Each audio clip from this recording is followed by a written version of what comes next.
and he held a very consolidated position in Iran as well, and he withstood several attacks also before during his time, and unfortunately, it came to an end in February in the US-Israeli airstrikes, and now his body is being put to rest with a final goodbye from all of his supporters, and everyone has come out in Tehran. And we have seen a few days ago during the funeral ceremony, several world leaders have also arrived to pay their last respects to a former leader in Iran who definitely held sway and influence in the region, who withstood many attacks, who went through several other negotiations and wars in his time, and he's now being put to rest. And before that, he is being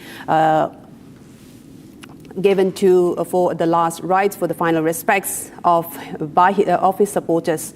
And these are some of the supporters that are coming out on the streets of Iran in Tehran. That's the thousands of supporters coming out, and this in observance of the funeral ceremony of former Iranian Supreme Leader Ayatollah Ali Khamenei.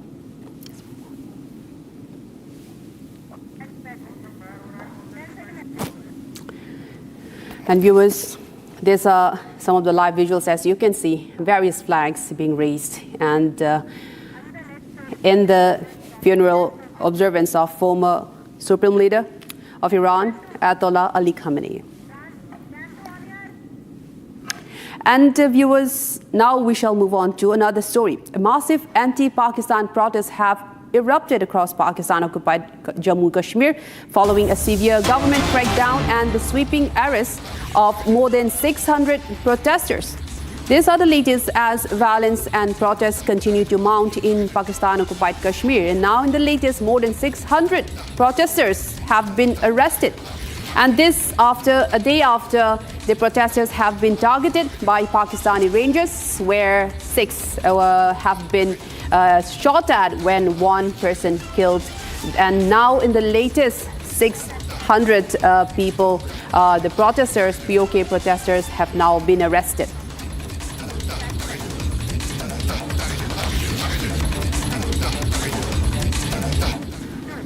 And viewers, the Pakistan-occupied Kashmir is on the edge as the Jammu and Kashmir Joint Awami Action Committee has issued a 48-hour ultimatum to Islamabad, warning of a grand and final action on July 9 if their demands are not met. What began as protests against skyrocketing electricity bills, flour shortages, inflation, and lack of basic rights has now escalated into a broader movement demanding political justice and an end of decades of neglect. The sit-in protests continue indefinitely with calls for massive mobilization on the 9th of July, including overseas Kashmiris as well. And now viewers, Republic has now accessed exclusive visuals from these intensifying protests.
And viewers, with that, we come to the end of this bulletin, but don't go anywhere. We have more stories lined up for you on the other side. Coming up after a very short break, counterintelligence Jammu team reached Samagra Shiksha office, set to collect all the documents related to the supply order of the anti-India book. Coming up next.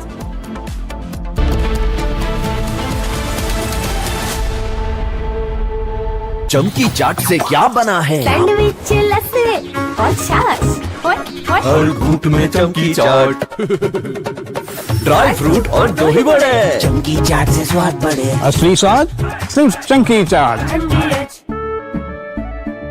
केसरिया से मन जोगी हुआ रे, दिल झूमे देखो मतवारा हुआ रे। केसरिया से मन जोगी हुआ। हर पल मनाओ केसरी त्योहार। विमल, बोलो जुबान केसरी। थोड़े में ज्यादा स्वाद, यही तो है इसकी खास बात। वाओ मामा, क्या स्वाद है। अरे मेरे राजा, राजा और मसाला।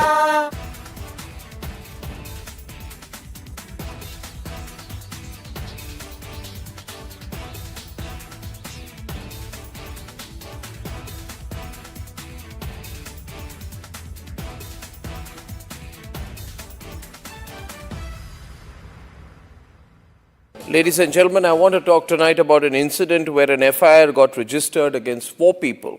This is an incident which has happened in Madhya Pradesh, in Ujjain, and there is this strange video which shows a van suspended about 40 feet in the air.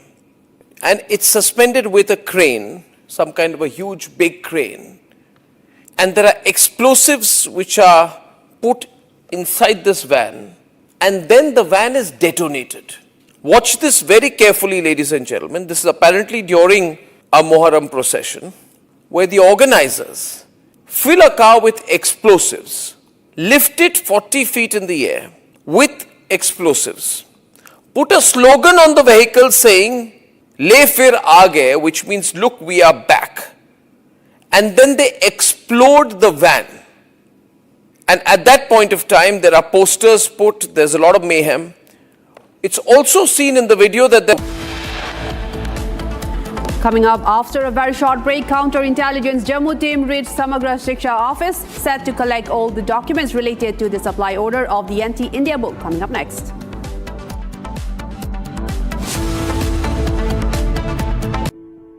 In the India Today Best Universities Survey, India's #1 ranked universities in various streams are JNU Delhi, Amity University, AIMS Delhi, IIT Delhi, and National Law School, Bengaluru.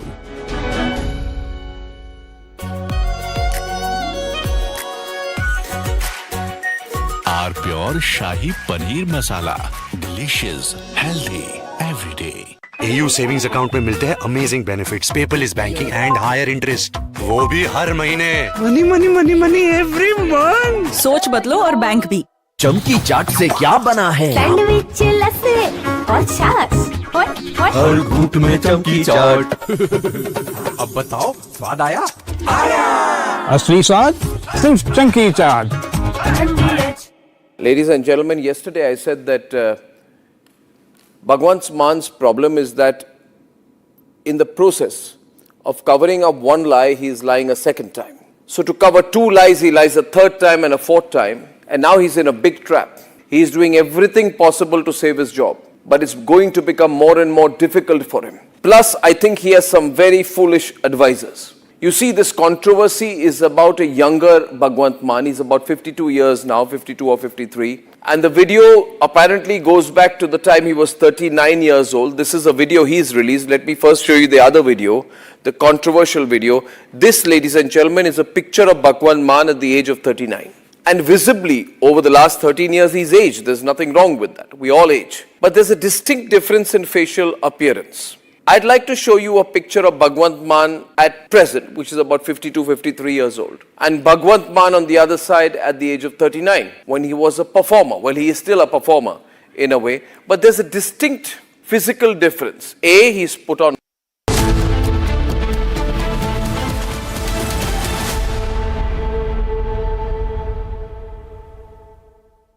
Pure सूजी pasta उबालो मिलाओ और खाओ 8 minute में तैयार। क्या taste है सबका राजा R pure masala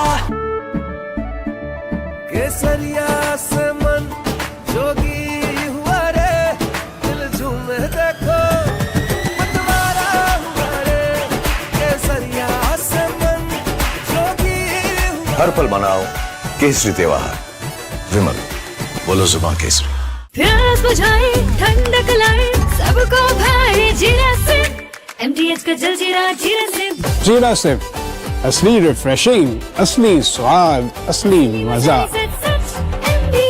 MTH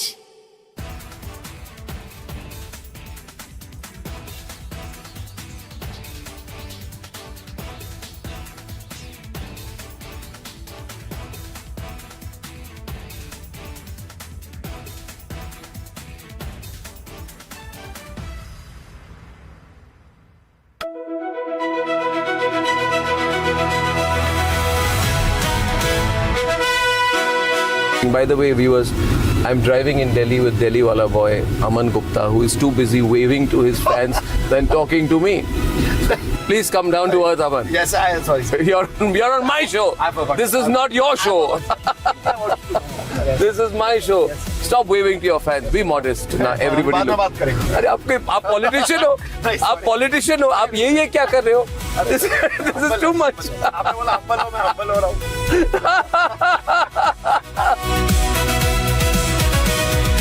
You became very famous during Balika Badhu. At that time, there was a huge amount of fame and focus, right? There was. People must be writing about you. The paparazzi would have written about you. There were no paparazzis at that time. You're not that old. Don't No, I mean it. There were no paparazzi. You were no paparazzi at that time. There were no paparazzis. This has happened now? There was no Viral Bayani then? Back then, it was just, you know.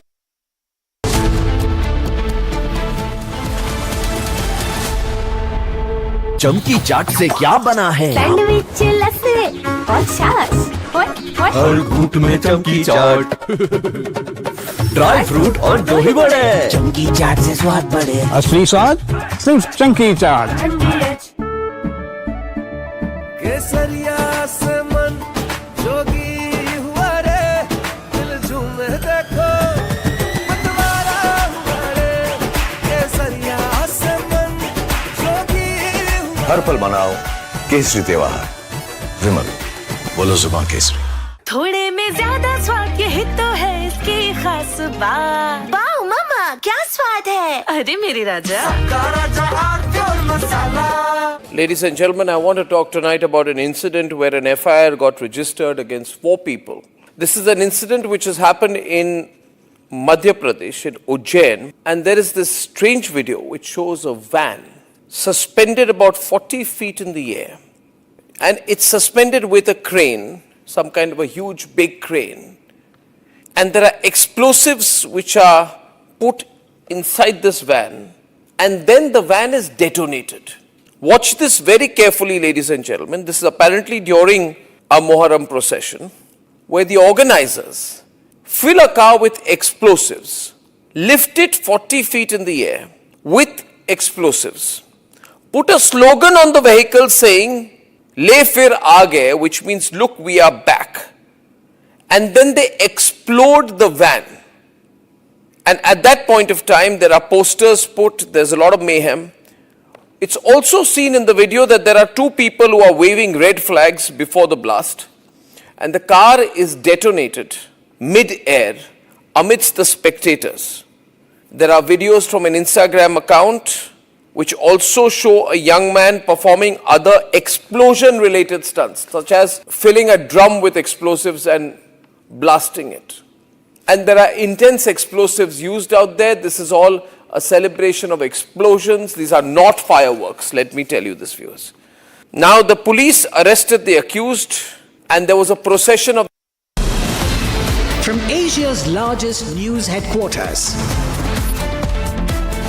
setting the agenda for Bharat.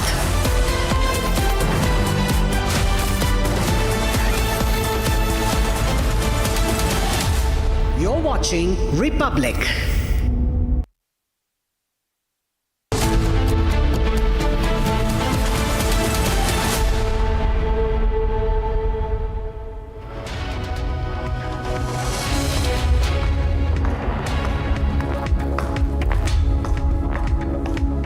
Hello and a very warm welcome. You're watching Republic TV. I'm Gesu Bharadwaj, and in Pakistan-occupied Kashmir, a day after a total shutdown was called in for the area by the protesters of JAAC, 600 protesters have been now arrested by the Pakistani forces, who have been continuing to use brute force on peaceful protesters. We're getting you all the details of the human rights violation that's ongoing in POK, but first, like usual, a check on your headlines.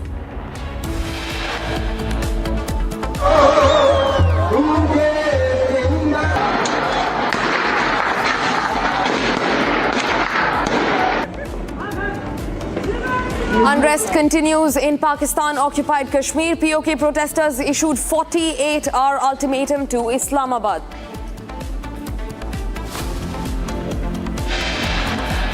NIA has filed a supplementary charge sheet in the Pahalgam attack, and terrorist Hafiz Saeed has been named as the person behind the Pahalgam attack. Counterintelligence Jammu team reached Samagra Shiksha office, set to collect all the documents related to the supply order of the anti-India book. Lucknow bench of Allahabad High Court dismisses petition seeking CBI probe into the Ram Mandir donation theft case. Monsoon mayhem continues in Mumbai as crumbling civic infrastructure claims 6 more lives.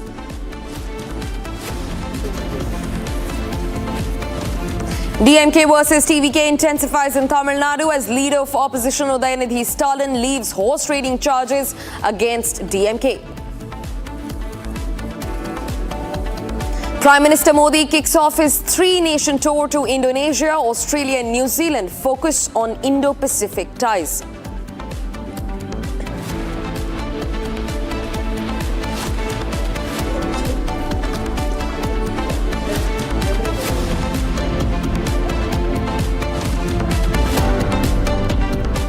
And now, viewers, starting first. A year after the dastardly terror strike that hit the Baisaran Valley in Pahalgam, where at least 26 innocents were killed in cold blood, the LET chief has been identified as the mastermind by the NIA in a supplementary charge sheet. Hafiz Saeed has now been named as the main perpetrator in the Pahalgam terror attack that struck the Baisaran Valley just about 1 year back on the 22nd of April in 2025. 26 innocent civilians, mostly Hindus, were all killed in cold blood. The NIA has now identified and named the mastermind in a supplementary charge sheet. Lashkar Chief Hafiz Saeed has been identified as the mastermind of the Pahalgam terror attack. Now, as per the NIA, Saeed has also been charge sheeted both in his individual capacity and as the head of the banned terror outfit Lashkar-e-Toiba and its proxy organization, the Resistance Front. He's been charged under relevant provisions of the Bharatiya Nyaya Sanhita and the Unlawful Activities Prevention Act, which is the UAPA.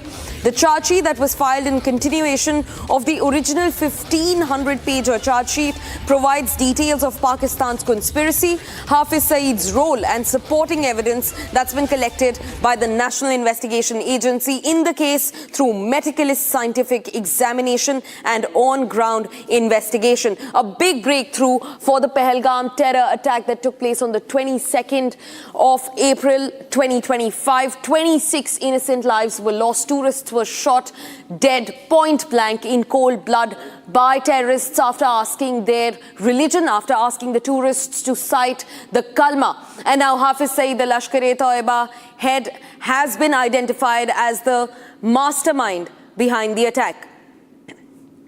Now, Lieutenant General D.P. Pandey, who is a defense expert, also joins us on the broadcast to speak to us about the matter. General Pandey, Hafiz Saeed has been identified as the mastermind behind the Pahalgam strike. The resistance front, if you remember back then, had taken responsibility, but then they also maintained distance from perpetrating the attack. But now the Lashkar-e-Toiba is under scanner by the NIA. Your first reaction on this? Yeah, firstly, I think while it has taken more than a year for NIA to be able to file this charge sheet, but I think they have done a great investigative work to actually find adequate amount of evidence to actually pin this entire thing onto Lashkar-e-Toiba and its leader and give a direct connection for what he has done and what. While Hafiz Saeed, when he launched, he is a co-founder of Lashkar-e-Toiba, is made no bones about his intentions about harming, carrying out terror activities against India and Indian interest. And while he has been carrying out these activities over a period of time, a number of incidents, 2005 blast, 2008 Mumbai blast, and there are so many of them which is linked to Hafiz Saeed. But in case of Pahalgam, the very, very open thing came out when their leadership, the terror leadership, shared the dais number of times along the Pakistani military and their political elements, and they openly came out after the Operation Sindoor strikes were carried out to continue with Pahalgam type of attacks. I think there could have been not much more direct evidence linking to Pahalgam terror attack to Lashkar-e-Toiba. And I think they have done an excellent job by actually being able to compile whatever evidences were. And I think this will add to the dossier system. While the punishment has been done, but I think it will continue to add the dossiers towards Pakistan's complicity and Lashkar-e-Toiba, which continues to remain a front organization, proxy organization of Pakistan establishment to carry out terror attacks. Right, Major General Pandey, in fact, I also want to understand from you, back when this attack happened, the Baisaran Valley was supposed to be shut for tourists for about 2 months straight. Even then, tourists were frolicking to the valley in a huge number. And then we saw this dastardly terror strike that claimed 26 innocent lives. So I also want to ask, what are the security measures that India as a country need to make more robust, especially when it comes to cross-border terrorism, the infiltration mechanisms, what needs to change? Firstly, let me try and assure you and to everybody who's listening that India, security forces, Indian Army, CRPF, police, Jammu Kashmir police, especially in Jammu and Kashmir, and NIA, which is carrying out operations all over the country, have taken adequate measures to prevent such like strikes. So one strike which is successful, which comes into the knowledge of the public domain, you have to always keep on remembering that number of such events have been denied or failed or diffused, or the counters which have been done to prevent such acts don't come into the public domain, and they should not, because of the reasons of intelligence which go behind defeating such attempts. So that is one part. But yes, the issue which remains is until unless the entire public and everybody, because at every place you can't find security forces standing next to every gate, every location, every hill. It all boils down about intelligence, how good intelligence is and how quickly we come to know about it. And then, of course, there's always certain degree of local support. It is, please understand that when you look at the Israeli attack of October 7th, a small country with fantastic amount of intelligence, physical infrastructure to prevent the same type of attack which has happened on October 7th on Israel could not prevent the whole Western intelligence, including the Mossad's intelligence, failed in that case, and the attack was carried out. So the attempt of security forces, especially on the defensive mechanism, always remains that you prevent such activities, and something will always slip through, and which will happen in this manner, the way we lost those very valuable civilian lives of 26 souls. The second is that preemption and also striking across as a punitive measure to punish the perpetrators is one very, very important part. And I think that continues to discipline the organization, the country which carries out or which allows is soiled to be used for such acts. So I think if you look at it in last about couple of years, we had the surgical strike which was sent across after Uri. Then we had after Pulwama, we had this Balakot strike happened. And of course, after Pahalgam, you had this strike which carried out to destroy 9 terrorist targets, including the terror headquarters at Murid Ke. So these actions ensure that certain amount of fear is put into the mind of these people and also their controllers. So this is a very, very major shift which has taken place of preemption, proactive attack, or at least once such an act has taken place to punish the hands behind, because you can't just kill every lone wolf or every psychotic terrorist who comes out. But it is also important that you continue to punish the people who are behind controlling the mastermind. So this punishment is important, and that is why if you see people like Hafiz Saeed and their leadership are virtually hiding, they come out into a certain degree of protection in public space, and thereafter they go back into hiding, and the deduction takes place. So I think those actions are on, and of course we should keep on driving the awareness campaign about such activities for the world to believe. So the pressure remains on Pakistan.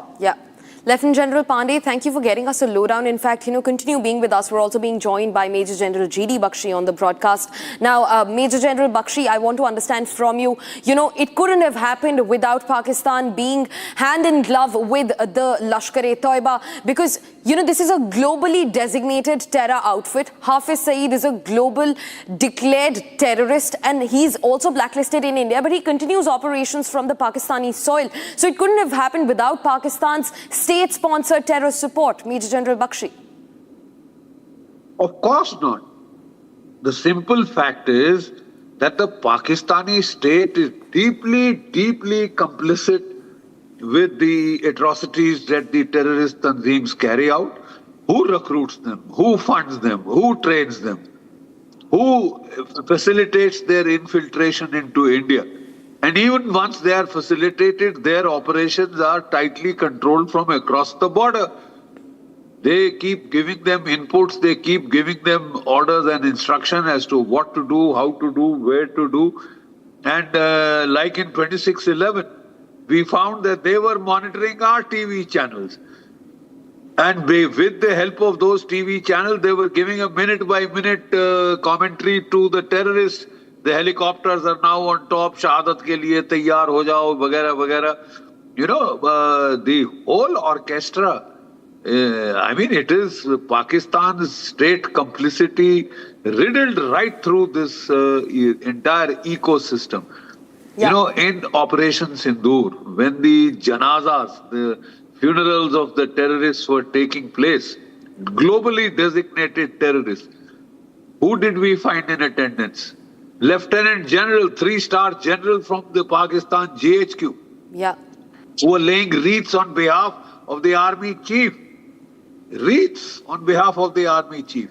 Major generals, Director General's police, and that Maryam Nawaz, Bibi Maryam Nawaz, Chief Minister of Punjab. They were there. Those were state funerals. So what else shows the level of complicity between the Pakistani state and the terrorist ecosystem? They are one. Ek hi dal ke chatte katte hai.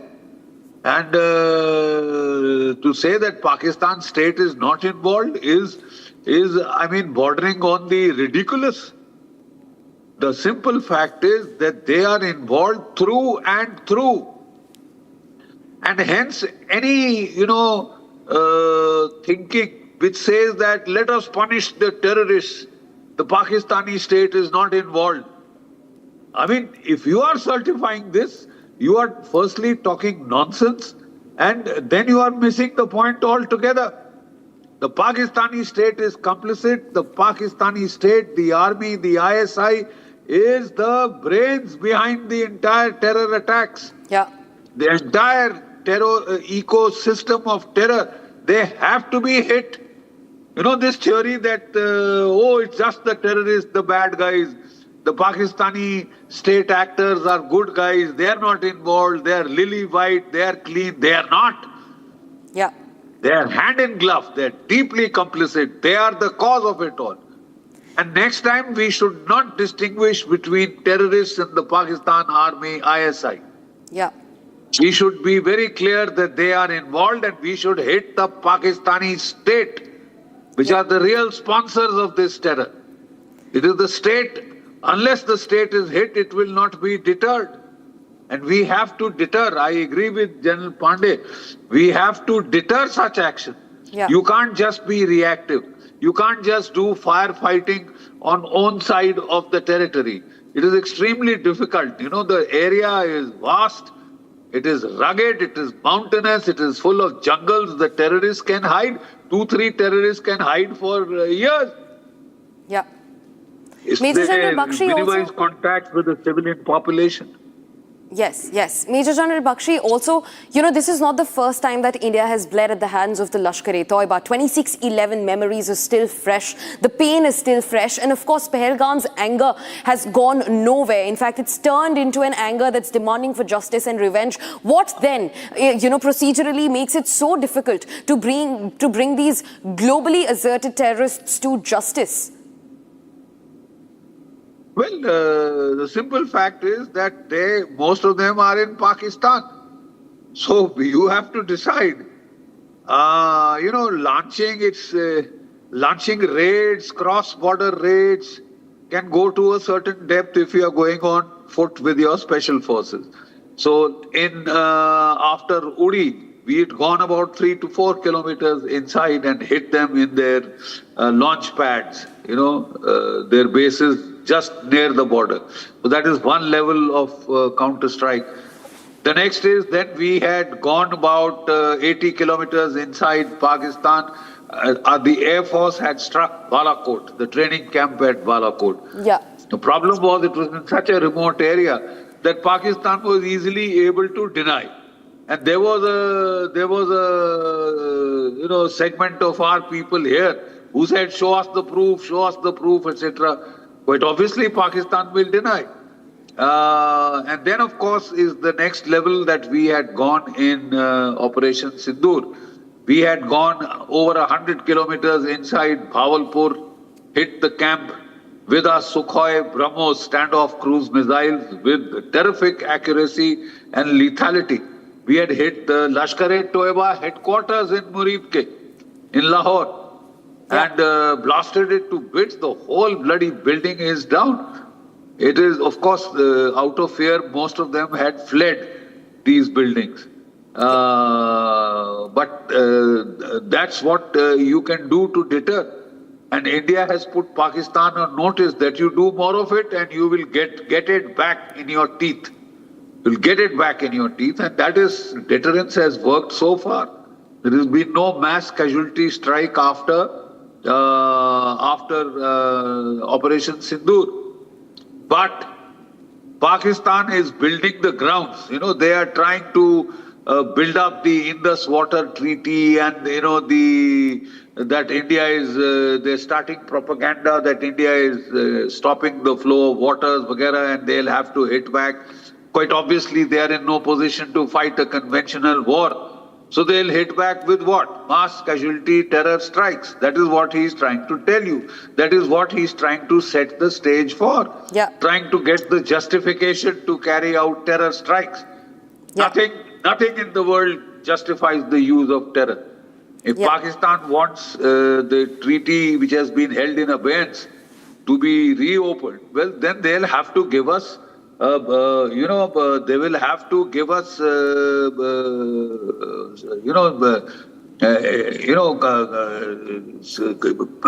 conditionality-based promises that they will not repeat such actions again. Yeah.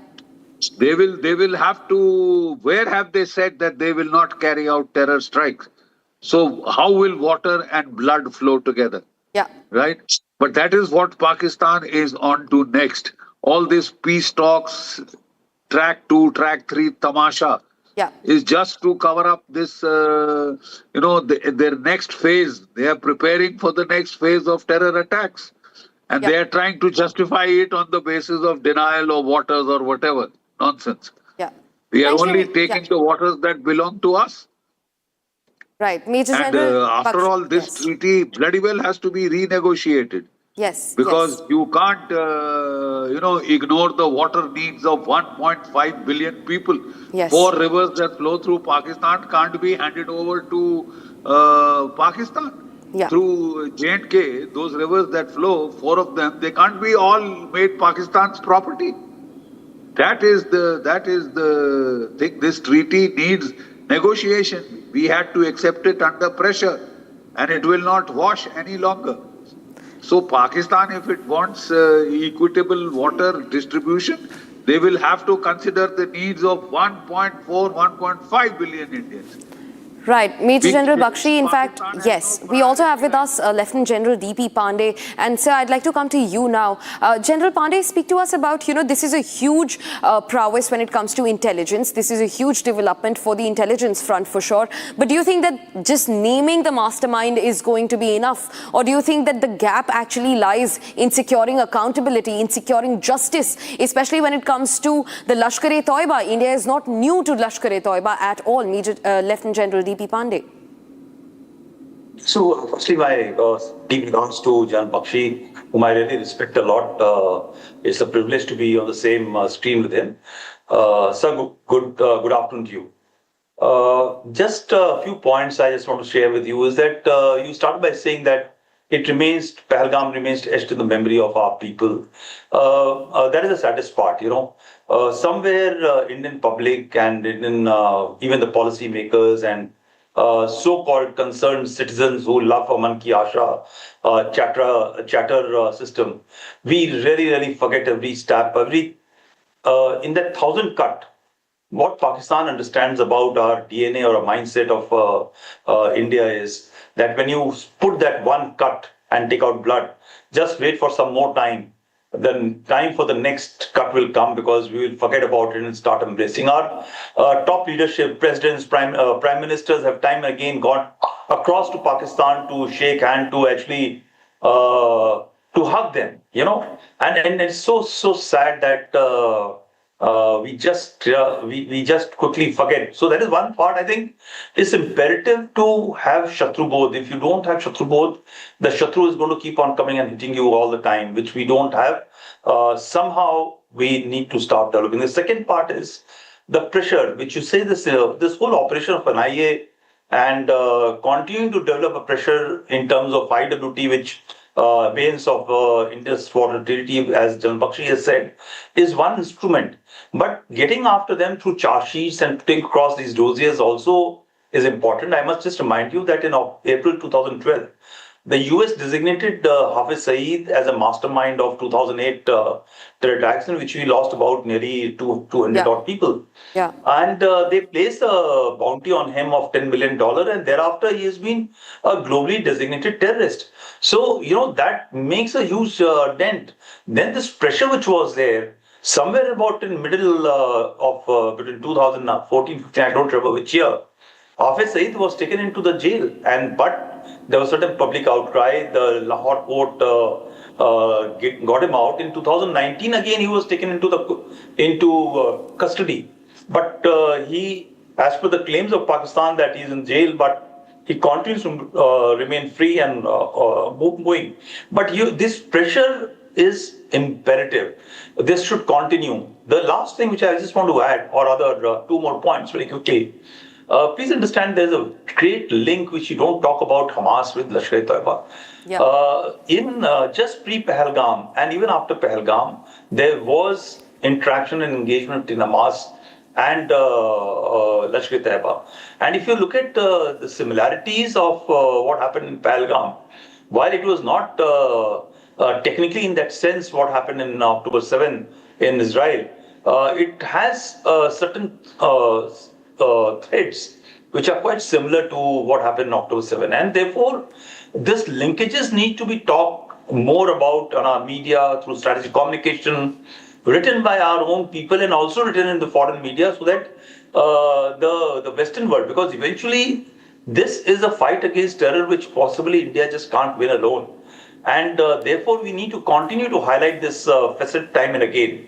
The last part which I need to highlight again is, General Bakshi talked about 3-star, 2-star generals coming and attending the janaza of terrorists and their people and coming on the stage.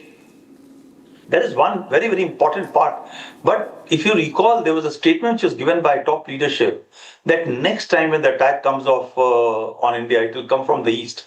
So which attack are they talking of? Are they talking of conventional attack or they are talking of terror attacks? Right? There's no other attack which is going to happen. So when top military leadership is talking, discussing, making public statements which are not nuanced, they are quite direct threat. When they say that we are going to come from the eastern side when you carry out a strike of this nature, then this should be used as a leverage, as a evidence against the Pakistani state establishment, not only to put Lashkar-e-Taiba in focus or Hafiz Saeed in focus, but I think the entire Pakistani establishment should be put into focus. And it gets certain degree of correct behavior. If you recall, when they're in the FATF regime on a grey list for a long time, the behavior of Pakistan remained fine, quite controlled. They controlled the terrorists. So therefore, what General Bakshi is saying, that the linkage between the Pakistani establishment and Lashkar-e-Taiba or Jaish-e-Mohammed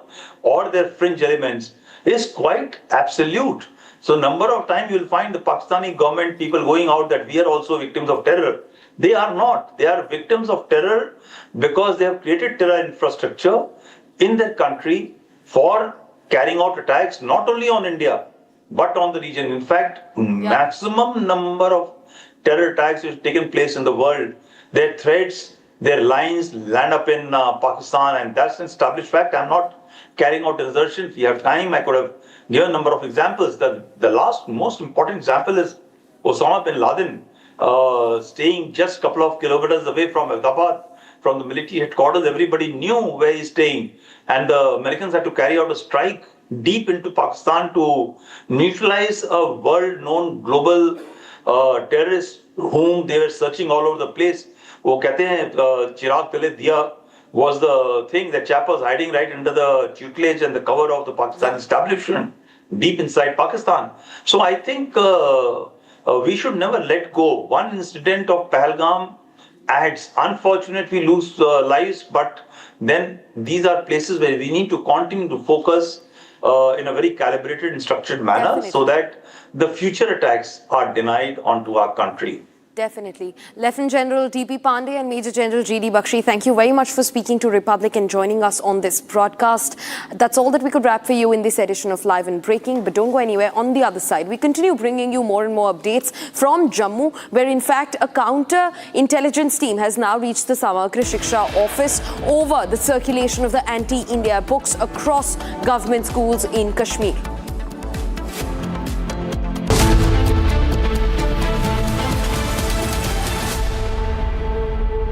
चमकी चाट से क्या बना है? Sandwich लस्सी और छाछ हर घूंट में चमकी चाट।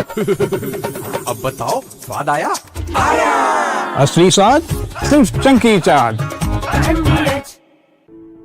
In the India Today Best Universities Survey, India's #1 ranked universities in various streams are JNU Delhi, Amity University, AIIMS Delhi, IIT Delhi and National Law School, Bengaluru.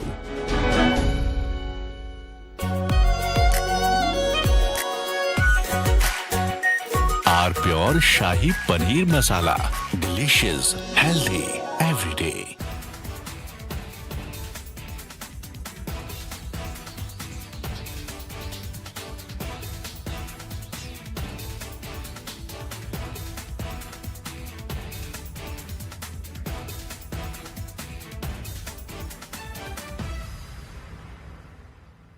Ladies and gentlemen, yesterday I said that Bhagwant Man's problem is that in the process of covering up one lie, he is lying a second time. So to cover two lies, he lies a third time and a fourth time, and now he's in a big trap.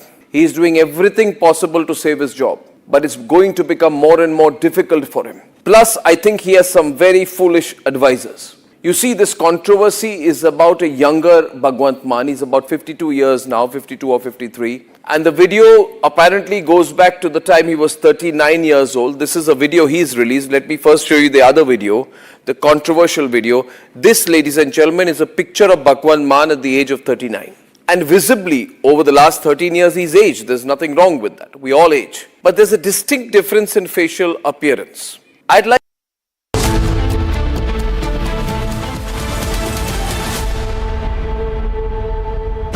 Pure सूजी pasta उबालो मिलाओ और खाओ 8 minute में तैयार क्या taste है सबका राजा आर प्योर मसाला केसरिया से मन जोगी हुआ रे दिल झूमे देखो मतवारा हुआ रे केसरिया से मन जोगी हर पल मनाओ केसरी त्योहार विमल बोलो जुबान केसरी चमकी चाट से क्या बना है आलू चाट या फ्रूट चाट स्वाद बढ़ाए चमकी चाट क्या बात है स्वादिष्ट पकोड़े और फरसान हर चमकी चाट है इसकी जान असली स्वाद सिर्फ chunky chaat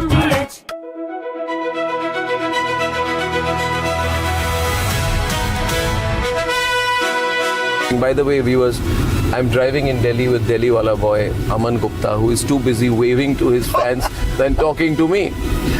Please come down to earth, Aman. Yes, sorry. You're on my show. I forgot. This is not your show. This is my show. Stop waving to your fans. Be modest. Now everybody look. अरे आप politician हो. आप politician हो. आप ये क्या कर रहे हो? This is too much. आपने बोला humble हो, मैं humble हो रहा हूँ.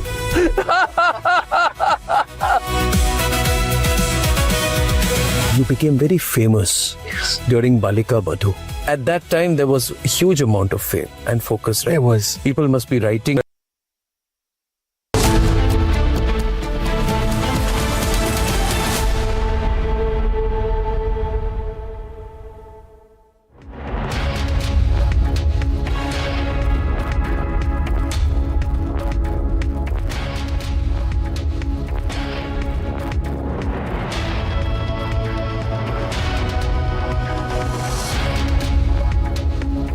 Hello viewers, a very good afternoon. You're watching Republic. I'm Chongtham Amrita, and in a major big breakthrough, the NIA has filed a charge sheet against the behind the Pahalgam terror attack, naming Hafiz Saeed the global terrorist and founder of the TRF and the LAT behind the attack. This is a major breakthrough, and as NIA has filed the charge sheet, we're tracking all of these details and more. But first, take a look at the headlines.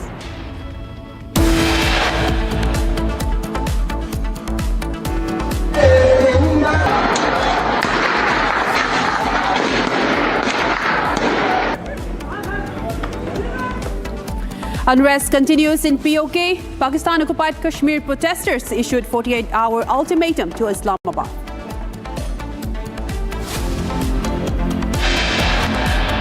NIA has filed its supplementary charge sheet in the Pahalgam attack, and terrorist Hafiz Saeed has been named as the person behind the attack.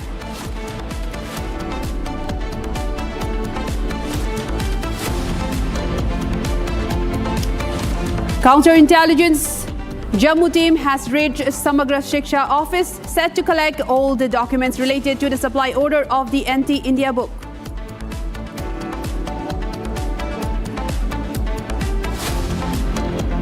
Lucknow bench of Allahabad High Court dismisses petition seeking CBI probe into Ram Mandir donation theft case.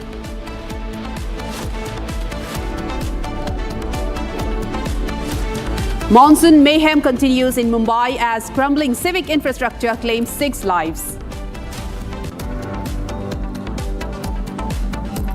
DMK versus TVK intensifies in Tamil Nadu as leader of opposition Udyanidhi Stalin levels horse trading charges against DMK.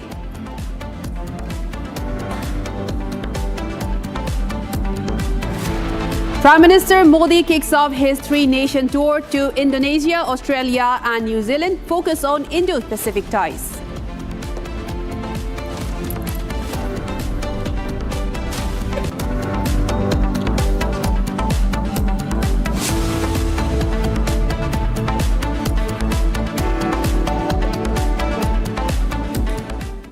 Viewers, we begin with a major breakthrough in the investigation of the Pahalgam attack. Now, a year after the cowardly terror attack in Pahalgam on April 22, 2025, which killed 26 innocent civilians, mostly Hindu tourists, the NIA has now identified and named the mastermind in a supplementary charge sheet that's filed. Now, Lashkar Chief Hafiz Saeed has been identified as the mastermind of Pahalgam terror attack. Now, according to the NIA, Hafiz Saeed has been charge sheeted both in his individual capacity and as the head of the banned terror outfit Lashkar-e-Toiba and its proxy organization, the Resistance Front. He has been charged under relevant provisions of the Bharatiya Nyaya Sanhita and the Unlawful Activities Prevention Act. The charge sheet, filed in continuation of the original 1,597-page charge sheet, provides details of Pakistan's conspiracy, Hafiz Saeed's role and supporting evidence collected by the NIA in the case through meticulous scientific investigation and on-ground examination. Viewers, this is a big breakthrough that the NIA has now filed the charge sheet, now specifically naming Hafiz Saeed behind the attack. I am now joined by my colleague Gursimran, who has more details into this. Gursimran, thank you so much for joining us at this broadcast. And we are getting reports this is a big breakthrough of the Pahalgam investigation. Now Hafiz Saeed being named as the man in his individual capacity being behind the attack. Let's get more into this. Gursimran. Yes, the teams of the National Investigation Agency that have carried out investigation in last 7 months, they have minutely detailed all the wrongdoings of the Pakistan and its terror group Lashkar-e-Toiba. They have established a clear link between the handlers and Hafiz Saeed. They have got to know from the digital devices, mobile phones and the SAT communication that has been recovered from the Operation Mahadev, in which 3 perpetrators behind the Pahalgam terror attack that were behind the killing of 25 non-locals and 1 local individual that was there at the Bison Valley at the time of the commission of offence. NIA has also brought in detail that how Hafiz Saeed was planning and planning this attack for a longer period of time, and this execution of the attack that has been carried out on the 22nd of April 2025, which led to the 26 casualties of the civilians, that was a pre-hatched conspiracy. It was to wage a war against Union of India. That is what NIA has written in its charge sheet that has been filed, a supplementary charge sheet that has been filed in the NIA court in Jammu. The first charge sheet that was filed on 15th of December by the National Investigation Agency, that was of the 1597 pages, and this time also a detailed charge sheet has been filed. NIA has also brought in the angles that the communication intercepts that goes back to Pakistan, that the communication that was made from Jammu and Kashmir by these Pakistani terrorists to their handlers in the Pakistan, that has clearly established the link of Hafiz Saeed. Now we are told that after this charge sheet has been filed, the court will admit the charge sheet very soon, and after the admission of the charge sheet, this charge sheet will be used by the National Investigation Agency to get a letter regulatory issued against Hafiz Saeed that will be sent to Pakistan to hand over Hafiz Saeed to India to support the investigation of the ongoing Pahalgam terror attack. So now this will also expose Pakistan, because Pakistan time and again has said that they condemn the Pahalgam terror attack and they are not behind the terror attack. So if so is the case, Pakistan has to hand over Hafiz Saeed to India to show that they do not support terror. But this has been the case in 2008 attack, 2016 attack, that Pakistan never handed over any terrorists to India for the investigation. So now it has to be seen how things pan out. But for now, a major setback to Lashkar and its chief that NIA has detailed his involvement in the Pahalgam terror attack case. That's right, Gursimran, and not just a setback for Pakistan, but also a strengthening of India's resolve, since we know that the Operation Sindoor is still ongoing, and this is a major step towards that as well in grabbing all of those who have been providing cross-border terrorism in this. And Gursimran, I'd like to come back to you again on this. They have the NIA specifically in this report that the 1,597-page charge sheet have said that they have gathered meticulous scientific evidence. So I'd like to go more into that meticulous scientific evidence to directly name Hafiz Saeed for his involvement. Can you give us a big lowdown on what could that mean for our viewers? See, the charge sheet that was filed on the 15th of December, that was of the 1,597 pages. This charge sheet is comparatively of a lower number of pages, we are told. And this charge sheet completely focuses on Hafiz Syed. We spoke to some of the officials in the agency and in the court as well. They said that this is a brief charge sheet that has been filed by the National Investigation Agency. And this is purely focused on Hafiz Syed, along with the terror group Lashkar-e-Toiba. It also marks a mention of the Lashkar's wrongdoing and also some of the affiliates of Lashkar, that includes the Resistance Front and one more terror group, the details of which we are trying to access. Now coming to this charge sheet that has been filed, this marks a mention of the communication between the three terrorists that have been killed in the Pahalgam terror attack and their top boss, the top man, that is Hafiz Syed. Hafiz Syed is also the man who is the mastermind of 2008 Mumbai terror attack, and this time also he has been what has been written in the charge sheet, that he was the one who was the brain behind this terror attack, attack that was delayed for a couple of times in a month's time in Kashmir. That was what the Hafiz Syed has given the directions for, and some of the communication intercept based on the mobile phone that has been recovered from the Operation Mahadev, that has been the game changer. The team of the NIA led by the DIG rank officer Sandeep Chaudhary, they have worked for the last 7 months to actually get the details from this mobile phones that have been recovered from the operation, and also to go to the backlinks of this entire modus operandi. And during the investigation, the role of Hafiz Syed has surfaced. Right. Thank you so much, Gursaman, for all of those detailed inputs. Now we also have an esteemed guest joining us on this broadcast, Colonel Anurag Shukla, defense expert, is joining us live from Delhi today on this broadcast. Thank you so much, Colonel, for joining us. And I would like your initial inputs on NIA naming Hafiz Syed, and not just him, and not the NIA in the charge. It also says that Hafiz Syed has been named in his individual capacity as the person behind the Pahalgam attack, and also all the other proxies. So this could in fact bring in all the other proxies, including the TRF as well on this. What are your thoughts on this, Colonel?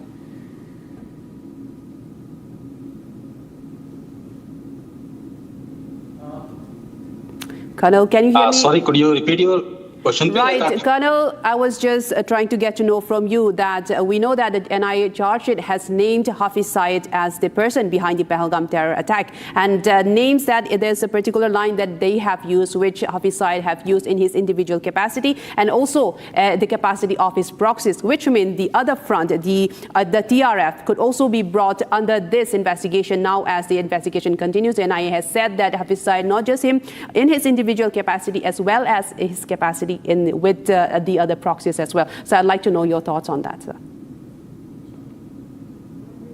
The highest Sahij has been already declared as a terrorist by the United Nations, and so many other developed countries, they have supported the fact that he has been the one who has been masterminding the terror attack in India. So if he is generating proxies and just changing the name just to melt inside and so that he can escape the charge sheet for himself or blaming for himself, it is not going to help. We all know from long time back that he was the one who was responsible for all the terrorist attack related to Indian and part of the Kashmir, which is happening for long 2 decades. And definitely this charge sheet has come as a official document where India is blaming and pointing out that he is the man who is behind all those terrorist attacks. So this is, we can say, one of the official document after so many documents has been given to the Pakistan as a official document, and still Pakistan has refused to accept him as a terrorist and always supporting him, protecting him from the world, and always trying to evade the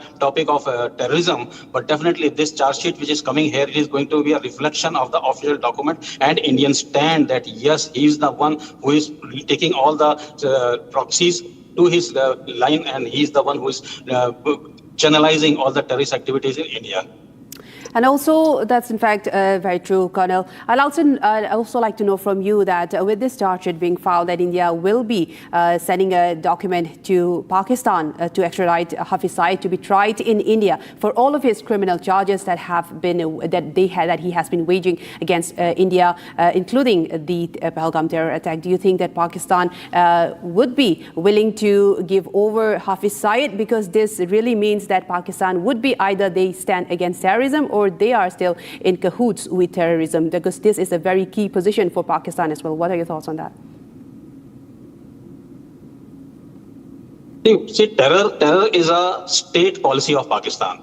They are the one who is promoting it supporting it, financially supporting them, everything they are doing. And Hafiz Saeed is just a scooty. He is the one who is just a proxy of Pakistan state policy.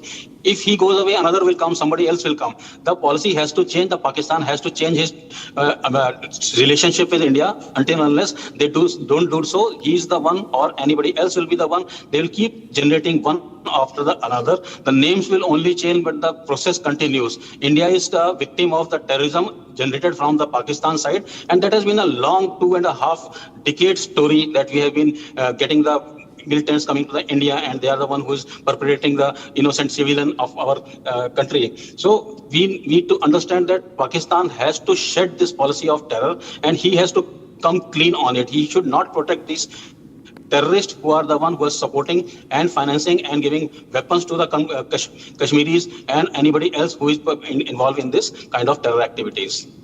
And also, Colonel, in the NIA charge sheet, it has been mentioned that through meticulous and scientific evidence that's been gathered through the investigation and on-ground investigation as well, that the Hafiz Saeed has been named as the man behind the Pahalgam attack. Now, with that evidence, with the NIA, the top investigating agency of the country, and now how crucial would that be for extraditing him? Because the ultimate aim of this would be trying Hafiz Saeed on Indian soil. So how strong would that evidence be for India to use that as to bring him as in Indian soil and to try him legally, and in terms of all of the charges that had been named under the UAPA as well as the BNS against Hafiz Saeed? See, we are giving the evidence for his or any other terrorist for a long time. If you remember Mumbai attack, after Mumbai attack, the big dossier was given to the Pakistan. Nothing happened. Nobody even mentioned it anywhere in their official line, and it has been taken away. So we don't expect any action from Pakistani side. And this time also, since we already have every bit of evidence for the same perpetrating Hafiz Saeed or any other, but ultimately Pakistan, we don't expect anything from Pakistan side. What we have to do, we have to take a decision from our own side only, and then we have to neutralize these people either in our soil or in their soil. The task is decision has to be taken at the military level or from the political level, but expecting anything from Pakistan is not anything which is we are doing in the real world. And their judiciary also works in the same way, like in last time in Mumbai attack, we gave all the documents and dossiers, everything to the Pakistani judiciary, and they just rejected it. They didn't even mention anything about the same, and they didn't accept the facts and all those evidence which was given. So definitely we can project this in the United States and through the world forum that see evidence are there.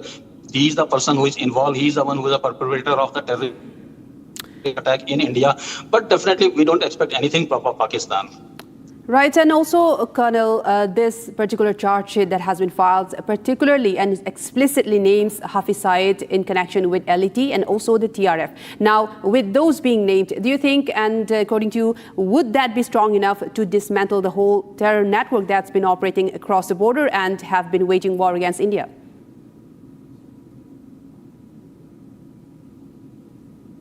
We are already aware of each and every location where these terrorists are training. Whenever the time will come, we will definitely going to hit them, and we will hit them very hard. Coming to the point of TRF is nothing but the old name has been changed. It is the old LET formation which has coming out with a new avatar, and then they are pretending themselves to be a new organization, trying to become close to some other people. But then we all understand this is the same proxy, and we are noting. I want to tell the world that Indian Army is noting each and every training place where these terrorists are being trained, and when the time will come, we will definitely going to hit them and hit them very, very hard. That's right, Colonel, and I stand with you on that as well. And thank you so much for joining us on this broadcast with your thoughts. And now, viewers, we move on to another story. In the controversial book Rao from Jammu and Kashmir, counterintelligence Jammu teams have raided the office of Samagra Shiksha. The CIJ teams collected all documents related to the supply order of the objectionable book that's titled Personalities and Legends of Jammu and Kashmir. Officials at the Samagra Shiksha office were also questioned as part of the inquiry. Now, this a very controversial book that has emerged that was published for the libraries, where convicted terrorists like Maqbool Bhatt has been called martyrs as Shaheed. Very controversial. And now the Samagra Shiksha has been raided by officials, and the book has since been pulled back from the publications as well. And our viewers, Republic also spoke to Jammu and Kashmir Deputy Chief Minister Surinder Chaudhary on the matter. Let's listen into what he had to say on that. हमारे साथ deputy chief minister Surendra Choudhary मौजूद हैं। Sir, book को लेकर जो controversy हुई है उसमें बीजेपी ये कह रही है कि रेजिग्नेशन जो है वो एजुकेशन मिनिस्टर का इमीडिएट होना चाहिए और सीएम भी इसके लिए जिम्मेवार हैं। मेरे भाई, मैं एक ही बात कहूँगा कि बीजेपी वाले एक किताब के जो किताब छपी है उस किताब को हम खुद कंडेम कर रहे हैं। उमर साहब के नोटिस में आया, उसी टाइम उन्होंने एक्शन लिया। मैडम स्कीना जो एजुकेशन मिनिस्टर हैं उनके नोटिस में आया, उसी टाइम एक्शन ले लिया। लेकिन जहाँ तक ताल्लुक है इनकी किताब का, ये किताब उठाई, हमने फाड़ी और फेंक दी रद्दी की टोकरी में। बात ख़त्म हो गई। अब हमें बीजेपी वालों से जरा आप ये सवाल पूछ लेना, उनको पूछना कि भैया नीट का पेपर लीक हुआ, जो बच्चे माँ बाप के मर गए, वो ख़त्म हो गए, दुनिया छोड़ के चले गए, क्या वो बच्चे वापस आ सकते हैं? ये किताब तो छपी, फट गई, ख़त्म हो गई, इंक्वायरी इनिशिएट हो गई, लोगों को सस्पेंड कर दिया गया। बट जो बच्चे इस दुनिया को छोड़ चले गए, जिनके ख्वाब थे, बच्चों की आंखों में भी ख्वाब था, उनकी माँ बाप की आंखों में भी ख्वाब था कि हमारे बच्चे कुछ बनेंगे, आज वो बच्चे दुनिया में नहीं रहे। एक बार भी जम्मू कश्मीर की बीजेपी बोली कि नीट का एग्ज़ाम जब लीक हुआ तो क्या उस मिनिस्टर को रिज़ाइन नहीं करना चाहिए? क्या बीजेपी के लोग वो रिज़ाइन मांगेंगे? ज़रा उनसे आज शाम को ये सवाल पूछ लेना और कहना कि ये किताब को नीट के एग्ज़ाम से मत जोड़ो। किताब तो ख़त्म हो गई, आपके सामने है, आप एक सीनियर जर्नलिस्ट हैं, बट क्या वो डेड बॉडियाँ हैं, वो बच्चे जो दोबारा जिंदे होकर वापस अपने घरों में आएंगे? इसलिए बीजेपी के लोगों को बोलो, जम्मू कश्मीर की बीजेपी को, कब तक इन नौजवानों की लाशों पे सियासत करोगे? एक दिन तो सच बोल दो यार, कभी सच बोल दो, कम से कम रब से तो खौफ खाओ। सर, इस मामले में काउंटर इंटेलिजेंस जम्मू ने आतंकी धाराएं यूएपीए के तहत मामला दर्ज किया है, और अब जब हम और आप बात कर रहे हैं तो नोएडा में भी रेड्स जारी हैं, उसके अलावा समग्र शिक्षा का जम्मू ऑफिस में भी रेड्स जारी हैं। वो कह रहे हैं कि ऐसा लगता है कि एक बड़ी कॉन्स्पिरेसी थी जिसमें कि देश को बदनाम करने की कोशिश, और जो फ्यूचर जनरेशन है। बिल्कुल आपकी बात सही है, कॉन्स्पिरेसी तो है, कॉन्स्पिरेसी हुई है, लेकिन उस कमेटी की गलती है जिस कमेटी ने ये बुक पास की, जिस कमेटी ने इस किताब को बढ़ावा दिया। वो कमेटी किस लिए कंस्टिट्यूट की जाती है? इसीलिए कंस्टिट्यूट की जाती है ना कि आप पढ़ के पूरी एक एक पेज, एक एक बरका पढ़ के, एक एक लफ्ज़, एक एक फुल स्टॉप, एक एक कॉमा पढ़ के फिर आप कमेटी वो बुक पास करेगी। कमेटी ने कैसे बुक पास की? इसलिए हम तो कहते हैं सख्त से सख्त। सकीना जी ने उसी दिन कहा कि इनको टर्मिनेट करो, इनको तो टर्मिनेट करना चाहिए। इसलिए जो आप कह रहे हो अच्छी बात है, इसमें हाई लेवल की इंक्वायरी होनी चाहिए, और जो मुलाजम इसमें शामिल हैं, जो लोग इसमें शामिल हैं, उनके खिलाफ सख्त से सख्त कार्रवाई होनी चाहिए। इस पर कोई समझौता नहीं होना चाहिए। तो हम बार बार कह रहे हैं, जो सस्पेंशन ऑर्डर आया था उसमें लिखा था by the order of the LG Jammu and Kashmir, वो ऑर्डर जो है उस ऑर्डर की माने तो लेफ्टिनेंट गवर्नर ऑफिस के। तो भैया ये ड्यूटी है, आप हमें स्टेट दे दो, हम by the order of chief minister लिख देंगे। अब आप एलजी साहब की सरकार है, एलजी साहब के यहाँ नहीं है क्या? तो इसलिए लॉ एंड ऑर्डर तो एलजी साहब के पास है। तो एलजी साहब ने अगर ऑर्डर निकाला है तो वो भी तो गवर्नमेंट के हिस्सा है। आज की डेट में एलजी साहब, क्योंकि हम यूटी में हैं, तो जब यूटी है तो एलजी साहब ऑर्डर निकालेंगे। तो आप जिस दिन हमें स्टेट दे दोगे उस दिन हम खुद अपने ऑर्डर निकालेंगे। उसीलिए तो हम 12 तारीख को यहाँ जलसा कर रहे हैं, और इसीलिए तो हम 20 तारीख को जंतर मंतर पे धरना देने जा रहे हैं। यही तो स्यापा यूटी का मुकाने जा रहे हैं। Thank you. And viewers, moving on, Israeli Prime Minister Benjamin Netanyahu has strongly called out J.D. Vance's recent comments and reaffirmed that India is a close friend of Israel. In this video, we break down Netanyahu's statement, the context behind J.D. Vance's remark, and what this means for India-Israel relations amid the ongoing tensions with Iran. Now, will Donald Trump react to Netanyahu's comments? Well, how is India's position shaping up in the current geopolitical scenario? Take a look at this report. If I was in the cabinet of the Israeli government, I might not be attacking the only powerful ally that I have anywhere left in the entire world. We have some other friends, like a small country called India. It has 1.4 billion people, and boy, do we have a tremendous support there. tremendous alliance between Israel and India, and we are going to discuss. Beautiful looking wedding, she's like an angel.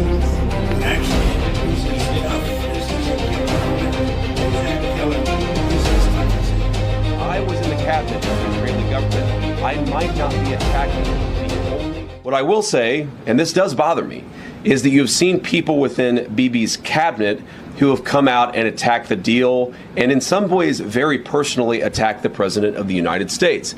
And I guess my message to them would be twofold. Number one, Donald J. Trump is the only head of state in the entire world who is sympathetic to the nation of Israel at this moment in time. And he happens to be the head of state of the world's superpower. If I was in the cabinet of the Israeli government, I might not be attacking the only powerful ally that I have anywhere left in the entire world.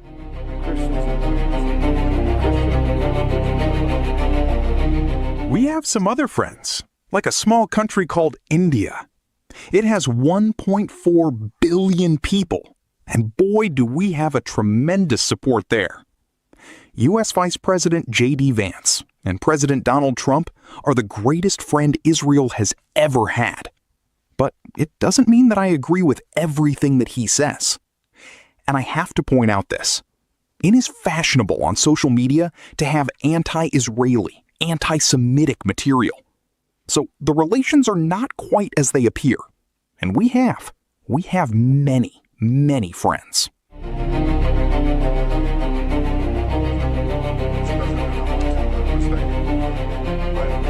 99% of the time, we see eye to eye. But in any family, in any close friendship, there are sometimes differences of opinion, and we discuss them openly. I can tell you in a free spirit, and usually we resolve them too. The relations are not quite as they appear, and we have many friends. And I have to tell you, we also take care of our friends, especially the Christians in the Middle East. The Christian villages in Lebanon, some of them have actually asked to be annexed to Israel because we protect them against the Hezbollah fanatics who want to kill them. Oh my God.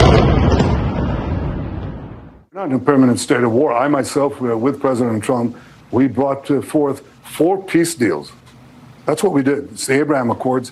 And I believe with the weakening of Iran, which has been achieved by our common action, our common military action, I think we're going to get more because countries would like to align with us and to protect their future.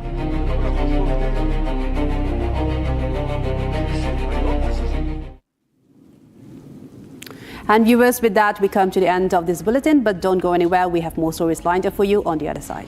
Coming up next, Meta openly defies Indian government's guidelines, continues to push child pornography and soft porn on Instagram. Coming up next.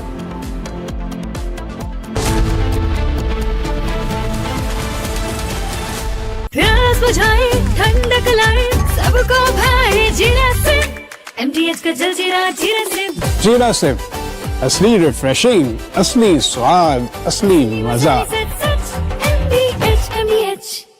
रानी, इस घर में कुछ है जो टूटता नहीं।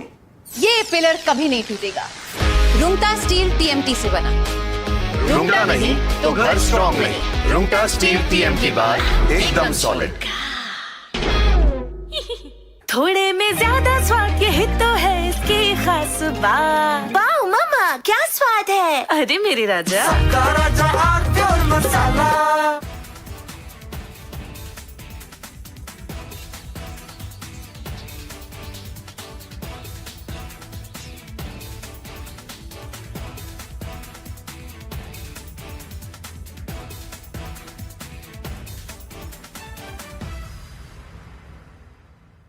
Ladies and gentlemen, I want to talk tonight about an incident where an FIR got registered against 4 people. This is an incident which has happened in Madhya Pradesh, in Ujjain, and there is this strange video which shows a van suspended about 40 feet in the air. And it's suspended with a crane, some kind of a huge big crane. And there are explosives which are put inside this van, and then the van is detonated. Watch this very carefully, ladies and gentlemen. This is apparently during a Muharram procession where the organizers fill a car with explosives, lift it 40 feet in the air with explosives, put a slogan on the vehicle saying, "Le fir aage," which means, "Look, we are back." And then they explode the van. And at that point of time, there are posters put, there's a lot of mayhem. It's also seen in the video that there are two people who are waving red flags before the blast. And the car is detonated mid-air amidst the spectators. There are videos from an Instagram account which also show a young man performing other explosion-related stunts, such as filling a drum with explosives and blasting it. And there are intense explosives used out there. This is all a celebration of explosions. These are not fireworks, let me tell you this, viewers.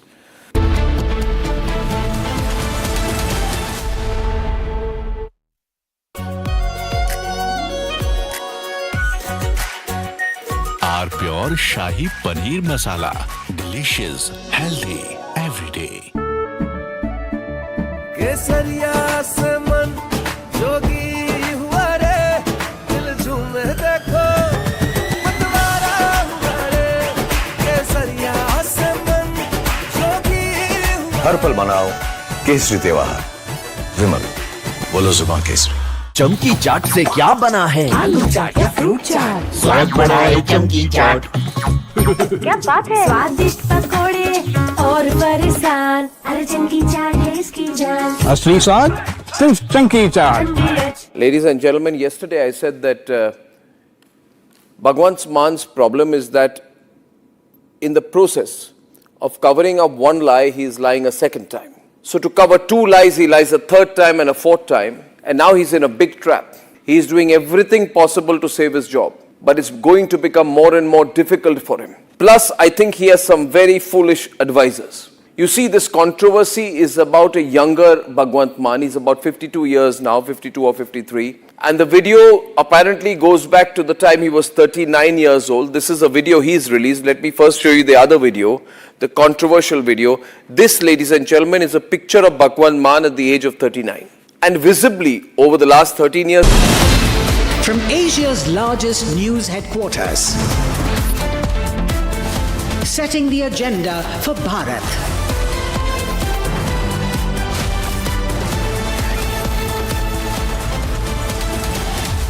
You're watching Republic.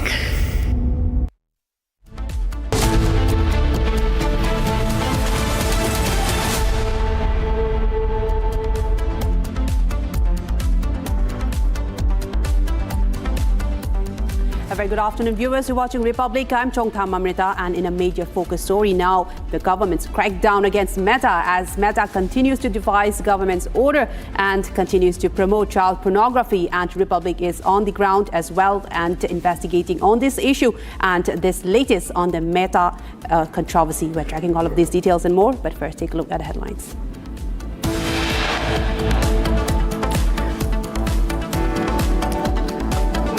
Meta promotes child sexual abuse and soft porn content on its social media platforms Facebook and Instagram. Meta openly defies Indian government's guidelines, continues to push child pornography and soft porn on Instagram. 8 videos in 5 minutes reveal how Meta continues to push child porn on Instagram, defying government guidelines. NIA has filed a supplementary charge sheet in the Pahalgam attack, and terrorist Hafiz Saeed has been named as the person behind the attack.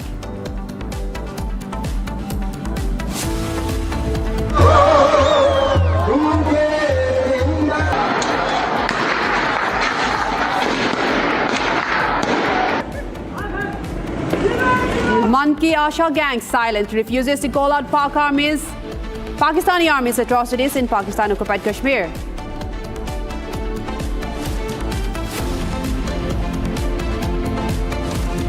Despite repeated questions, Omar Abdullah claims did not know about anti-India books circulated in Jammu and Kashmir schools.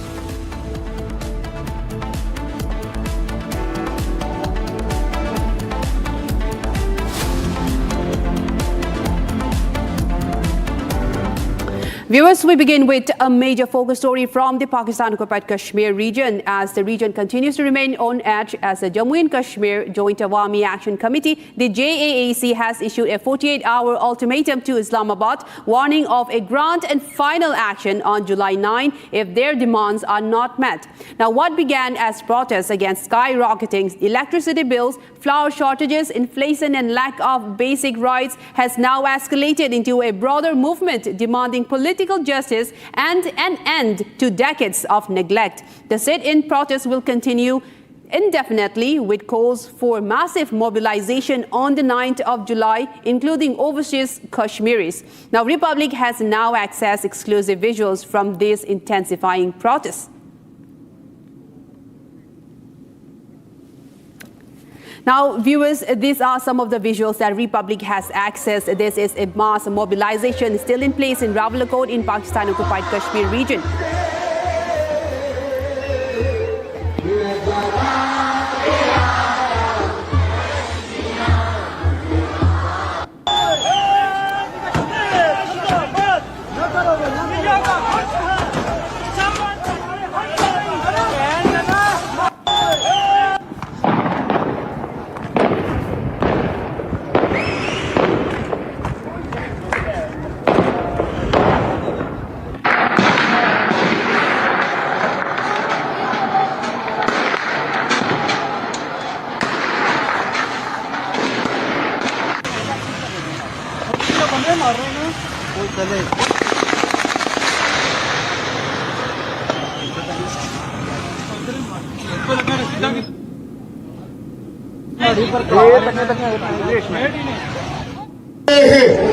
शायद 9 जुलाई के बाद आपके पास एक दिन का भी वक्त न हो, इसलिए उस ऐलान की तैयारी आज से ही हरियाणा पहुंच हरियाणा मीरपुर डिवीजन मीरपुर डिवीजन से मेरी ये अपील है कि जिस तरह आपने तमाम तर रुकावटों को अबूर करते हुए 9 जून को लॉन्ग मार्च जो वो पुंछ की हदूद में दाखिल किया था, उसी तरह 9 जुलाई की जो अल्लाह अमल का यहाँ से ऐलान होगा, मीरपुर डिवीजन तैयार रहो।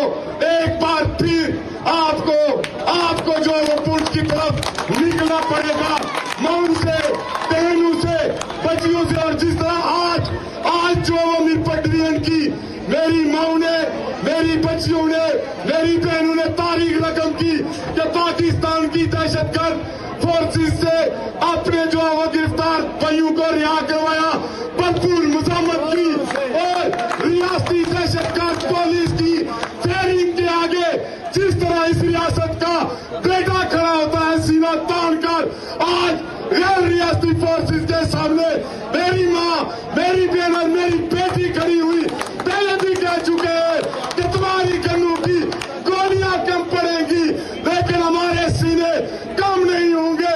जितना जोर आजमाना है आजमा लो गोलियां बरसाकर। आपने बम गिरा कर देखा इस धरने पर, और आज देख लो कि इस पंडाल में माएं नजर आती है, बहनें नजर आती है, बच्चियां नजर आती है। ये तुम्हारी गोलियां, तुम्हारी गिरफ्तारियां, तुम्हारे बम जो है, ये हमें खौफजदा नहीं कर सकते। बहुत शुक्रिया। And viewers, moving ahead in the controversial book row from Jammu and Kashmir, counterintelligence Jammu teams have raided the office of Samagra Shiksha. The CIJ teams collected all documents related to the supply order of the objectionable book titled Personalities and Legends of J&K. Now, officials at the Samagra Shiksha office were also questioned as part of the inquiry.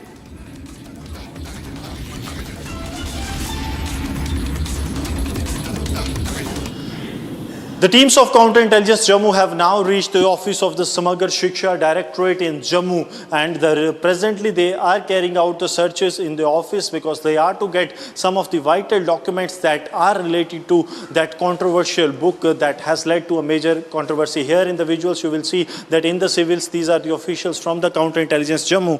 The teams have been led by the SP rank officers. They are here presently, and right now we are reporting from outside the Samagra Shiksha office where the teams of CIJ have already reached. Senior officials are also here and they are carrying out the due process, because the important part continues to be that they have to get those documents, those supply orders that have been given to the publisher. That is, first is Oberoi Book Service and second is the dominant publisher that is based in Noida, where the raids are also underway. The subsequent raids are continuing there. Here the senior officials are also arrived along with the digital experts that are here, so that they can get the details of who actually issued the supply order, what were the reasons behind this, who were the persons who were part of the committee that was to carry out the scrutiny of the books. And here inside the office of Bhavani Rakwal, the director, the project director of Samagra Shiksha Abhiyan, the raids are presently continuing. The officials are checking out for the documents, and this case is now expanding overall. This is expanding not only in Jammu and Kashmir but out from Jammu and Kashmir also. As we speak, there are many of those who are involved in this, and that is something that the CIJ is looking to nab or are looking to ensure that their wrongdoings are caught. This case has been registered under the Unlawful Activities Prevention Act Section 13, and now the action is continuing not only in Jammu and Kashmir but also in the national capital. Now, my colleague Gursimran also spoke to the Deputy Chief Minister Surinder Chaudhary on the anti-India book row. Let's listen into his statement as well. हमारे साथ deputy chief minister Surendra Choudhary मौजूद हैं। Sir, book को लेकर जो controversy हुई है उसमें बीजेपी ये कह रही है कि रेजिग्नेशन जो है वो एजुकेशन मिनिस्टर का इमीडिएट होना चाहिए और सीएम भी इसके लिए जिम्मेवार हैं। मेरे भाई, मैं एक ही बात कहूँगा कि बीजेपी वाले एक किताब के जो किताब छपी है उस किताब को हम खुद कंडेम कर रहे हैं। उमर साहब के नोटिस में आया, उसी टाइम उन्होंने एक्शन लिया। मैडम स्कीना जो एजुकेशन मिनिस्टर हैं उनके नोटिस में आया, उसी टाइम एक्शन ले लिया। लेकिन जहाँ तक ताल्लुक है उसकी इनकी किताब का, ये किताब उठाई, हमने फाड़ी और फेंक दी रद्दी की टोकरी में, बात ख़त्म हो गई। अब हमें बीजेपी वालों से जरा आप ये सवाल पूछ लेना, उनको पूछना कि भैया नीट का पेपर लीक हुआ, जो बच्चे माँ बाप के मर गए, वो ख़त्म हो गए, दुनिया छोड़ के चले गए, क्या वो बच्चे वापस आ सकते हैं? ये किताब तो छपी, फट गई, ख़त्म हो गई, इंक्वायरी इनिशिएट हो गई, लोगों को सस्पेंड कर दिया गया। बट जो बच्चे इस दुनिया को छोड़ चले गए, जिनके ख्वाब थे, बच्चों की आंखों में भी ख्वाब था, उनकी माँ बाप की आंखों में भी ख्वाब था कि हमारे बच्चे कुछ बनेंगे, आज वो बच्चे दुनिया में नहीं रहे। एक बार भी जम्मू कश्मीर की बीजेपी बोली कि नीट का एग्ज़ाम जब लीक हुआ तो क्या उस मिनिस्टर को रिज़ाइन नहीं करना चाहिए? क्या बीजेपी के लोग वो रिज़ाइन मांगेंगे? ज़रा उनसे आज शाम को ये सवाल पूछ लेना और कहना कि ये किताब को नीट के एग्ज़ाम से मत जोड़ो। किताब तो ख़त्म हो गई, आपके सामने है, आप एक सीनियर जर्नलिस्ट हैं, बट क्या वो डेड बॉडियाँ हैं, वो बच्चे जो दोबारा जिंदे होकर वापस अपने घरों में आएंगे? इसलिए बीजेपी के लोगों को बोलो, जम्मू कश्मीर की बीजेपी को, कब तक इन नौजवानों की लाशों पे सियासत करोगे? एक दिन तो सच बोल दो यार, कभी तो कभी सच बोल दो, कम से कम रब से तो खौफ खाओ। सर, इस मामले में काउंटर इंटेलिजेंस जम्मू ने आतंकी धाराएं UAPA के तहत मामला दर्ज किया है, और अब जब हम और आप बात कर रहे हैं तो नोएडा में भी रेड्स जारी हैं, उसके अलावा समग्र शिक्षा का जम्मू ऑफिस में भी रेड्स जारी हैं। वो कह रहे हैं कि ऐसा लगता है कि एक बड़ी कॉन्स्पिरेसी थी जिसमें कि देश को बदनाम करने की कोशिश, और जो फ्यूचर जनरेशन है। बिल्कुल, आपकी बात सही है, कॉन्स्पिरेसी तो है, कॉन्स्पिरेसी हुई है, लेकिन उस कमेटी की गलती है जिस कमेटी ने ये बुक पास की, जिस कमेटी ने इस किताब को बढ़ावा दिया। वो कमेटी किस लिए कंस्टिट्यूट की जाती है? इसीलिए कंस्टिट्यूट की जाती है ना कि आप पढ़ के पूरी एक एक पेज, एक एक बरका पढ़ के, एक एक लफ्ज़, एक एक फुल स्टॉप, एक एक कॉमा पढ़ के फिर आप कमेटी वो बुक पास करेगी। कमेटी ने कैसे बुक पास की? इसलिए हम तो कहते हैं सख्त से सख्त। सकीना जी ने उसी दिन कहा कि इनको टर्मिनेट करो, इनको तो टर्मिनेट करना चाहिए। इसलिए जो आप कह रहे हो अच्छी बात है, इसमें हाई लेवल की इंक्वायरी होनी चाहिए, और जो मुलाजम इसमें शामिल हैं, जो लोग इसमें शामिल हैं, उनके खिलाफ सख्त से सख्त कार्रवाई होनी चाहिए। इस पर कोई समझौता नहीं होना चाहिए। तो हम बार बार कह रहे हैं, जो सस्पेंशन ऑर्डर आया था उसमें लिखा था by the order of the LG Jammu and Kashmir, वो ऑर्डर जो है, उस ऑर्डर की माने तो लेफ्टिनेंट गवर्नर ऑफिस के, तो भैया ये ड्यूटी है, आप हमें स्टेट दे दो, हम by the order of chief minister लिख देंगे। अब आप LG साहब की सरकार है, LG साहब के यहाँ नहीं है क्या? तो इसलिए लॉ एंड ऑर्डर तो LG साहब के पास है। तो LG साहब ने अगर ऑर्डर निकाला है तो वो भी तो गवर्नमेंट के हिस्सा है। आज की डेट में LG साहब, क्योंकि हम UT में हैं, तो जब यह यूटी है तो एलजी साहब ऑर्डर निकालेंगे, तो आप जिस दिन हमें स्टेट दे दोगे उस दिन हम खुद अपने ऑर्डर निकालेंगे। उसीलिए तो हम 12 तारीख को यहाँ जलसा कर रहे हैं और इसीलिए तो हम 20 तारीख को जंतर मंतर पे धरना देने जा रहे हैं। यही तो स्यापा यूटी का मुकाने जा रहे हैं। Thank you. And viewers, we have a big story coming in from the business and financial markets. The Indian equity benchmarks ended on a positive note today, with the Sensex closing 0.53% higher and the Nifty crossing the 24,300 mark for the first time.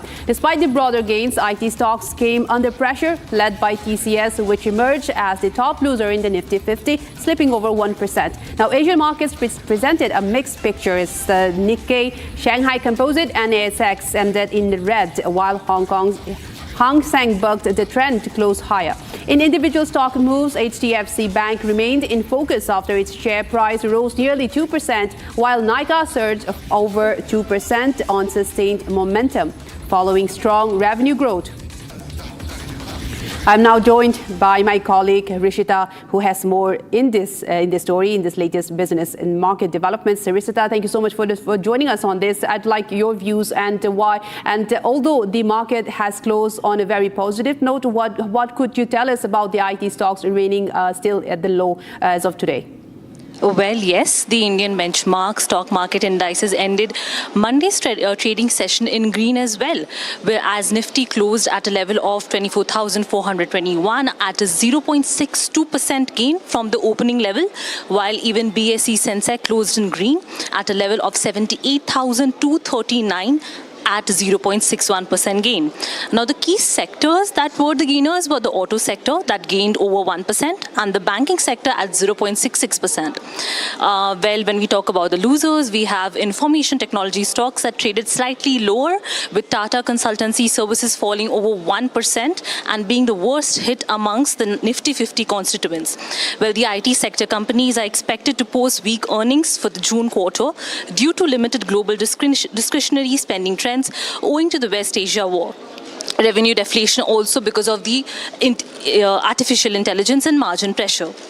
Well, now when we get to in terms of stocks, Nykaa rose over 2%. Nykaa parent FSN e-commerce gained 2.3% after its quarterly business updates suggested sustained momentum in revenue growth. Talking about the global cues, we have the Asian markets today closing on a mixed note.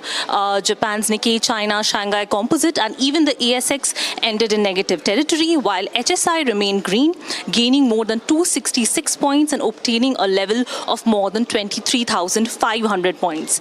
Across the West, market sentiment turned notably optimistic as renewed US-Iran peace talks triggered positive sentiment amongst investors while relaxing geopolitical risk premiums.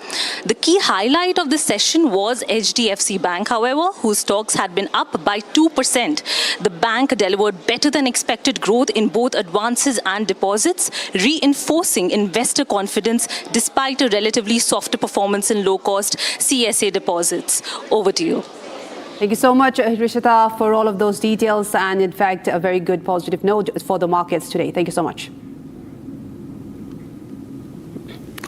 And now, viewers, we move on to another story. A major tragedy has struck Mumbai as heavy monsoon rains triggered a landslide, completely blocking the Mumbai-Pune expressway.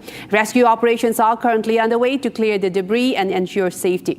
In this video, we bring you the latest updates on the Mumbai landslide, the expressway's current situation, details of rescue efforts, and important travel advisories for commuters. Let's take a look.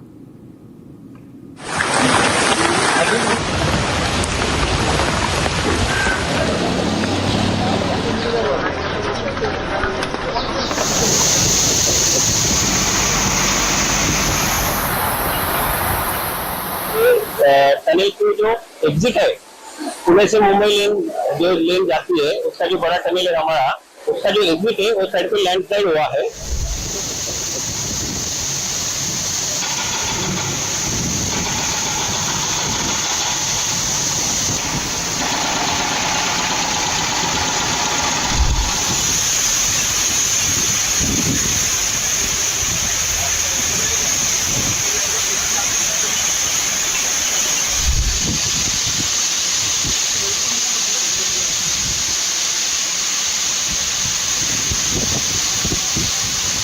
ये area में जो रात भर बहुत ज्यादा बारिश हो रही है उसकी वजह से टनल की जो एग्जिट है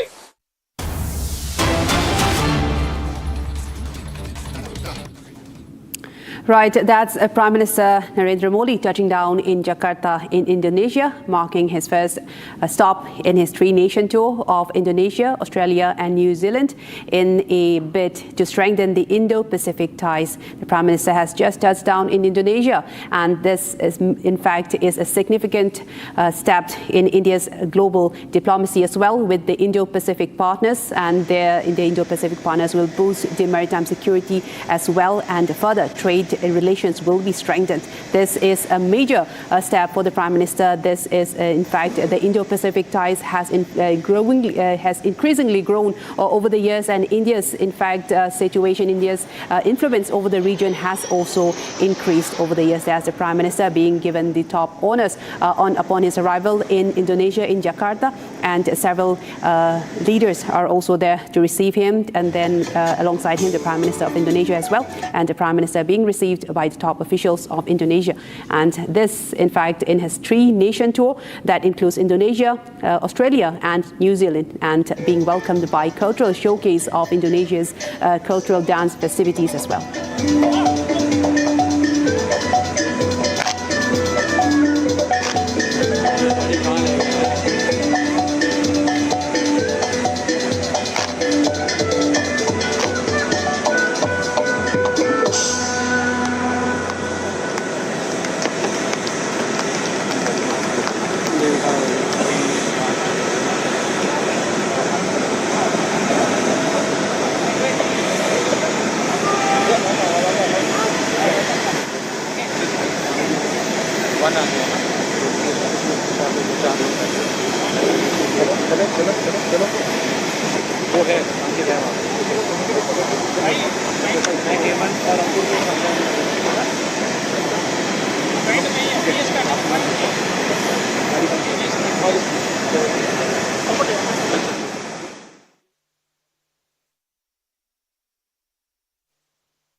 Right, that's the Indonesian president shaking hands with the Prime Minister, and this a very key visit for the Prime Minister as well, touching down in Jakarta, and several deals, including defense, will be signed, including a $450 million BrahMos supersonic missile deal as well, along with the $350 to $450 million BrahMos deal, along with other defense cooperation with Indonesia. This is a very crucial visit for India as India continues to strengthen its visibility and influence across the Indo-Pacific. This is part of the three-nation tour of the Prime Minister, including Indonesia, Australia and New Zealand. The Prime Minister will be staying in Indonesia for 2 days from the 6th of July to the 8th of July, where several bilateral talks will also be held between the two nations. A very crucial visit, in fact, and the Prime Minister will be hosted by the Indonesian President Prabowo Subianto.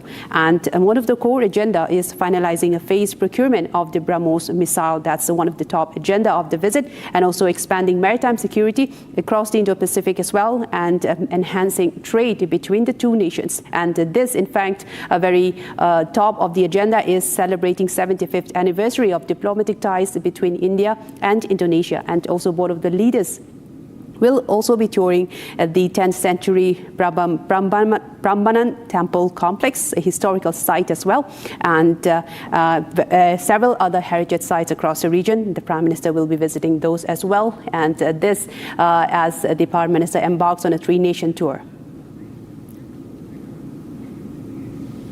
So we heartily, warmly welcome our Honorable Prime Minister Modi ji. We are excited to just see him, see a glimpse of him, and we are waiting for this moment for the entire life. I think it's a great opportunity for all of us. Thank you so much. अपना नाम बताएं। या मेरा नाम अभय अग्रवाल है। मैं Indonesia में 25 साल से रह रहा हूँ और मोदी जी का स्वागत करने के लिए दोबारा उत्सुक हूँ और उनसे काफ़ी कुछ मतलब इंडिया और इंडोनेशिया के रिलेशनशिप को काफ़ी स्ट्रेंथन कर रहे हैं। उनसे यही कामना है। मेरा नाम सविता मानधनिया है, मैं बॉम्बे से हूँ और आज बहुत खुश हूँ कि सामने से मोदी जी का ऐसे सम्मान करने को हमें मिलेगा और इतनी नज़दीकी से आज मोदी जी भारत का इधर सब करने को आ रहे हैं, तो जय भारत। हेलो, मेरा नाम सपना है, मैं दिल्ली से हूँ और हम सब आज इकट्ठे हुए हैं मोदी जी का स्वागत करने के लिए। हम सब बहुत ही खुश हैं कि मोदी जी इतना अच्छा काम कर रहे हैं कि भारत का नाम सभी जगह रोशन कर रहे हैं। Thank you. मैं ज्योति तखूजा, मैं राजस्थान से हूँ। आज बहुत बड़ा दिन है, कभी नहीं सोचा था कि हम ऐसे देख पाएंगे मोदी जी को। वो एक ग्लोबल लीडर हैं और हम बहुत खुश हैं कि हम उनसे मिलने आए हैं। मेरा नाम नीरज सखूजा है, मैं बीकानेर से हूँ। मैं बहुत एक्साइटेड हूँ कि आज मोदी जी को पास से देखूँगा। यहाँ पे दे देते हैं। Thank you. हेलो, मैं बनारस से हूँ, एकता अग्रवाल मेरा नाम है, मोदी जी के कॉन्स्टिट्यूएंसी से हूँ और अभी मोदी जी ने बंगाल में जीत की हासिल की है। मेरा वहाँ ससुराल है। मोदी जी को उसके लिए बहुत बहुत बधाई हो और हम उनके स्वागत के लिए यहाँ इकट्ठे हुए हैं। बहुत बहुत धन्यवाद। Hello prime minister Modi ji, नमस्ते। मेरा नाम अंजू है एंड मैं बॉम्बे से हूँ। आपका बहुत बहुत यहाँ पे स्वागत है। एक बार आप सब लोग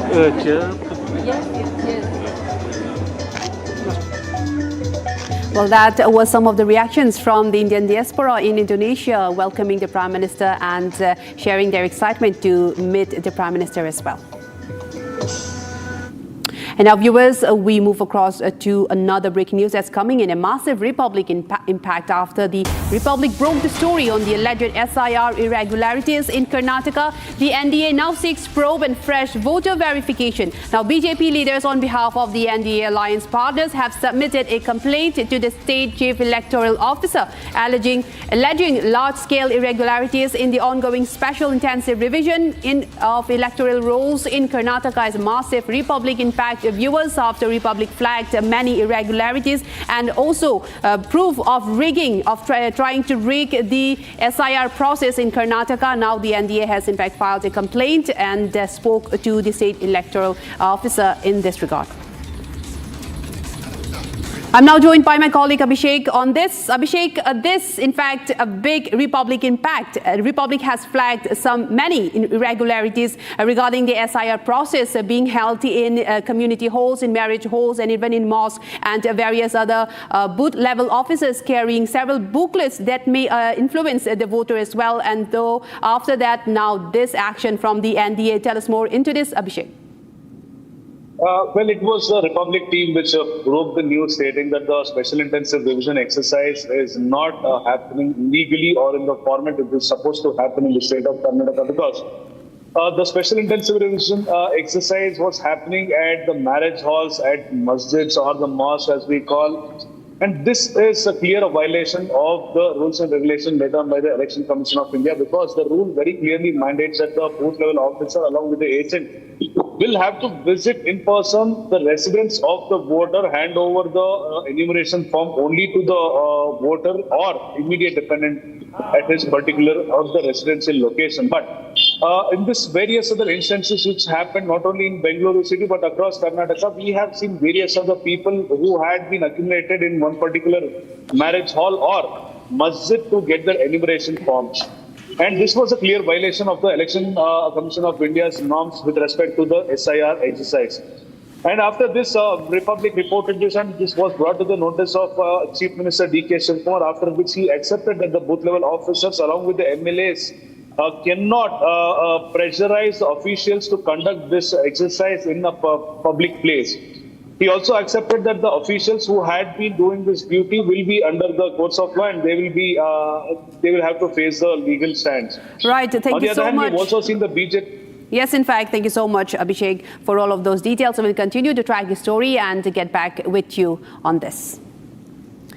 And now, viewers, we're slipping into a very short commercial break, but we'll be right back with you with more stories on the other side as Republic continues to track more stories, both nationally and global. Now, coming up after a very short break, Meta promotes child sexual abuse and soft porn content on its social media platforms on Facebook and Instagram. We're tracking all of this after a break. coming up next.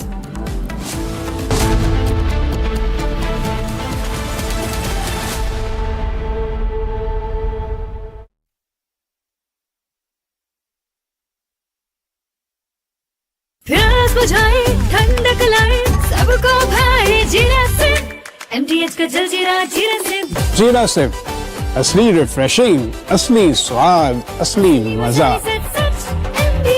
MTH केसरिया से मन जोगी हुआ रे, दिल झूमे देखो पतवारा हुआ रे, केसरिया से मन जोगी हुआ। हर पल मनाओ केसरी त्योहार। विमल, बोलो जुबान केसरी। आर प्योर सूजी पास्ता उबालो मिलाओ और खाओ 8 मिनट में तैयार। क्या टेस्ट है सबका राजा R pure masala.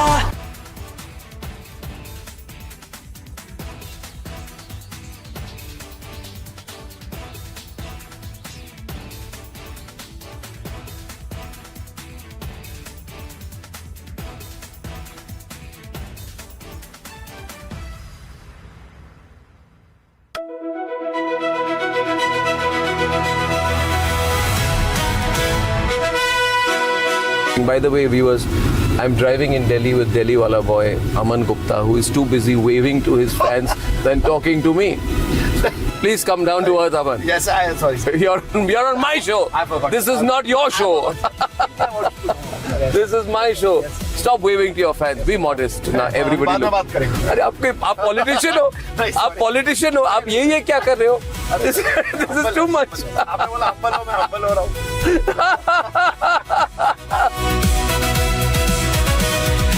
You became very famous during Balika Badhu. At that time, there was a huge amount of fame and focus.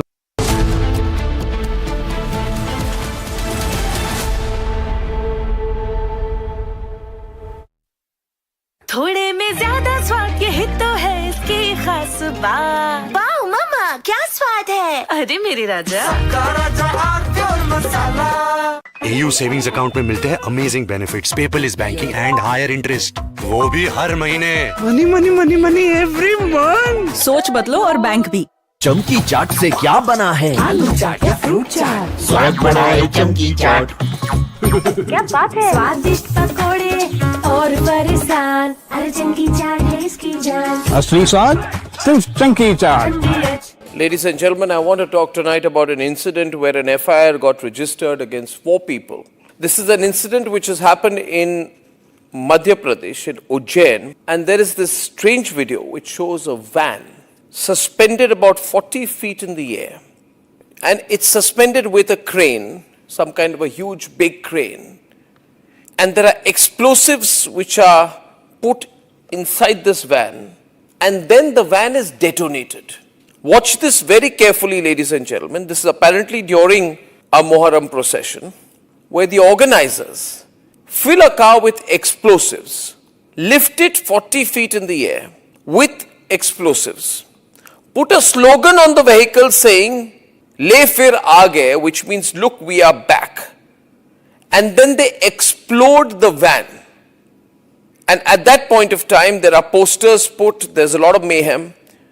It's also seen in the video that there are 2 people who are waving red flags before the blast, and the car is detonated mid-air amidst the spectators. There are videos from an Instagram account which also show a young man performing other explosion-related stunts, such as filling a drum with explosives and blasting it. And there are intense explosives used out there. This is all a celebration of explosions. These are not fireworks, let me tell you this, viewers. Now the police arrested the accused, and there was a procession of the accused also taken out. The accused identified as one Shoaib, Zahid Khan and Taslim. Shoaib organized the event, and Zahid and Taslim were the ones waving the flag while standing on the vehicle before the vehicle was blown up. This is what has happened. And this is the strangest and most dangerous incident that has happened, because we don't know what is the message that they were trying to send by carrying out a car explosion. Please look at these pictures with concern. A crane hoists a car 50 feet into the air and a mock terrorist attack is carried out. A hanging enacted with little purpose connecting the act to the occasion. There was an attempt at some kind of messaging. And ladies and gentlemen, remember what happened in Red Fort just 8 months back.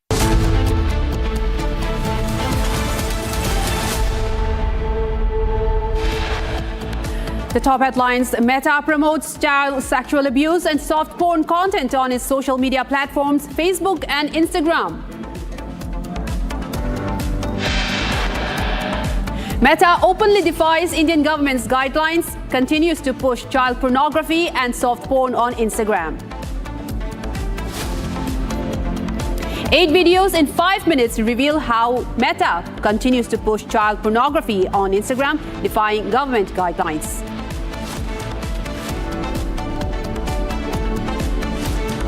NIA has filed a supplementary charge sheet in the Pahalgam attack, and terrorist Hafiz Saeed has been named as the person behind the attack.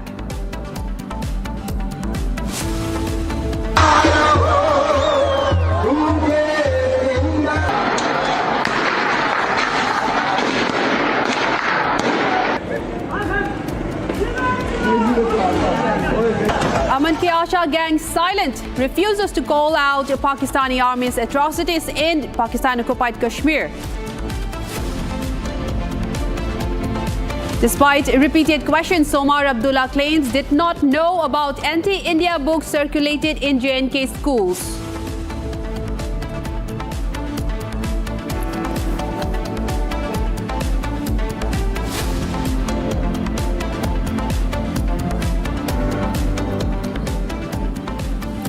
Viewers, beginning with a major breakthrough and a major story. A year after the cowardly terror attack in Pahalgam on April 22, 2025, which killed 26 innocent civilians, mostly Hindu tourists, the NIA has now identified and named the mastermind in a supplementary charge sheet that was filed. Lashkar Chief Hafiz Saeed has been identified as the mastermind of Pahalgam terror attack. According to the NIA, Saeed has been charge-sheeted both in his individual capacity and as the head of the banned terror outfit Lashkar-e-Taiba and its proxy organization, the Resistance Fronts, which is known as the TRF. He has also been charged under relevant provisions of the Bharatiya Nyaya Sanhita and the UAPA. Now, viewers, the charge sheet filed in continuation of the original 1,597-page charge sheet provides details of Pakistan's conspiracy, Hafiz Saeed's role and supporting evidence collected by the NIA in the case through meticulous scientific investigation and on-ground examination. This is the latest, a major breakthrough on the charge sheet that has been filed with regards to the Pahalgam attack that was a major cross-border terrorism on the Indian soil, where 26 innocent civilians, most of them Hindu tourists, was killed, and one local was also killed during that incident. And now the NIA has identified and now explicitly named Hafiz Saeed as the man behind the attack. I'm also now joined by my colleague Gursimran, joining us on the phone line to give us more details into this. Gursimran, thank you for joining us again on this broadcast. And this is a very big breakthrough that NIA filing the charge sheet and explicitly naming Hafiz Saeed as the man behind the Pahalgam terror attack. And can you tell us more into this, Gursimran? So based on the investigation that the National Investigation Agency has carried out in last 7 months, especially after the filing of the charge sheet on the charge sheet that was filed on 15th of December. And since the NIA was working on this modus, that is to dig out more details, because when the first charge sheet was filed, it was Sajid Jatt, also known as Saifullah, was charge sheeted along with the 3 Pakistani terrorists that were killed in the Operation Mahadev in the Srinagar. And then we saw that there were 2 other, those who actually helped the Pakistani terrorists to carry out the attack. They were charge sheeted in the first charge sheet. Then NIA went on to work on the second charge sheet. It took NIA 6 months and 19 days to be very precise to work on this angle. that looks into the backward linkages of the Pakistani terrorists that carried out this attack. And during the investigation, they got hold of the mobile phone as well as some of the digital evidences. By then, the FSL reports, they also came from the FSL and from the central FSL database analysis. It came into being that they were in touch with the handlers across the border. When the database was completely scanned by the NIA, it came into being that it is none other than the Lashkar chief Hafiz Sayyid who was taking the shots. He was the one who was communicating to these terrorists that how this attack was to be carried out. Though there was some delay in carrying out execution of the attack by the terrorists on ground, but this has been a pre-hatched conspiracy that was done by the Lashkar chief Hafiz Sayyid. And since then, the NIA was digging more details to it. We are told that it was in 4 months that NIA had a clear-cut clue that it is the Lashkar chief Hafiz Sayyid who is directly involved in this. But then they took a couple of months more to file this supplementary charge sheet because they had 180 days time to file the charge sheet and they got some extra time also. So going by the book, they took that time and they clearly have established minute details of the involvement of the Lashkar chief along with his movement details. Everything has been minutely worked upon by the NIA and has been now submitted before the NIA court in Jammu that clearly establishes the role of Hafiz Sayyid. Now, how this is going to help? This will help NIA after the charge sheet is accepted by the court and the further trial will begin. NIA will move for the letter rogatory. That is very important. That will be sent to Pakistan to hand over Hafiz Sayyid to India for the remaining trial to be executed. And then again, Pakistan will be exposed because time and again Pakistan has shielded these terrorists. Pakistan will have two options, either to get exposed or to hand over Hafiz Sayyid to India. And that's the only time will tell which Pakistan will choose. But Pakistan has completely been exposed and the call details that have been accessed by the NIA, they clearly established that it is in Pakistan where the terrorists were in contact with their top handlers. Thank you so much for all of those details, Gursimran. Indeed, a very major breakthrough, and we'll continue how it unfolds, especially with regards to the NIA that has named Hafiz Sayyid as the man behind the Pahalgam attack. Now, viewers, we move on to another story now with the Pakistan-occupied Kashmir. The region is on edge as the Jammu Kashmir Joint Awami Action Committee, the JAAC, has issued a 48-hour ultimatum to Islamabad, warning of a grand and final action on July 9 if their demands are not met. What began as protests against skyrocketing electricity bills, flour shortages, inflation, and lack of basic rights has now escalated into a broader movement demanding political justice and an end to decades of neglect. The sit-in will continue indefinitely with calls for massive mobilization on July 9, including overseas Kashmiris. Now, Republic has now accessed exclusive visuals from these intensifying protests. Let's take a look.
शायद 9 जुलाई के बाद आपके पास एक दिन का भी वक्त न हो, इसलिए उस ऐलान की तैयारी आज से ही हरियाणा पूंछ, हरियाणा मीत पर डिवीजन मीरपुर डिवीजन से मेरी ये अपील है कि जिस तरह आपने तमाम तर रुकावटों को अबूर करते हुए 9 जून को लॉन्ग मार्च जो वो पुंछ की हदूद में दाखिल किया था, उसी तरह 9 जुलाई की जो अगले लाए अमल का यहाँ से ऐलान होगा, मीरपुर डिवीजन तैयार रहो।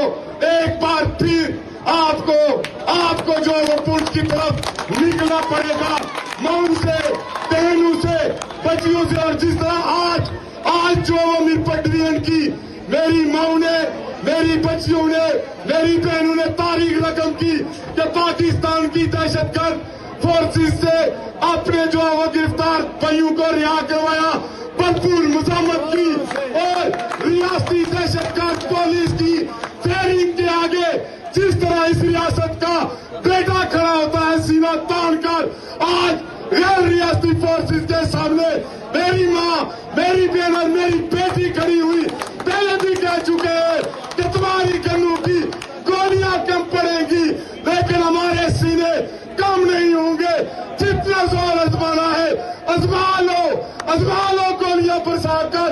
आपने बम गिरा कर देखा इस धरने पर, और आज देख लो कि इस पंडाल में माएं नजर आती है, बहनें नजर आती है, बच्चियां नजर आती है। ये तुम्हारी गोलियां, तुम्हारी गिरफ्तारियां, तुम्हारे बम जो है, ये हमें खौफजदा नहीं कर सकते। And now, viewers, we turn our attention to the Prime Minister's three-nation tour.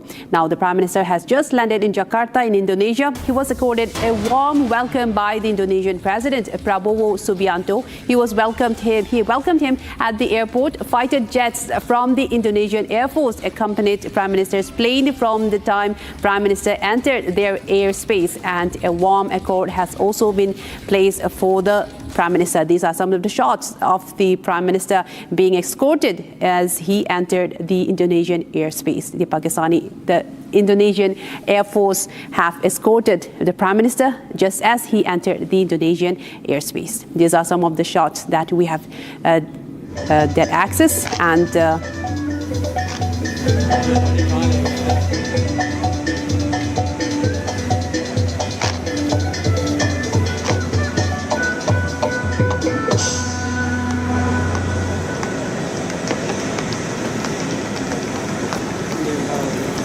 Right, I'm also joined by my colleague Chandrakala on the phone line, who has some more information on this. Chandrakala, thank you so much for joining us on this, and we'd like to know more details on the Prime Minister's visit on the three-nation tour, and his first stop being Indonesia. And also, India is celebrating 75 years of friendship with Indonesia as well. Can you tell us more details at India's top agenda with the India and Indonesia ties, and also the three-nation tour that the Prime Minister has embarked today?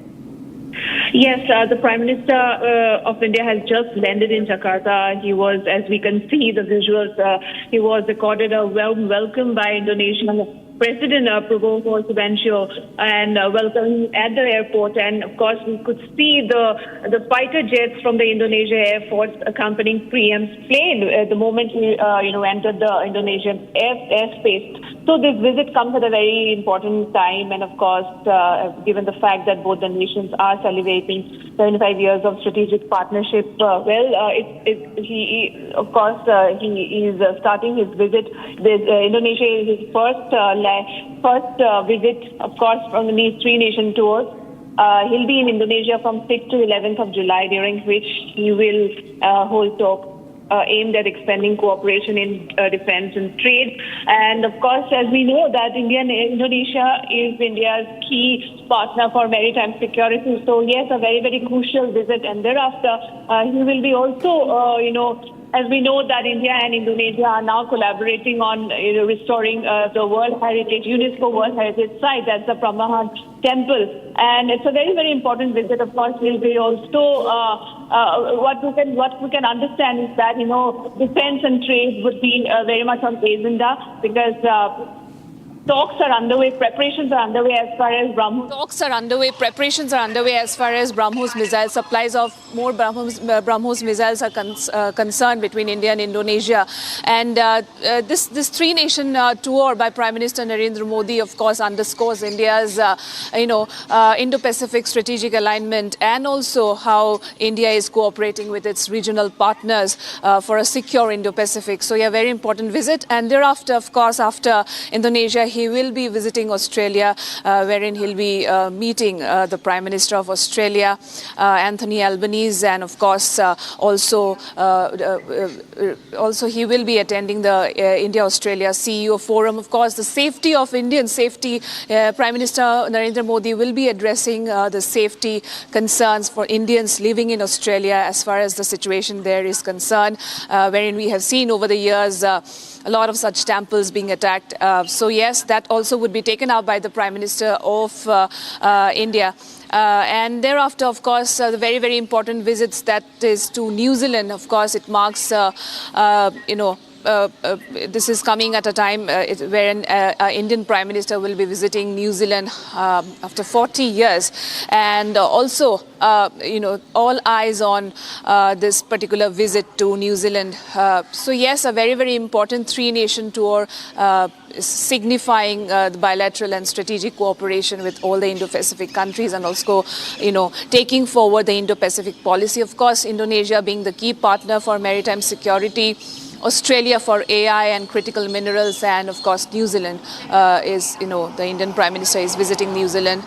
This visit comes just after the free trade agreement signed between both the nation, between India and New Zealand, which will boost trade and of course create jobs. So yes, a very important visit. All eyes on first leg of his trip, that's to Indonesia. Tomorrow he will be receiving a ceremonial welcome in Jakarta, and thereafter bilateral engagements. That's right. And we will be updating you further with all the visits. Yeah. Right. Thank you so much, Chandrakala, for all of those details. And in fact, you've highlighted how important this visit is for India, as well as India is looking to strengthen its influence in the Indo-Pacific region. And viewers, now after that story of the Prime Minister, we move on to another major story that's happening in Mumbai. Now, a major tragedy has struck Mumbai as heavy monsoon rains triggered a landslide, completely blocking the Mumbai-Pune expressway. Now, rescue operations are currently underway to clear the debris and ensure safety. In this video, we bring you the latest updates on the Mumbai landslide,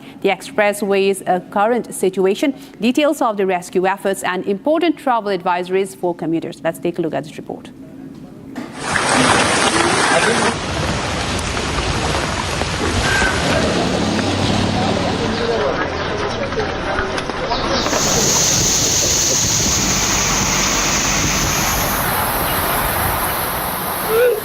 tunnel की जो exit है, पुणे से मुंबई लेन जाती है, उसका जो बड़ा tunnel है हमारा, उसका जो एग्जिट है वो साइड पे लैंडस्लाइड हुआ है।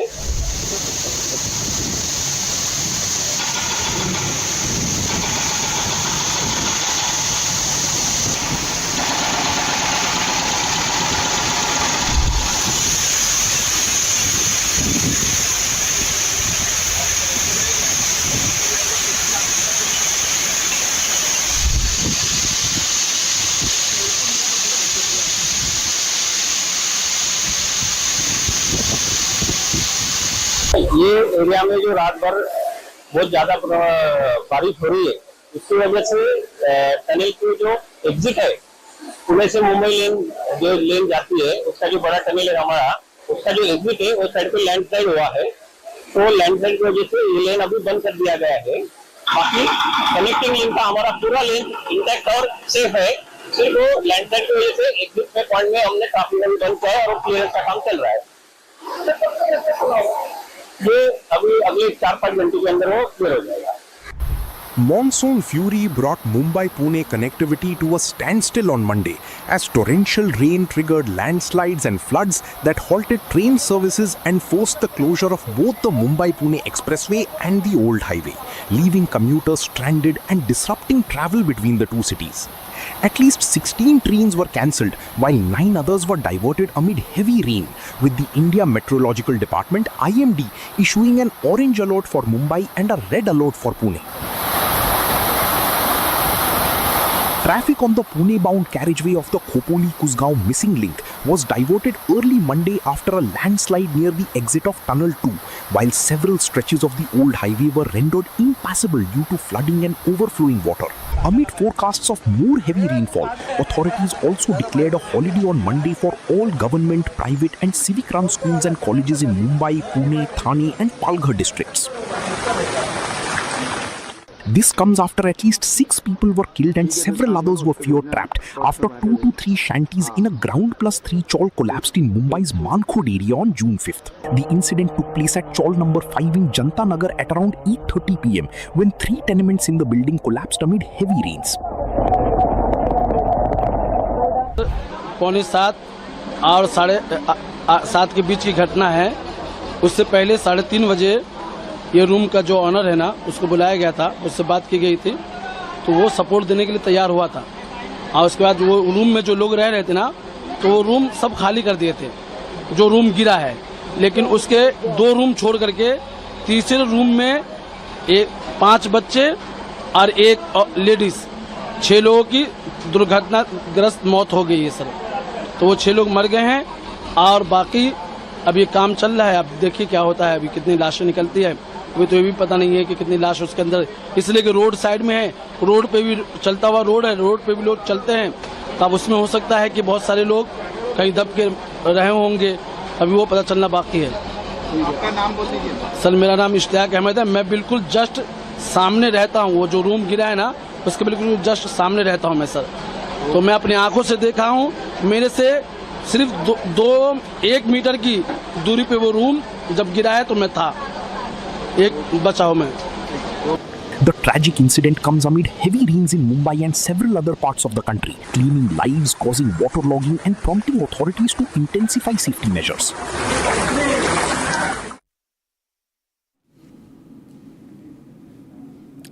And viewers, moving ahead, in the controversial book row from Jammu and Kashmir, counter-intelligence Jammu teams have raided the office of Samagra Shiksha.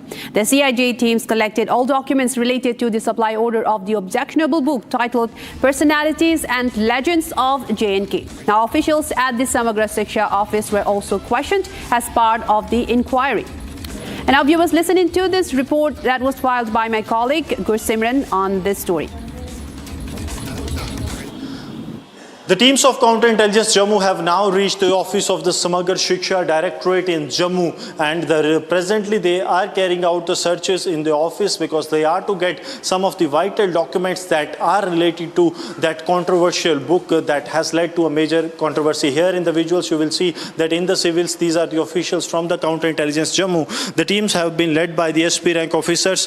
They are here presently, and right now we are reporting from outside the Samagra Shiksha office, where the teams of CIJ have already reached. Senior officials are also here and they are carrying out the due process, because the important part continues to be that they have to get those documents, those supply orders that have been given to the publisher. That is, first is Oberoi Book Service and second is the dominant publisher that is based in Noida, where the raids are also underway. The subsequent raids are continuing there. Here the senior officials are also arrived along with the digital experts that are here, so that they can get the details of who actually issued the supply order, what were the reasons behind this, who were the persons who were part of the committee that was to carry out the scrutiny of the books. And here inside the office of Bhavani Rakwal, the director, the project director of Samagra Shiksha Abhiyan, the raids are presently continuing. The officials are checking out for the documents, and this case is now expanding overall. This is expanding not only in Jammu and Kashmir but about from Jammu and Kashmir also. As we speak, there are many of those who are involved in this, and that is something that the CIJ is looking to nab. And now, viewers, we are taking a very short break at this moment. We'll continue to stay with more stories after this. Coming on the other side, Meta promotes child sexual abuse and soft porn content on its social media platforms, Facebook and Instagram. Coming up next after a short break.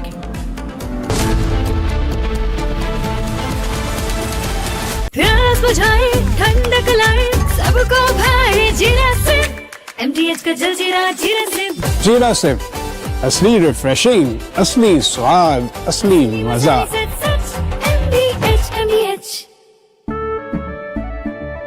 केसरिया से मन जोगी हुआ रे, दिल झूमे देखो बंटवारा हुआ रे, केसरिया से मन जोगी हुआ। हर पल मनाओ केसरी त्योहार।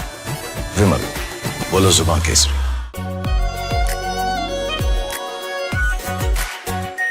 Are pure shahi paneer masala, delicious, healthy every day.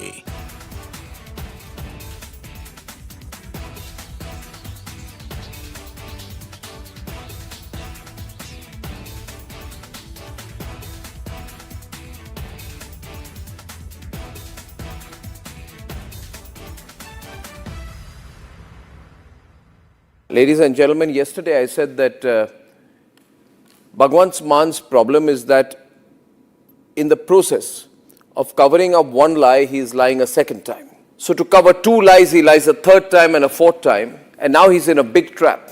He is doing everything possible to save his job, but it's going to become more and more difficult for him. Plus, I think he has some very foolish advisors. You see, this controversy is about a younger Bhagwant Mann. He's about 52 years now, 52 or 53.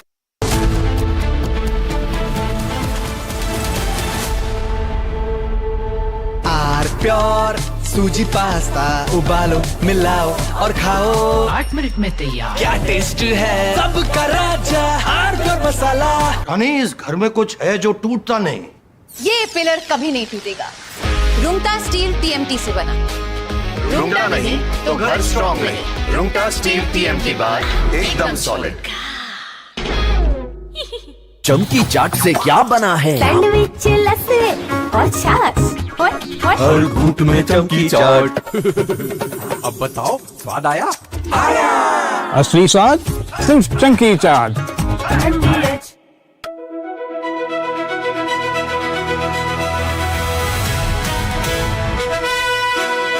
By the way, viewers, I'm driving in Delhi with Delhi wala boy Aman Gupta, who is too busy waving to his fans than talking to me.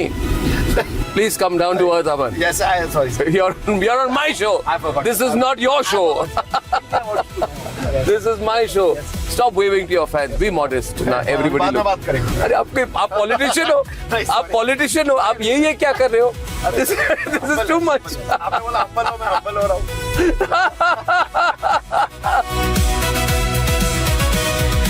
You became very famous during Balika Badhu. At that time, there was a huge amount of fame and focus, right? There was. People must be writing about you. The paparazzi would have written about you. There were no paparazzis at that time. You're not that old. Don't No, I mean it. There were no paparazzis. You were no paparazzi at that time. There were no paparazzis. This has happened now? This is There was no Viral Bayani then? Back then, it was just, What do you mean back then? If you keep talking, I'm over a decade older to you. If you keep saying back then I'll stop driving the car here. No, I'm sorry. I don't mean... What am I then? Back then.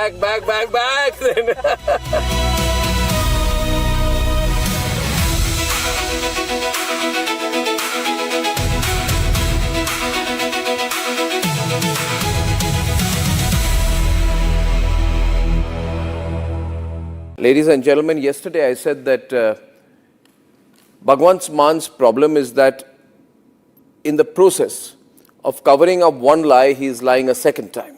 So to cover two lies, he lies a third time and a fourth time, and now he's in a big trap.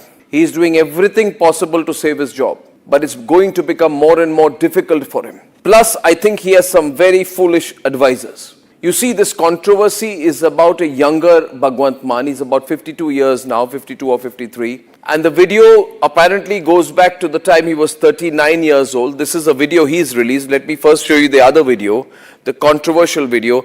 This, ladies and gentlemen, is a picture of Bhagwant Mann at the age of 39.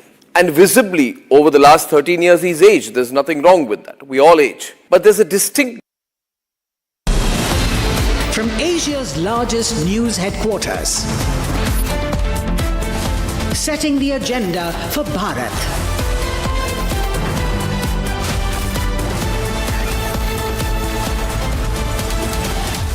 You're watching Republic.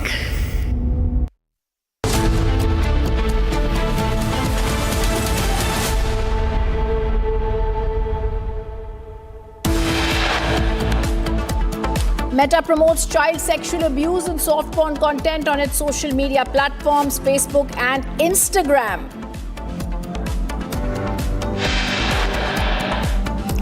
Meta openly defies India's government guidelines, continues to push child pornography and soft porn on Instagram.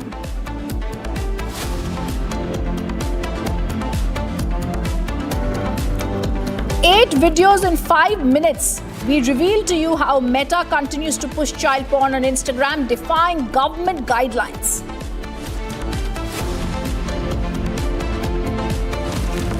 NI has filed a supplementary charge sheet in the Pahalgam attack, and terrorist Hafiz Saeed has been named as the person behind the attack.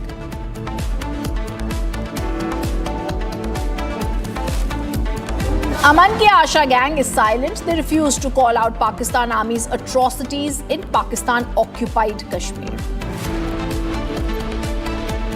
Despite repeated questions, Umar Abdullah claims he did not know about anti-India books being circulated in Jammu and Kashmir schools.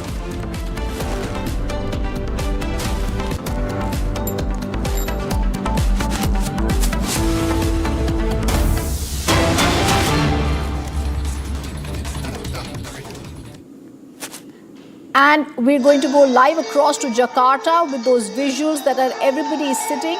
Prime Minister Modi currently in Jakarta. He's already on his 3-nation tour that has started. Prime Minister Modi there being welcomed in Jakarta.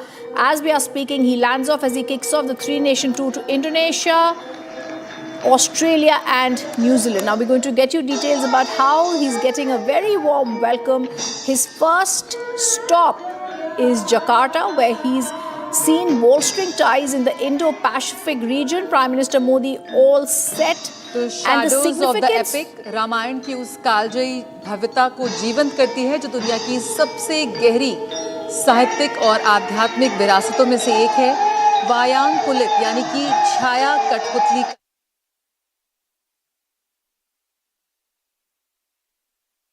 Joining us live on the story, Chandrakala, India and Indonesia are poised to transform their historical ties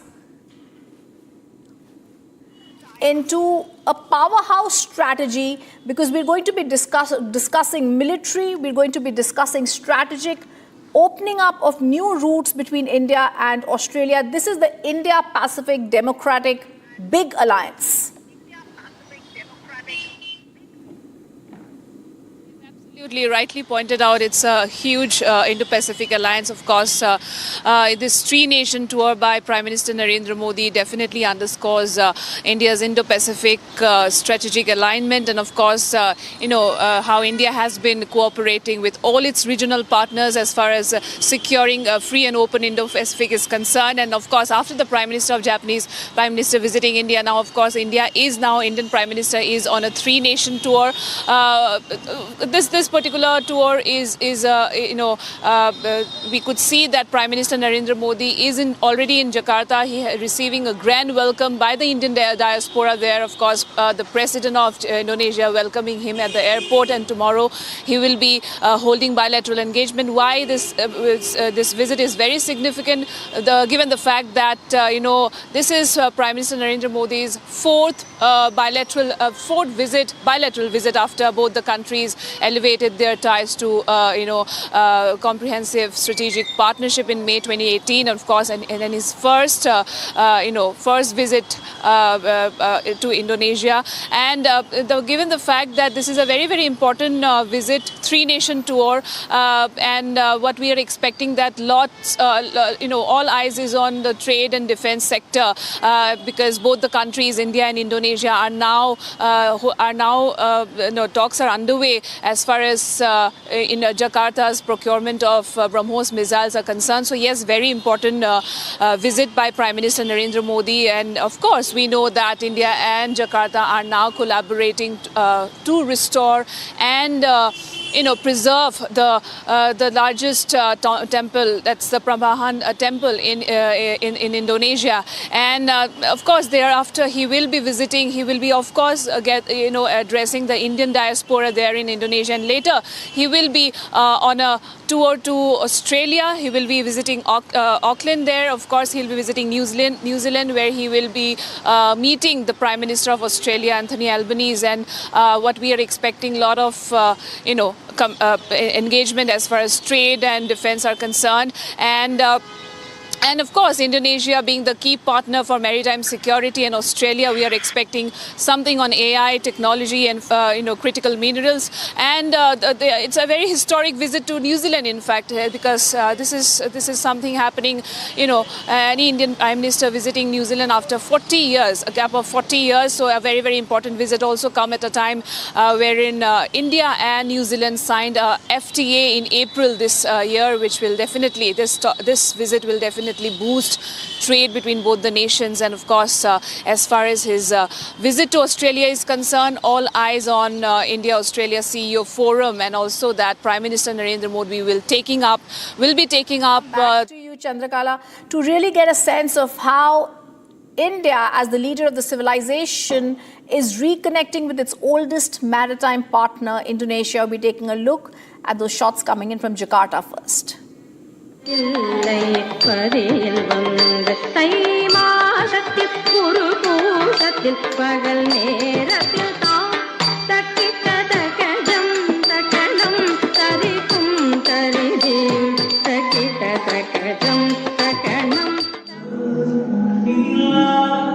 इसके अलावा साथ ही बिहार धर्म रत्न समूह के बौद्ध युवा नर्तकों ने त्रिरत्न को नमन करती है।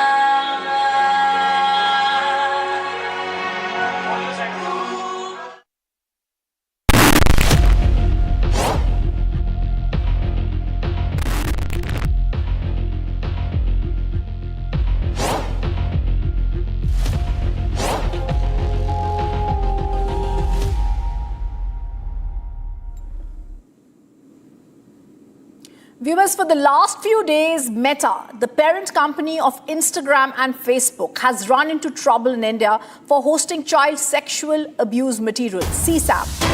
We're getting you news about our investigation. Despite being pulled up by the Indian government, Meta has not taken this controversial, abusive content down. Our Republic investigation in the last 1 week has shown some shocking, chilling facts. Some uncomfortable truths for Meta. Our investigation confirms child sexual abuse material is still online and easily accessible by users, irrespective of their age. The Republic investigation shows the algorithm at Instagram throws up the child sexual abuse material so easily that for us, 9 videos showed up in 5 minutes. Pornography and child abuse material is easily available on Meta's platforms.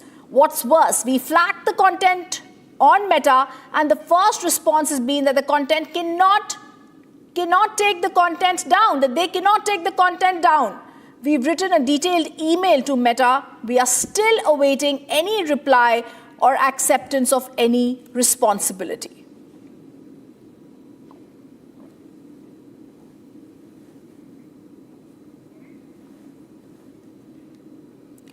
Let me go across to my colleague Niranjan joining us on the top focus story. Niranjan, this is shocking. CSAM material is available.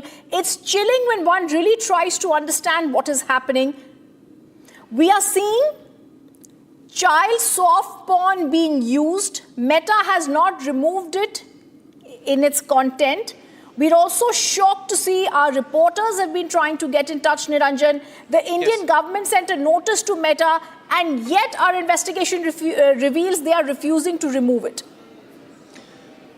Well, Rhythm, this is a week-long investigation. In fact, for the last almost 1 week, we've been trying to, find out how this works and whether child sexual abuse material, or simply put child porn was available on Instagram. In fact, our teams were trying to trace how easy or difficult it is and how, because everybody uses Instagram today, Rhythm, and the government has been pulling up, Meta, and this is not the first time, or we're not the only country that's pulled up Meta for hosting such content.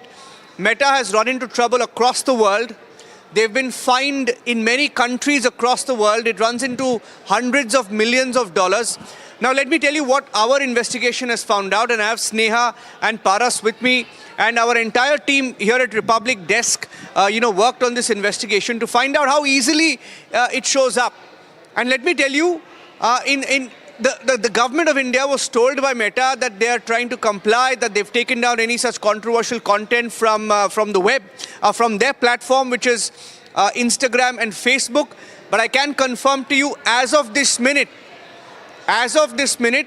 this content is available, because the last time we checked, it's 5 o'clock right now. The last time we checked, the videos were still available a few minutes back, and I have Sneha with me. Let me just ask Sneha what we found out in the course of our reporting. First of all, Rhythm, I was shocked to see the kind of videos that were showing up. As you continue to swipe, the algorithms see what kind of content a person wants, and they're just throwing up child sexual abuse material.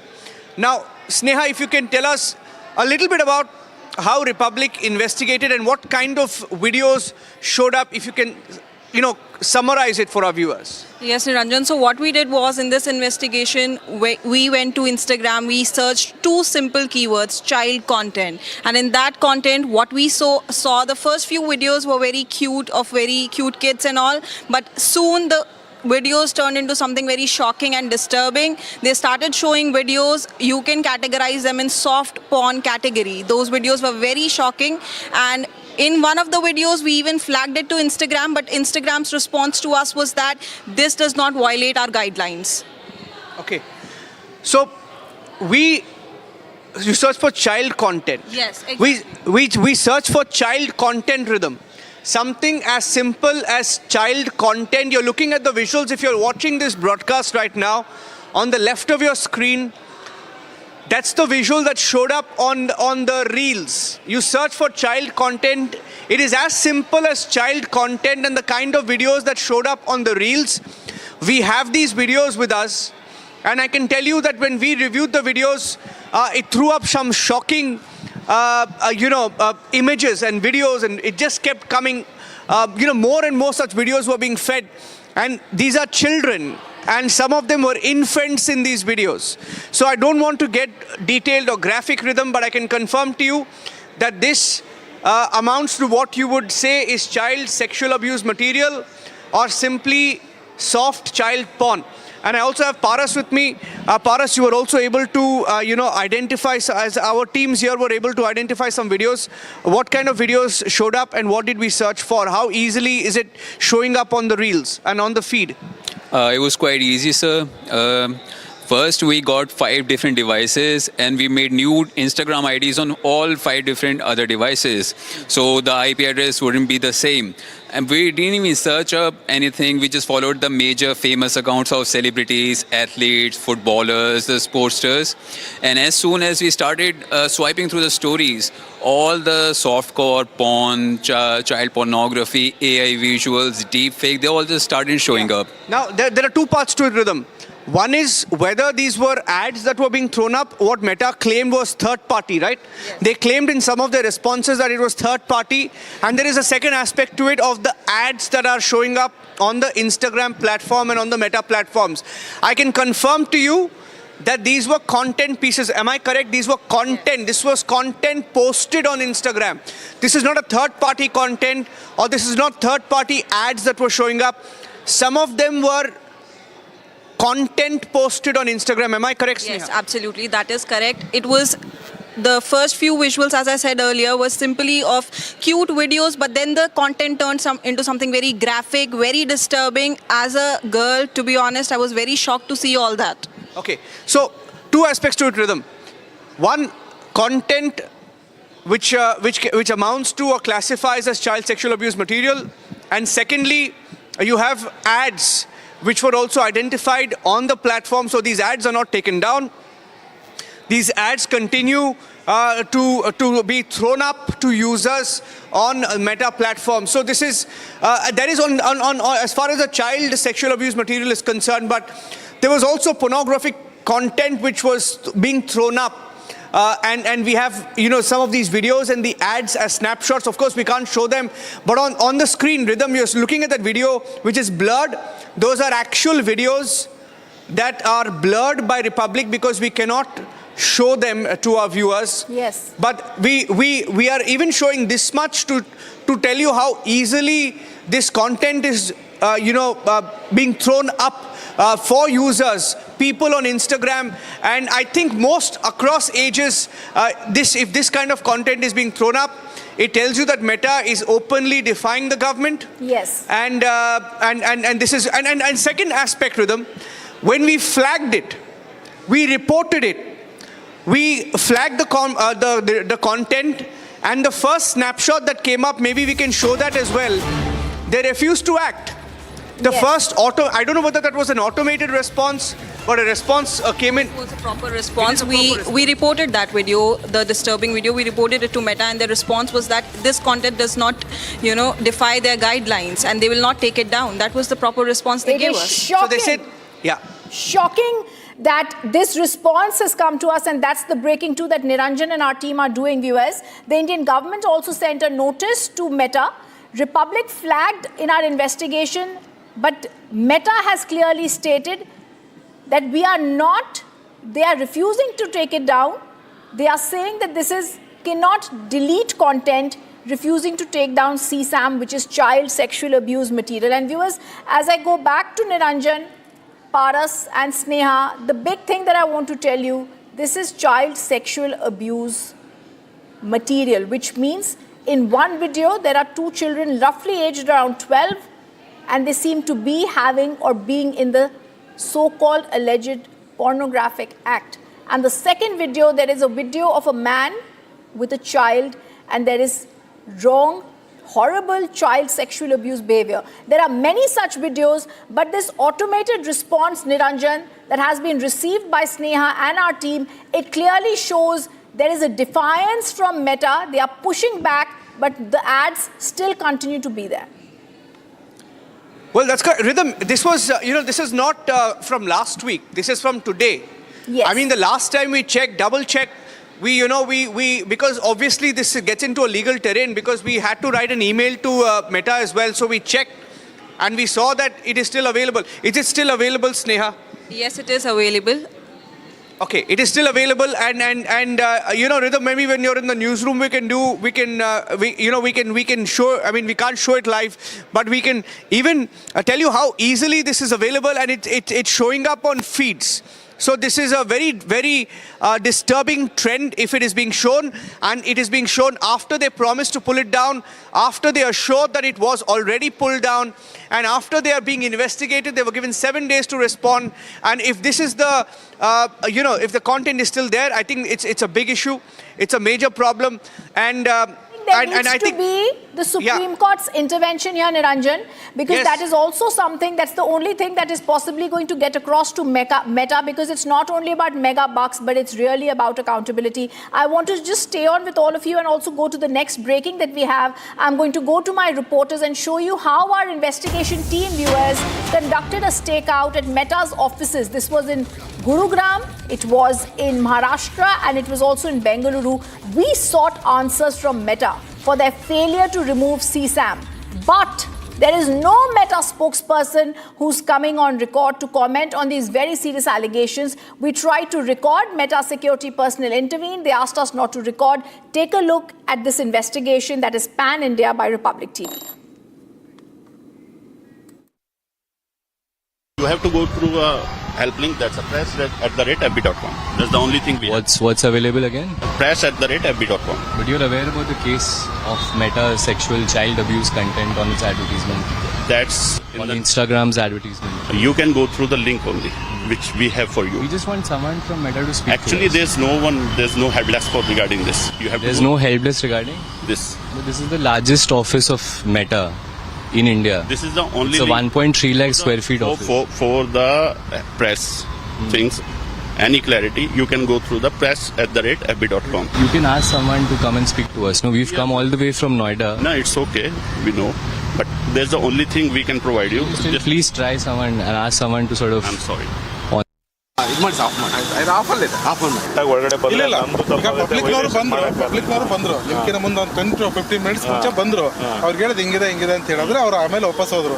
ಯಾಕಂದ್ರೆ ಇಲ್ಲಿ employees ಬರ್ತಾರೆ ಕೆಲಸಕ್ಕೆ. ಒಂದ್ round ಅಣ್ಣ by chance ಆಗುತ್ತೆ, ಅವ್ರು office ಒಂದ್ round intimate ಮಾಡಿ ಬಂದಿದ್ದಾರೆ. ಯಾಕಂದ್ರೆ ಇಲ್ಲಿ ಅವ್ರು ನಾವು client ಕಳಿಸ್ಬೇಕಾದ್ರೆ The controversy of new Meta ads rule continues, and when Republic tried to confront the Meta officials here in Mumbai office, we were not allowed to let in or meet any of the officials. Currently, I am outside the Mumbai Meta office in BKC.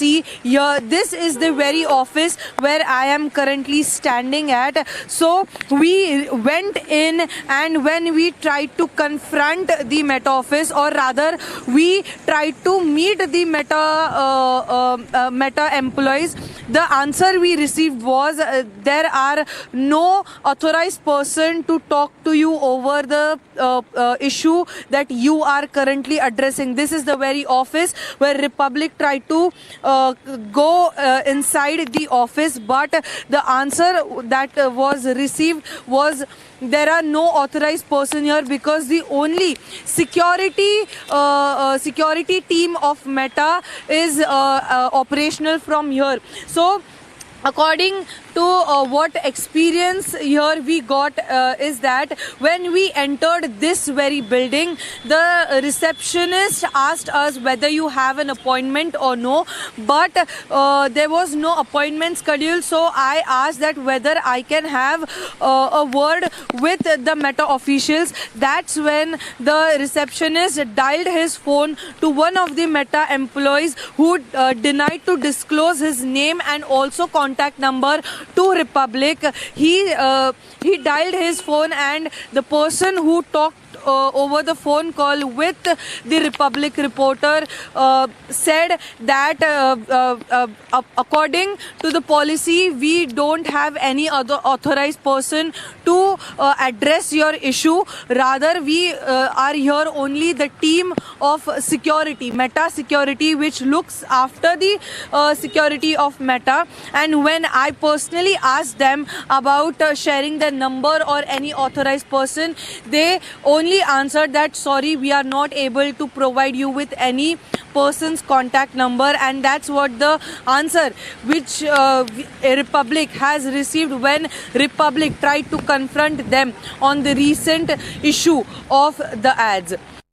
We are standing outside the Meta office in Hyderabad, where recently the Meta office has been served notice by the center, by the information broadcast ministry, saying that they have been promoting advertisements of child sexual abuse related to this child sexual abuse, and seeking a reply from them in a week. However, when we tried to contact the office people, the office head here in Hyderabad, there is no response as of now from the Hyderabad office of the Meta, and all they are saying is that the concerned leaders of the Meta will respond to this notice as per the given time, that is the 7 days that the center has given, and as per that they will respond. And the office here where we tried to enter and speak to a few people, there was no response from the Meta office in Hyderabad, and the Meta office, however, has been given 7 days time to respond to the notice served by the center, and we are yet to wait and watch what will the response from the Meta be on being questioned for promoting advertisements related to child sexual abuse. It is shocking that no answers are coming. I'm joined by all my colleagues who are part of this investigation. We have Nitin joining us from Gurugram, Abhishek joining us from Bengaluru, Revati from Mumbai, and we also have from Hyderabad, Aishwarya, and of course Niranjan, who's also been spearheading this investigation. I want to come to you, Nitin. You got a word with someone at Meta, but they refused to give you clear answers about who will take accountability. Right. So the first person to come out, since we've been here since the morning and seeking responses from Meta officials, there was this only one individual that stepped out from Meta, which was a security personnel head. And he gave us basic lecture on shooting them a mail and everything. And for the fact of the matter stands that we've done all of it and they're yet to respond via mail or since the 7-8 hours that we've been on ground, awaiting a response on the children involving children sexual abuse content that's been rampant on Instagram. And the fact of the matter also stands that we've been able to get people to speak to us off the record, which have previously worked with Meta, and these are ex-Meta Instagram officials who've told Republic Media Network exclusively that they're completely surprised and speechless at how Meta has failed in terms of both checks. Now, it's very important for the viewers to understand two facts, that the review system at Meta works with human intervention, but before it comes and it's escalated to the human level, it's AI automated systems play a very crucial role.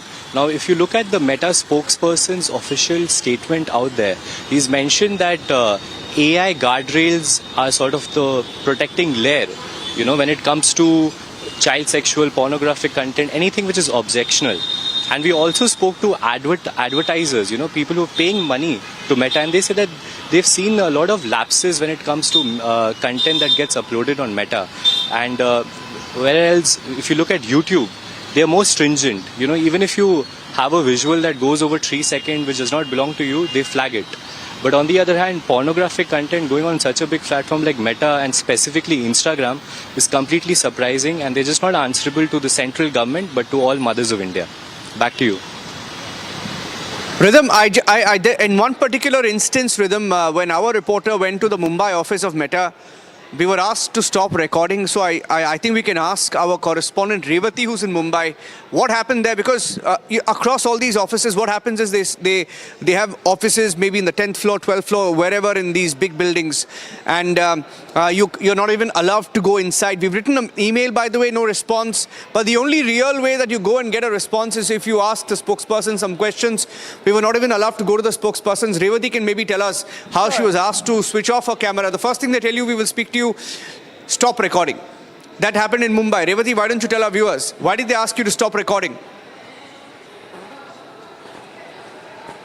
Right, as you rightly mentioned, it is not just at the reception. Currently, I am standing outside the Meta office itself, and mind you, it's been 5 to 10 minutes. Even here, the security comes and says you are not allowed to shoot, whereas I am standing on a public road. Yet the security says if you have camera, you are not allowed. And talking about when I wasn't carrying my camera and boom, then I went inside, and when I had a word at reception, the person at reception called the respective person of Meta, and he said that I am not comfortable in sharing the number, rather it is not their policy. And the most important thing is that the receptionist called from his own mobile phone, so we were not able to record anything whatever we had a word. But yes, the person on the phone call said that we have just the security team who looks after the Meta's security. We just are the team here, so we don't have any authorized person to say anything over it. This is the very office we are looking at, which is in Bandra Kurla complex in Mumbai. This is a big, huge building where when I went inside, the person didn't allow us to go with the camera first, and second, when I went without camera, the only conversation I had with the person, with the employee, was over a telephonic call. So the telephonic call lasted for hardly a minute, in which the person said that we don't have any authorized person. He just kept reiterating that we don't have any authorized person. This is not the right branch to contact with to address your issue. So now, even when I was standing here for last 5 to 10 minutes, the security from the gate says that you are not allowed to shoot, whereas I am standing on a public road right now. Over to you. Okay, I also want to go across to Abhishek, who's joining us from Bengaluru. Abhishek, you tried to speak to the security. They didn't even let you put your camera up. I think this is ridiculous how Meta is behaving. They need to come out and give answers. Instagram and Facebook are such crucial social media, I would say, looked at intermediaries today. They need to give these answers instead of acting like this is some dictatorship at Meta and they're not going to answer. Well, the Meta office in Bengaluru is located in the Embassy Golf Links Tech Park, which is at Bengaluru. When I try to connect with the officials from the Meta, we try to get the permission. We wanted to very decently have a conversation with the Meta officer, and that is when the visuals very clearly see the Embassy Golf Links Tech Park has like 2 to 3 gates. All the security at all the gates were informed as soon as they saw the Republic team just enter near the gate. We were stopped at multiple points. Every single point, we intimated the security. We informed them that we aren't trying to barge into their campus. We just want an answer from the Meta officials or the staff or official information from any of the employee from Meta, because this is against the rights of a child and sexual content of the children are being portrayed and is being displayed on Instagram. Despite knowing the fact, the security on the screen, what we are showing now, let us know that we cannot enter the premises, and the officials and the information from the Meta department or the office has very clearly stated the security, have ordered the security not to let any media house have an interaction with the officials or the staff from the Meta.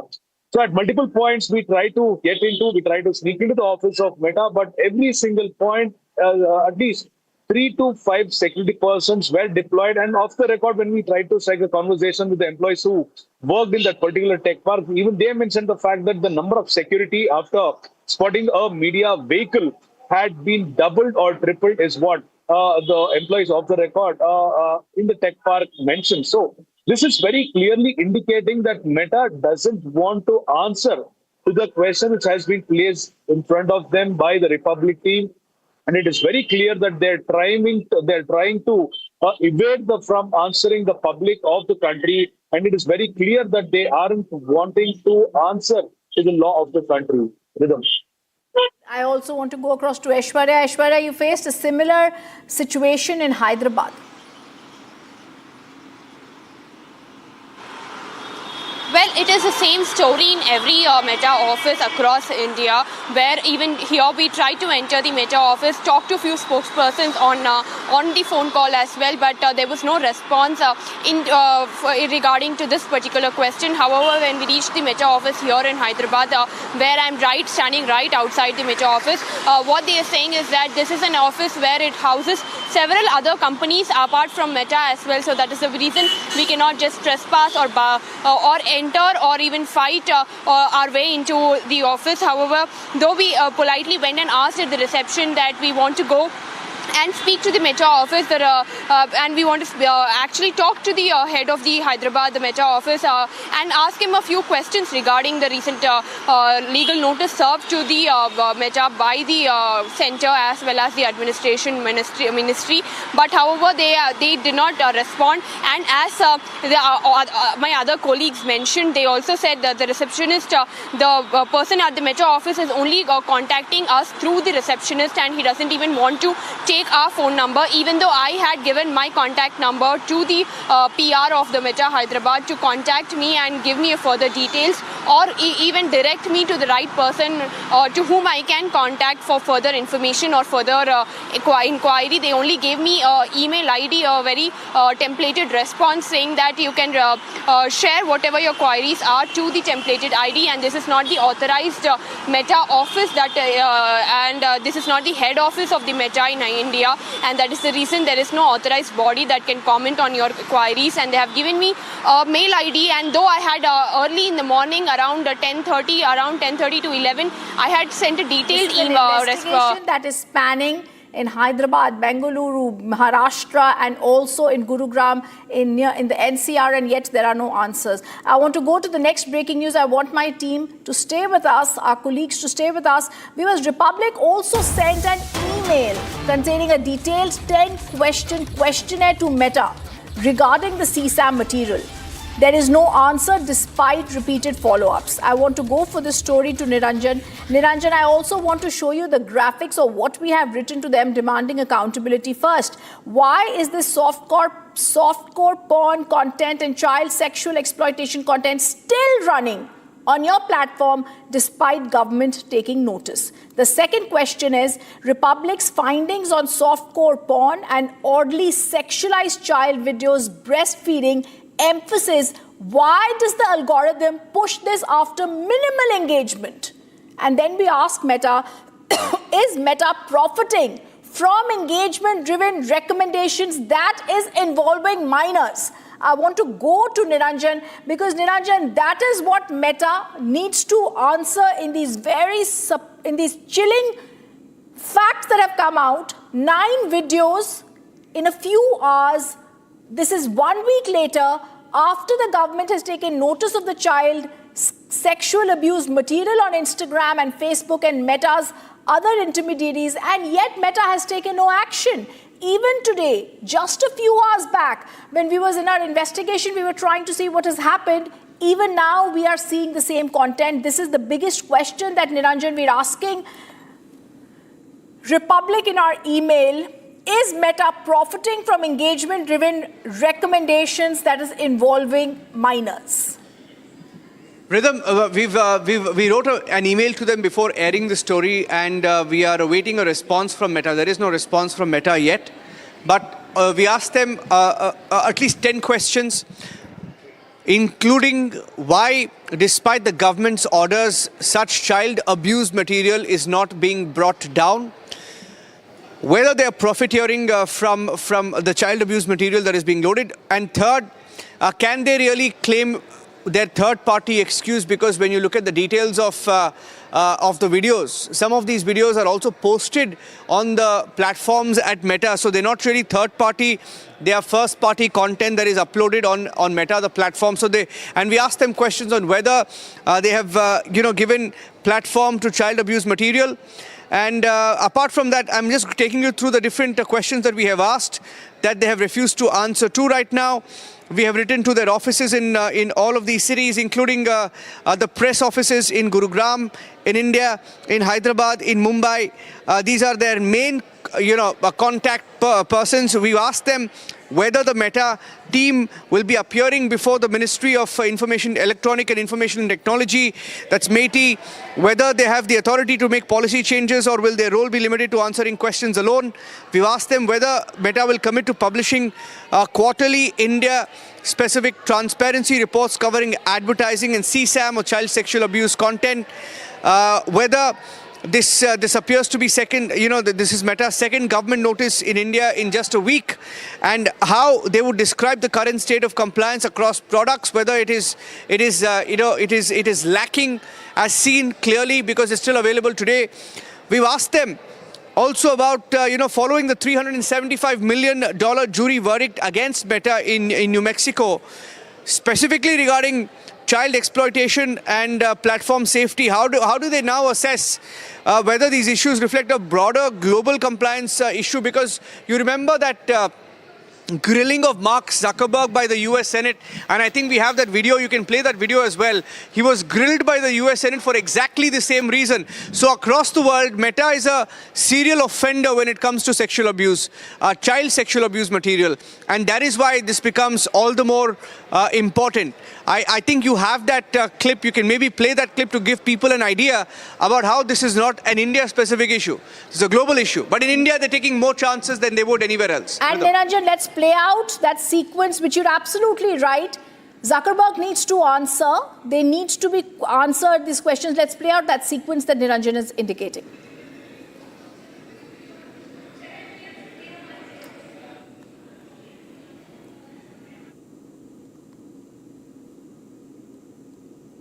Important to look at the science. I know people widely talk about this as if that is something that's already been proven, and I think that the bulk of the scientific evidence does not support that. Well, really, let me just remind you of some of the science from your... We try to understand the feedback and how people feel about the services. We can improve. Wait a minute, your own study says, and yet you keep right on doing what you're doing, right? It's not true.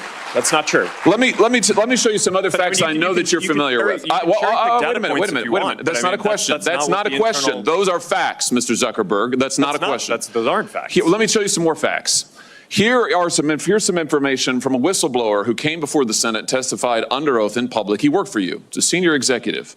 Here's what he showed he found when he studied your products. So, for example, this is girls between the ages of 13 and 15 years old. 37% of them reported that they had been exposed to nudity on the platform unwanted in the last 7 days.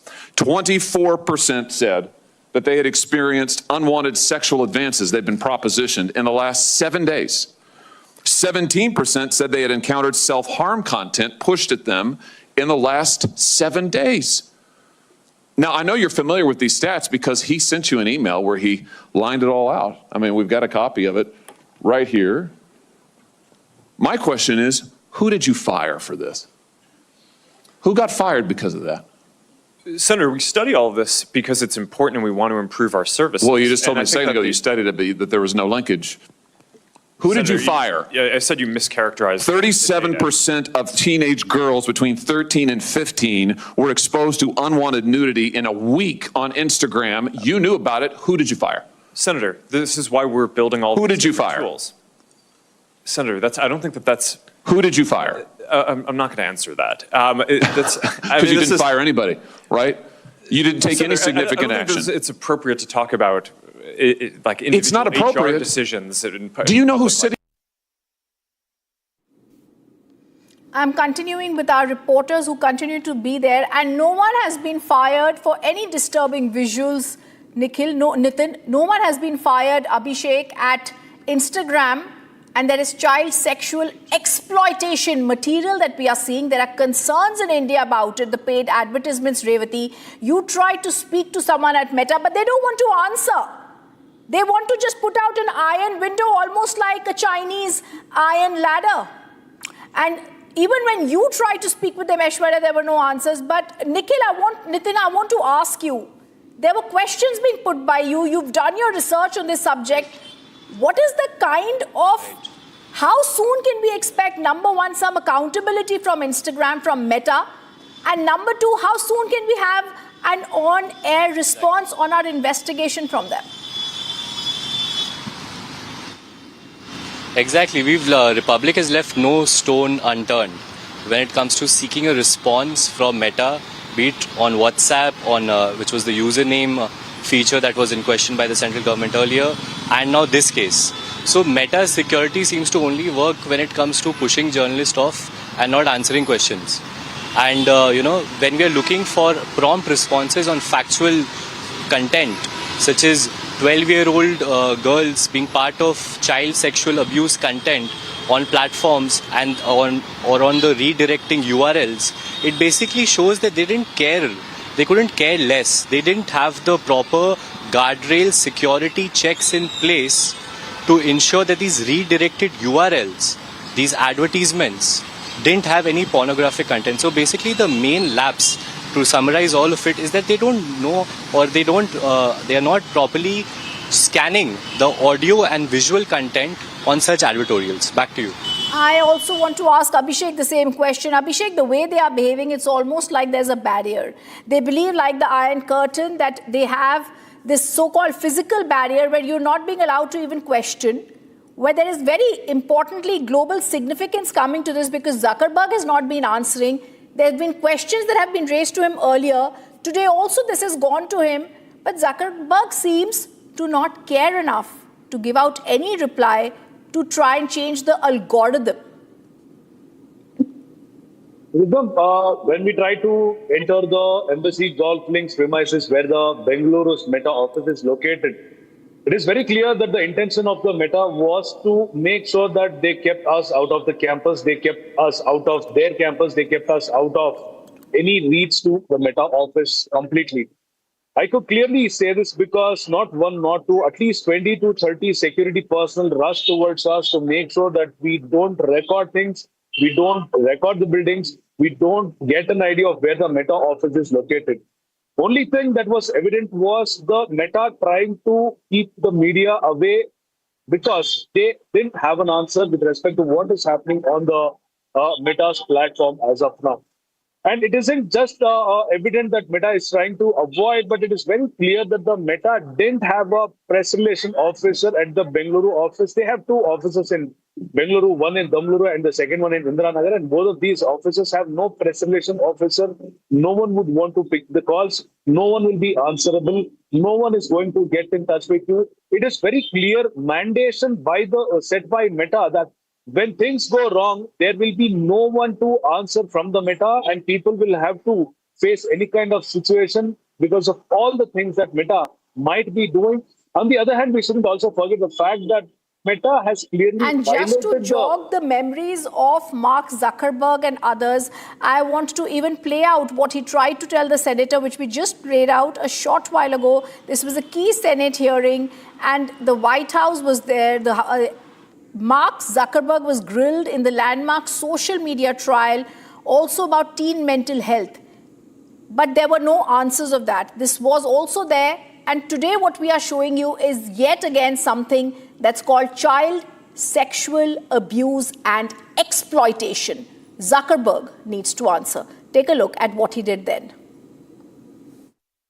This is girls between the ages of 13 and 15 years old. 37% of them reported that they had been exposed to nudity on the platform unwanted in the last 7 days.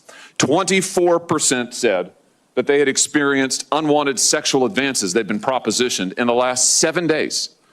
17% said they had encountered self-harm content pushed at them in the last 7 days.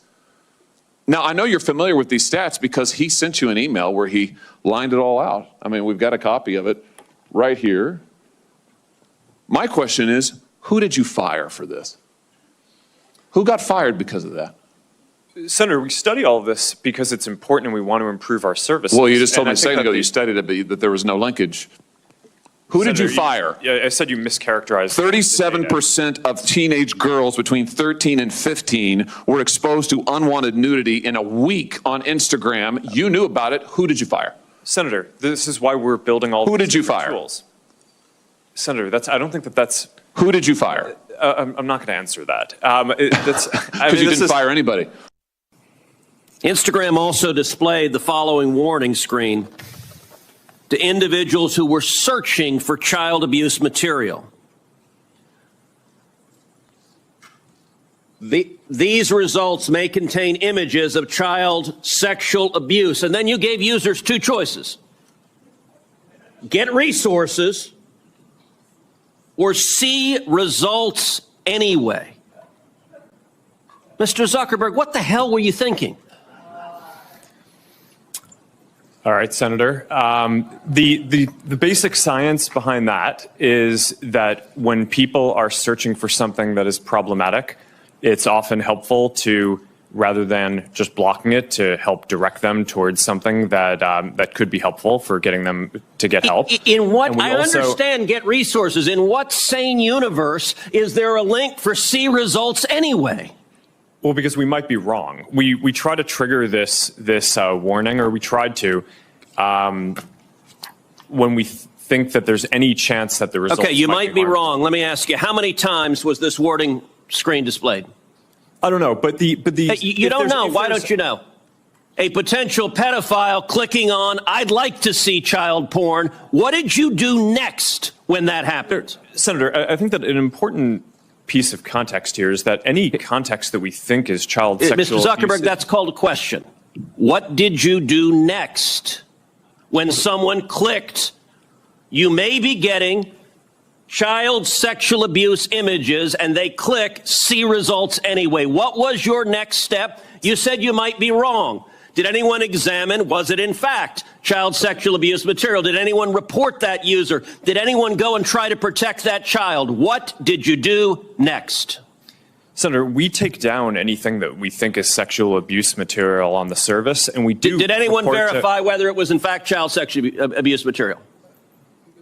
Senator, I don't know if every single search result we're following up on, but did you report the people who wanted it? Senator, do you want me to answer your question? Yeah, I want you to answer the question I'm asking. Did you report the people who click see results anyway? That's probably one of the factors that we use in reporting. And in general, we've reported more people and done more reports like this to NCMEC, the National Center of Missing and Exploited Children, than any other company in the industry. We proactively go out of our way across our services to do this and have made, I think it's more than 26 million reports, which is more than the whole rest of the industry combined. It's a shame, but we're not stopping here. As Meta, that's the body that holds Instagram and Facebook, refuses to answer us. Nitin is with us. Nitin is at the largest office of Meta in India, and they need to answer. They need to answer as to why the child pornographic, exploitative, abusive content has not been removed. It's a Republic investigation. We've showed you what we've uncovered even today. Viewers, I thank you for joining us. Nitin and my colleagues and my other team, thank you for joining us. But we're not going to stop. Mark Zuckerberg should get this. Thank you for joining us.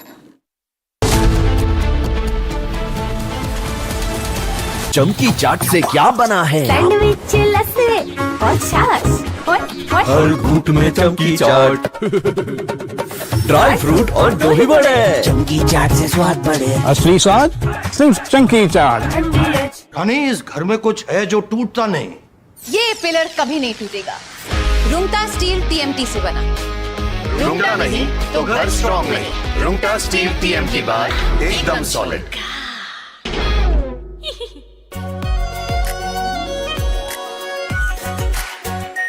Are pure shahi paneer masala, delicious, healthy every day.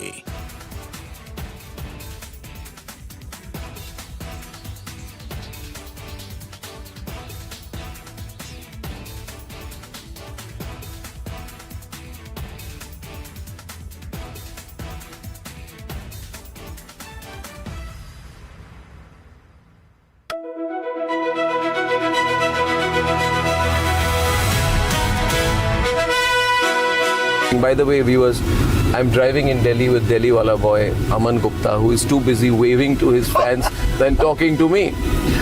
Please come down to earth, Aman. Yes, sorry. You're on my show. I forgot. This is not your show. This is my show. Stop waving to your fans. Be modest. Now everybody. बाद में बात करेंगे। अरे आप politician हो, आप politician हो, आप ये क्या कर रहे हो? This is too much. आपने बोला हम्बल हो, मैं हम्बल हो रहा हूँ।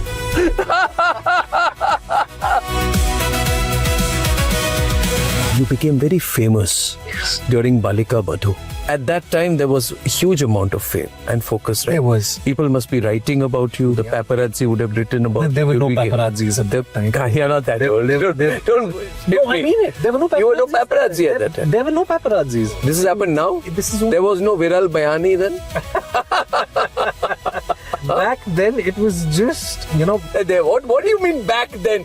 If you keep talking, I'm over a decade older to you. If you keep saying back then I'll stop driving the car here. No, I'm sorry. I don't mean... What am I then? Back then.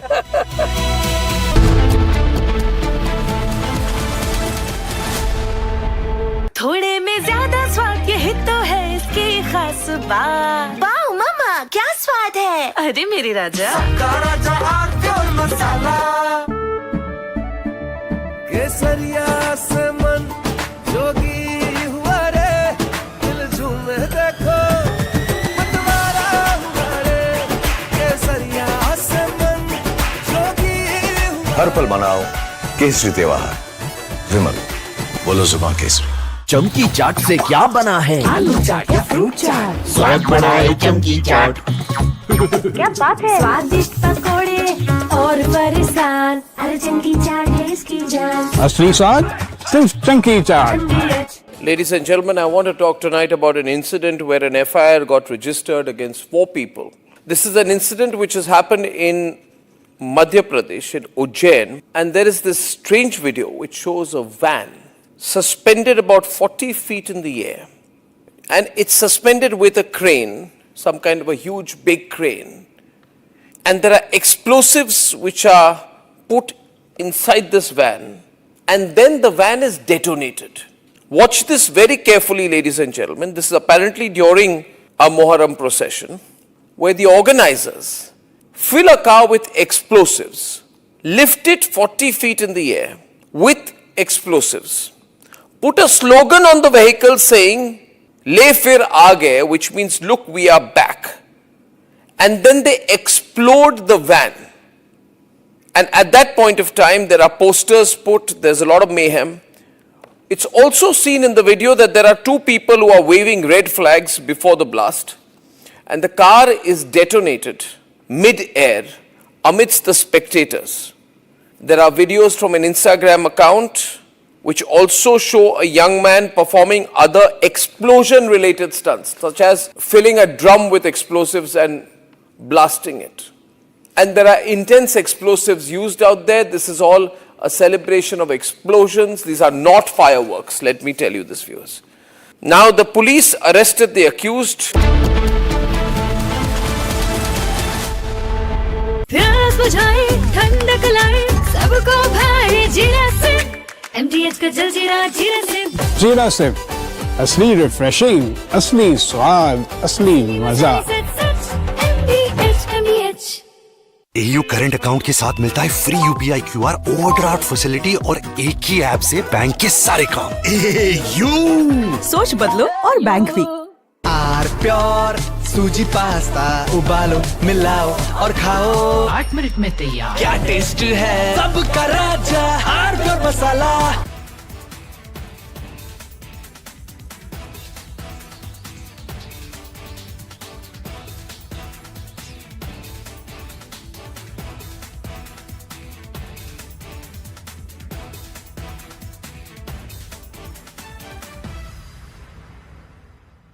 चमकी चाट से क्या बना है sandwich लस्सी और छाछ हर घूंट में चमकी चाट ड्राई फ्रूट और दही बड़े चमकी चाट से स्वाद बढ़े असली स्वाद सिर्फ chunky chaat.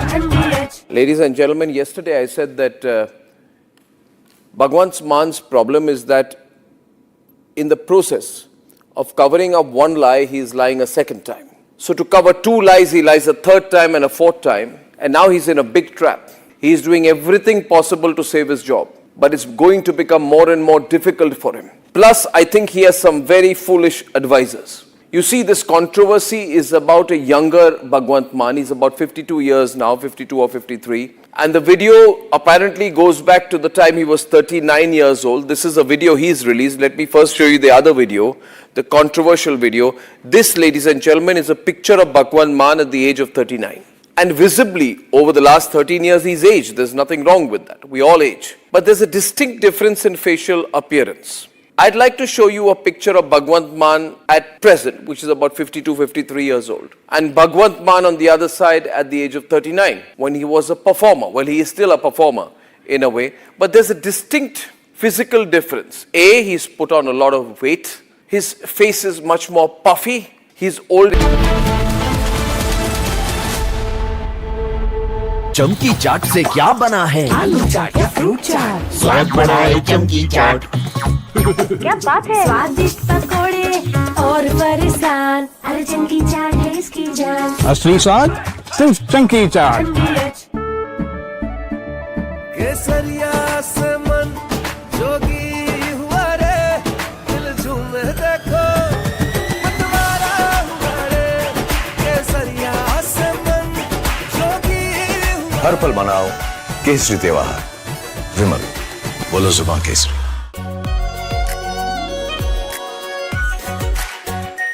Are pure shahi paneer masala delicious healthy everyday.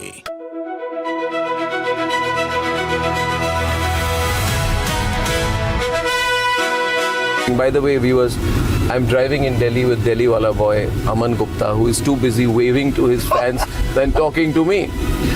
Please come down to earth, Aman. Yes, I am sorry. You're on my show. I forgot. This is not your show. This is my show.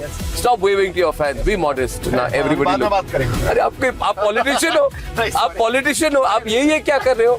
This is too much. आपने बोला humble हो, मैं humble हो रहा हूँ।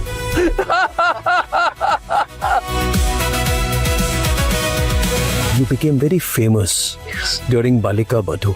At that time, there was a huge amount of fame and focus, right? There was. People must be writing about you. The paparazzi would have written about you. There were no paparazzis at that time. You're not that old. Don't No, I mean it. There were no paparazzi. You were no paparazzi at that time. There were no paparazzis. This has happened now? There was no Viral Bayani then? Back then, it was just, What do you mean back then? No, if you keep talking, I'm over a decade older to you. If you keep saying back then I'll stop driving the car here. No, I'm sorry. I don't mean... What am I then? Back. From Asia's largest news headquarters, setting the agenda for Bharat.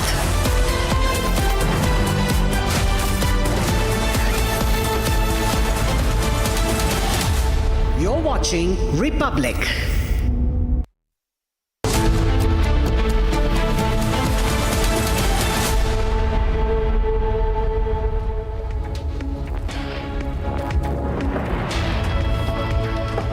Hello and a very warm welcome. You're watching Republic TV. I'm Gesu Bhardwaj, and it's the Indian government versus Meta once again, the parent company of Instagram, Facebook and WhatsApp that's come under fire in India for promoting child sexual abuse advertisements. In fact, Meta has also refused to take down any content. Republic has confronted Meta. We're present across Meta offices, including one of their biggest, that's based out of Gurugram in Haryana. We're getting you all the details, so check on your headlines first.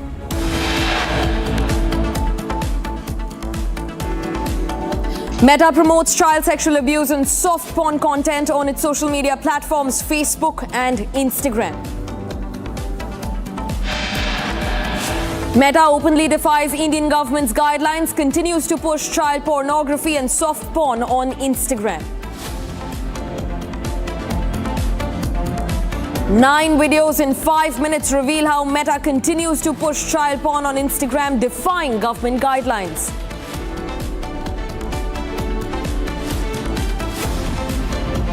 NIA has filed a supplementary charge sheet in the Pahalgam attack, and terrorist Hafiz Saeed has been named as the person behind the dastardly attack.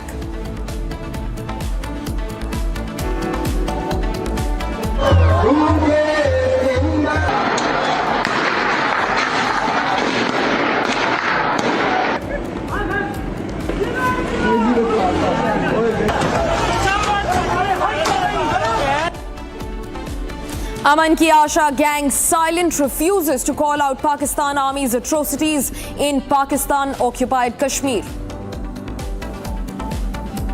Despite repeated questions, Omar Abdullah claims he did not know about the anti-India books being circulated across public schools in Jammu and Kashmir.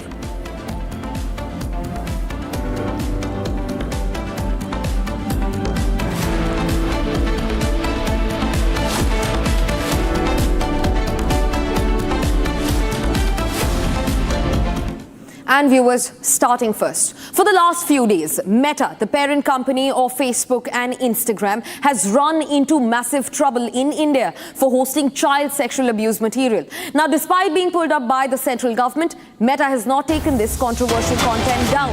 A Republic investigation in the last 1 week shows some uncomfortable truths for Meta. Our investigation confirms that the child sexual abuse material is still online and easily accessible by users, irrespective of their age bracket. The Republic investigation shows that the algorithm at Instagram throws up the child sexual abuse material so easily that for us, 9 videos showed up in just 5 minutes.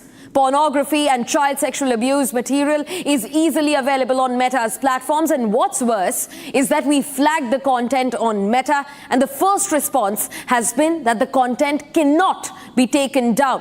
We have also written a detailed questionnaire to Meta and are awaiting responses from the parent company of both Facebook, Instagram and even WhatsApp. Meta under fire in India once again over promoting child sexual abuse material.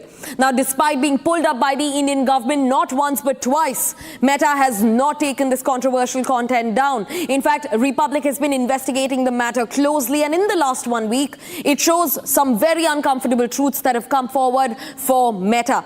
Our investigation confirms that the child sexual abuse material is still online, and not just that, it's easily accessible to audiences across social media. Now, in fact, my colleagues Nitin Waghela and Aishwarya join us. Nitin is at Meta's largest headquarters in India, based out of Gurugram, and Aishwarya joins us from the Meta office in Hyderabad. Nitin, coming to you first, I want to understand what was the response that you got from the Meta officials there. You've been on ground for a while and you're trying to look for answers. What's the response that you're picking up? Nitin. Right, so they're very tight-lipped, as you would assume, when it comes to shedding light on the harsh reality of the child sexual abuse instances that have been promoted via ad, as our team has so willingly found out through our investigation on desk. And meanwhile, we've been trying to get an official response via mail. We've left no stone unturned, as I said earlier. And we're still trying to get an official response from Meta. Meanwhile, I was going through the community guidelines of Meta when it comes to its advertorials. And it clearly mentioned 4 or 5 simple points. Now let's look at all of them. One of them was clearly stating that you can't show any explicit content, no nudity, when it comes to part of its advertorials. Now what Meta has done and what our team has found out in the desk shows exactly that it is in violation of its own guidelines. And they are yet to respond to Republic Media. We've been there at its Mumbai office, in its Bangalore, and the same scenario everywhere. There are guards whose numbers have increased since they saw the Republic mic outside, stopping us from getting to the truth of the matter. Back to you. Right, Nitin. Thanks for getting us a lowdown there from Gurugram. Now, Aishwarya also continues being with us on the broadcast. She's joining us from outside the Meta office in Hyderabad. Aishwarya, what's the scene been like outside the Hyderabad office? Is it exactly what Nitin also describes here in Gurugram? Security has been beefed up and reporters, the media, is being stopped from asking questions, from doing its very job. Aishwarya. Well, every city has the same story, because we were here also at the Meta office since morning at 10:30 to even in the evening 5:30. There was no response. There's only templated and automated responses that are coming from the administration that is here in Hyderabad.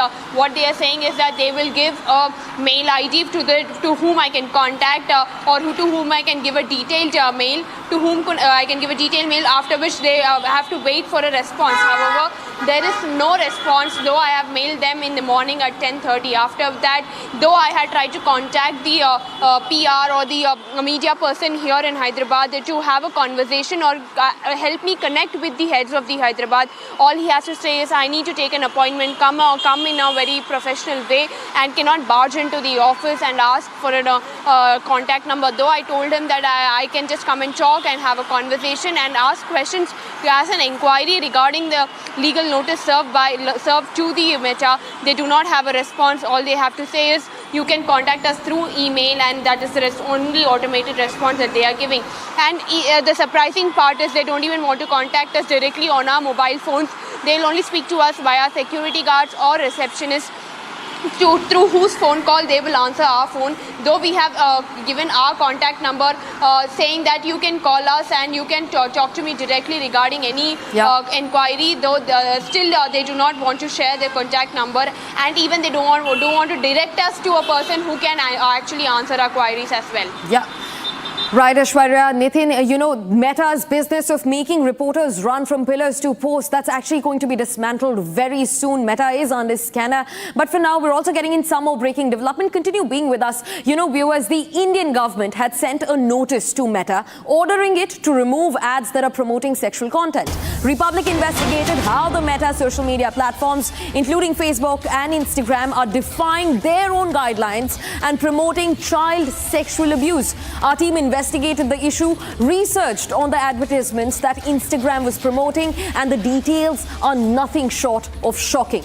Republic investigation reveals how even after being flagged multiple times, the Meta algorithm takes users to child soft porn content on its own. It's almost like a directive that, Meta is deploying, where users are then they are segued towards algorithm that takes users to child soft porn content. Now, Nitin and Aishwarya continue being with us. Nitin, I want to come back to you on this.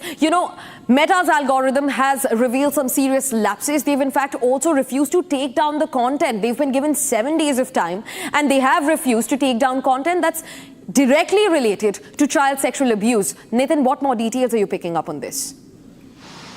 Exactly. You know what, the stunning fact here, Gesu, is that both, when you look at the Meta ecosystem, right, WhatsApp has got a new head in the form of Kunal Shah, who's the founder of Cred. And that also, there's a center has flagged a problem with WhatsApp's latest feature, which is the username feature. Yeah. And beyond that, when you look at the entire Meta ecosystem, now Arun Srinivas, which is a very new entrant and who's leading Meta in India, is also answerable, but it doesn't look like they're very serious. They're taking the questions of the media quite seriously, you know, and that's why we've been here since morning investigating, leaving no stone unturned, and keep asking the right harsh questions. They would rather have soft questions that are answered in a social gathering somewhere in a 5-star hotel, but they're avoiding the harsh questions that reporters from Republic Media Network are asking on ground since the incident has come to light. Back to you. Right, Nitin. Thanks for getting us those details. Aishwarya, shortly coming to you as well. We're also getting in some more breaking development right now. Now, Republic's investigative team conducted a stakeout at Meta's offices, seeking answers over the platform's failures to take down ads that are related to child sexual abuse. Now, no response has come forth. No Meta spokesperson was willing to respond or even comment on these very serious allegations. When Republic, in fact, tried to record, Meta security personnel intervened and asked us to not record. They asked our reporters to leave the office premises and not get in, not demand accountability, not ask questions. So Meta, in between a major controversy, directs media to not seek answers. Now, Aishwarya also continues being with us from Hyderabad. Aishwarya, speak to us about the experience that you've had. You've tried to ask some pertinent questions and security has been beefed up. You've been faced with more and more barricades, more and more security personnel asking you to not record, not use your cameras, and not ask the questions that actually matter and place the baton of accountability into the hands of Meta, the parent company for Facebook and Instagram. Well, absolutely. We are being denied any answers. We are being denied even access to reach to them, to reach to the concerned persons whom we can contact. The security guards, the receptionists are acting as barriers so that we cannot reach up to the heads who are answerable to us. Though we tried every way possible through spokespersons, through media, PRs, through the company heads, through employees, trying to reach them through LinkedIn, through social media as well, through email IDs as well. But then all the ways that we are trying to reach them are being stopped, and they are trying to only give us one answer, that we are not the authorized person to answer. But however, when we ask them to reach us, lead us up to or direct us to the authorized person, they do not have an answer. They do not even want to share a contact number that we can call, that we can reach to for an answer. All they have to give us is a very generic email ID, which we had shared our questions, our inquiries to in the morning, but even after 5 to 6 hours, we still do not have a response. Not only me, people at the desk at the Republic office and all the other reporters in the other cities as well have also shared the same feeling, and also have shared the same email ID, and they have sent the same questions to the same email ID as well. So even though despite giving us, bombarding them with email IDs, questioning them constantly at their offices, at their through phone calls, through contacts, through email IDs, still there's no responsibility and there's still no accountability, and we are still waiting for a response from the story, from the time that the story has broke out until now. We have been constantly on it, trying to reach them for an answer, but all we have is a templated answer that they have given to the media. Right, Aishwarya. In fact, Nitin, Aishwarya continue being with us. We'll also quickly dip into what our reporters have been through since morning. They are spread across the board. They are in Bengaluru, Hyderabad, Gurugram. They are standing outside Meta offices, demanding answers and seeking accountability from the social media giant. But here's exactly how the sequence of events unfolded across cities. The template remains the same. Take a look.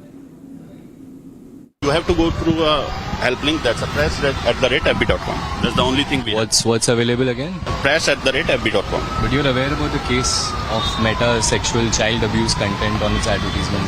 That's on Instagram's advertisement.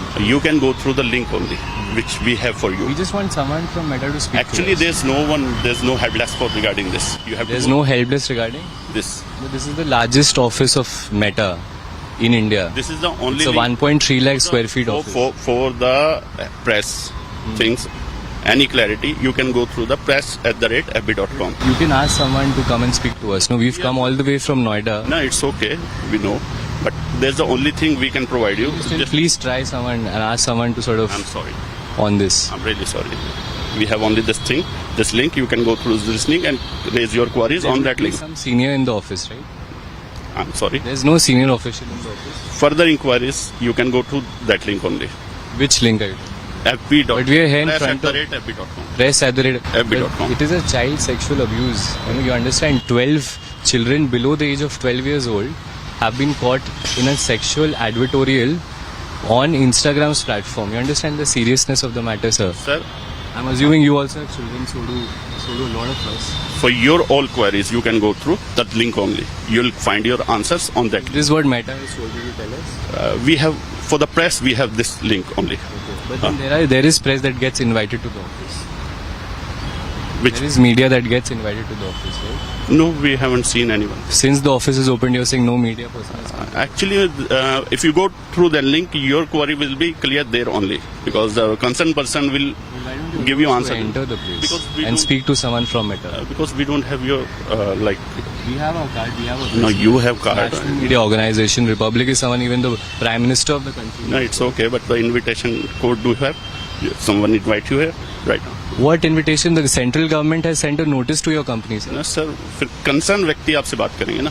आप तो please किसी को बुलाइए ना concerned व्यक्ति.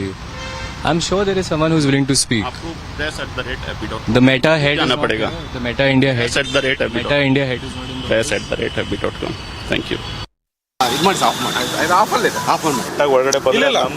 ಪಬ್ಲಿಕ್ನವರು ಬಂದ್ರು ನಿಮ್ಕಿನ ಮುಂದೆ ಒಂದು 10 to 15 minutes ಮುಂಚೆ ಬಂದ್ರು. ಅವ್ರಿಗೆ ಹೇಳಿದ್ ಹಿಂಗಿದೆ ಅಂತ ಹೇಳಿದ್ರೆ ಅವ್ರು ಆಮೇಲೆ ವಾಪಸ್ ಹೋದ್ರು. ಯಾಕಂದ್ರೆ ಇಲ್ಲಿ ಎಂಪ್ಲಾಯ್ಸ್ ಬರ್ತಾರೆ ಕೆಲಸಕ್ಕೆ. ಒಂದ್ ರೌಂಡ್ ಅಣ್ಣ ಬೈ ಚಾನ್ಸ್ ಆಗುತ್ತೆ. ಅವ್ರ ಆಫೀಸ್ ಒಂದ್ ರೌಂಡ್ ಇಂಟಿಮೇಟ್ ಮಾಡಿ ತರ ಬಂದಿದ್ದಾರೆ. ಯಾಕಂದ್ರೆ ಇಲ್ಲಿ ಅವ್ರು ನಾವು client ಕಳಿಸ್ಬೇಕಾದ್ರೆ The controversy of new Meta ads rule continues, and when Republic tried to confront the Meta officials here in Mumbai office, we were not allowed to let in or meet any of the officials. Currently, I am outside the Mumbai Meta office in BKC. Here, this is the very office where I am currently standing at. So we went in, and when we tried to confront the Meta office, or rather we tried to meet the Meta employees, the answer we received was there are no authorized person to talk to you over the issue that you are currently addressing. This is the very office where Republic tried to go inside the office, but the answer that was received was there are no authorized person here, because the only security team of Meta is operational from here. So according to what experience here we got is that when we entered this very building, the receptionist asked us whether you have an appointment or no, but there was no appointment scheduled. So I asked that whether I can have a word with the Meta officials. That's when the receptionist dialed his phone to one of the Meta employees who denied to disclose his name and also contact number to Republic. He dialed his phone, and the person who talked over the phone call with the Republic reporter said that according to the policy, we don't have any other authorized person to address your issue. Rather, we are here only the team of security, Meta security, which looks after the security of Meta. And when I personally asked them about sharing the number or any authorized person, they only answered that sorry, we are not able to provide you with any person's contact number. And that's what the answer which Republic has received when Republic tried to confront them on the recent issue of the ads. Now, Revati and Abhishek have also joined us on the broadcast. Revati is outside the Meta office in Mumbai that's based in the Bandra Kurla complex. And Abhishek is from the Meta office in Bengaluru. Now, Revati, coming to you first, explain to us the sequence of events. You tried to ask some pertinent questions. You tried to do your job, but that didn't fare out very well with Meta. They, in fact, responded with, officials not being around. So no answers were given to you. Revati. Right, as you rightly mentioned, and my experience is not any different than my other colleagues in different parts of India. So the experience here in Mumbai is the same. When I tried to enter the complex first without camera, they let me in, and as I mentioned earlier that first they didn't let me go to the office where exactly the office is of Meta, and then later the receptionist dialed from his cell phone to some of the Meta employee, and then the employee said that this is not the right person or not the right department for your query to be solved. This is not the authorized person. And later when I tried to enter the complex with the camera, of course the entry was denied. And also when I personally asked for the numbers or any other authorized person contact email address or any other number, they denied, and also they denied to disclose their name. So as of now, when Republic tried to confront the Meta officials from different parts of India, that's a very much a systematic response that we have got from every other city or every other state. Over to you. Right, Revati, thanks for getting that in. Now, Abhishek, quickly coming in, to see what your response was like. And I think from all the sequences that we've seen, you've actually been faced with the most hardline response. We could see the security guards getting into a full-blown scuffle with you and not allowing you entry. Not just that, they were not even allowing you to take up your camera and record things, Abhishek. What was that like? Well, the Meta office is located in the Embassy Golf Links in Bengaluru, and it is very clear from the visuals that have been shot on our camera, because we weren't allowed to shoot the visuals. The security, not one or two, but at least 20 to 30 of them surrounded us. They wanted us to keep the camera within the office vehicle, and also they demanded no videos be shot of any of the buildings, any of the persons, any of the conversation be recorded. And it was a very clear intimation from the Meta to their security agency or the security agency of the tech park that the media house should not be allowed within the campus at any cost, because it very clearly shows that Meta is avoiding. Meta doesn't want to answer any of the questions which the entire country wanted to ask them, and it was Republic TV which wanted to very peacefully ask them. We had 5 questions. We very clearly and very softly requested the security if they can bring some representative from the Meta office to the security gate so that we can have a conversation with them, and we weren't even allowed within the premises of that building. And also there were 3 separate gates. Every single gate had at least 3 times more security than a normal day after they spotted the Republic TV vehicle at their campus. And it was very clearly they managed to push us out of the campus. They didn't want us to be within the campus. Every single time all the security we approached, they denied us of the entry to the campus because... Right, Abhishek. Thanks very much, Nitin, Abhishek, Revati, and also Ishwarya for joining us on the broadcast. Viewers, that's all that we could wrap for you in this edition of Live and Breaking. Republic continues to ask relentless questions to Meta over child sexual abuse advertisements. But don't go anywhere. On the other side, we also give you a roundup of everything that's happening across the world with our Global at 6:30 p.m. India steps up as a leader in the Indo-Pacific. We get you details of Prime Minister Modi's 3-nation tour. We're also going to tell you what sparked global outrage with Donald Trump having now interfered in FIFA. All that and much more on Republic Global at 6:30 p.m.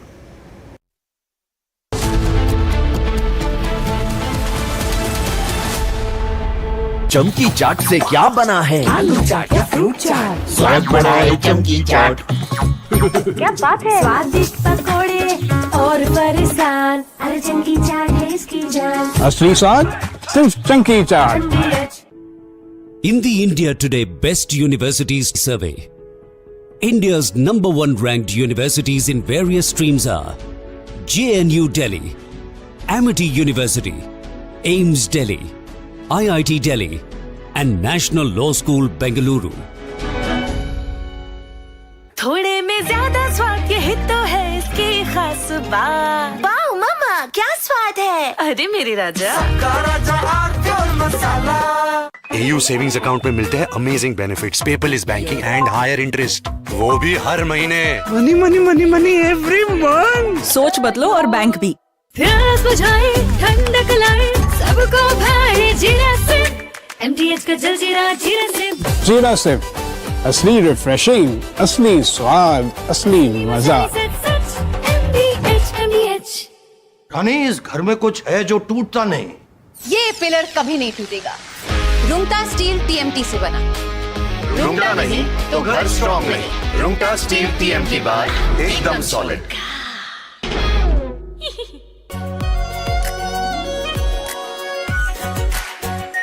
Are pure shahi paneer masala, delicious, healthy, everyday. चमकी चाट से क्या बना है? Sandwich लस्सी और छाछ हर घूंट में चमकी चाट।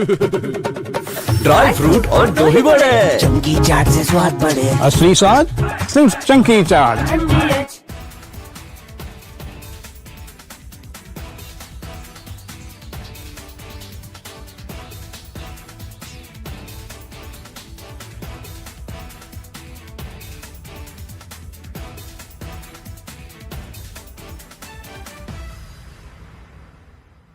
Ladies and gentlemen, yesterday I said that Bhagwant Man's problem is that in the process of covering up one lie, he is lying a second time. So to cover two lies, he lies a third time and a fourth time. And now he's in a big trap. He is doing everything possible to save his job. But it's going to become more and more difficult for him. Plus, I think he has some very foolish advisors. You see, this controversy is about a younger Bhagwant Mann. He's about 52 years now, 52 or 53. And the video apparently goes back to the time he was 39 years old. This is a video he's released. Let me first show you the other video, the controversial video. This, ladies and gentlemen, is a picture of Bhagwant Mann at the age of 39. And visibly, over the last 13 years, he's aged. There's nothing wrong with that. We all age. But there's a distinct difference in facial appearance. I'd like to show you a picture of Bhagwant Mann at present, which is about 52, 53 years old. And Bhagwant Mann on the other side at the age of 39, when he was a performer. Well, he is still a performer in a way, but there's a distinct physical difference. A, he's put on a lot of weight. His face is much more puffy. He's older. He's wearing a turban. He was not wearing a turban at that time. Not always, at least. Not always photographed with a turban. And so there's a distinct difference. So if you see the picture of the younger Bhagwant Mann, you'd actually have a blink and miss moment. Is this the same guy, you'd say? We all age, but some people, their appearance changes distinctly between 12 to 13 years. They're almost unrecognizable. And Bhagwant Mann is, fortunately or unfortunately, among those people. Now, what Bhagwant Mann is trying to say is, the guy you see in the pictures, in the sacrilege video, is not me. And he's banking on the fact that he looks different now. Now look at the picture on the left-hand side, the younger Bhagwant Mann. And look at the pictures on the right-hand side, which is the sacrilege video of 2014, 13 years back. Pure सूजी pasta उबालो मिलाओ और खाओ 8 minute में तैयार। क्या taste है सबका राजा R pure masala. AU current account के साथ मिलता है free UPI QR overdraft facility और एक ही ऐप से बैंक के सारे काम। AU सोच बदलो और बैंक भी। चमकी चाट से क्या बना है? सैंडविच लस्सी और छाछ हर घूंट में चमकी चाट। अब बताओ स्वाद आया? असली स्वाद सिर्फ चंकी चाट। केसरिया से मन जोगी हुआ रे, दिल झूमे देखो मतवारा हुआ रे। केसरिया से मन जोगी हुआ। हर पल मनाओ केसरी त्योहार। विमल, बोलो जुबान केसरी। थोड़े में ज्यादा स्वाद यही तो है इसकी खास बात। वाओ मामा क्या स्वाद है। अरे मेरे राजा रानी इस घर में कुछ है जो टूटता नहीं। ये पिलर कभी नहीं टूटेगा। रुंगटा स्टील TMT से बना। रुंगटा नहीं तो घर स्ट्रॉन्ग नहीं। रुंगटा स्टील टीएमटी बार एकदम सॉलिड। प्यास बुझाए ठंडक लाए सबको भाए जीरा से MTH का जल जीरा जीरा से। जीरा से असली रिफ्रेशिंग, असली स्वाद, असली मजा। MTH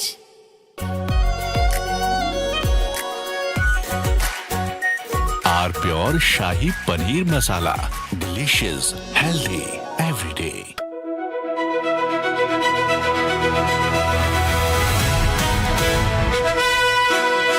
By the way, viewers, I'm driving in Delhi with Delhi wala boy Aman Gupta, who is too busy waving to his fans than talking to me. Please come down to earth, Aman. Yes, I am sorry. You're on my show. I forgot. This is not your show. This is my show. Stop waving to your fans. Be modest. Now everybody look. अरे आप politician हो. आप politician हो. आप ये क्या कर रहे हो? This is too much. आपने बोला हम्बल हो, मैं हम्बल हो रहा हूँ।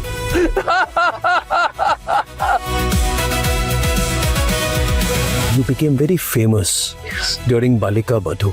At that time, there was a huge amount of fame and focus. Right? There was. People must be writing about.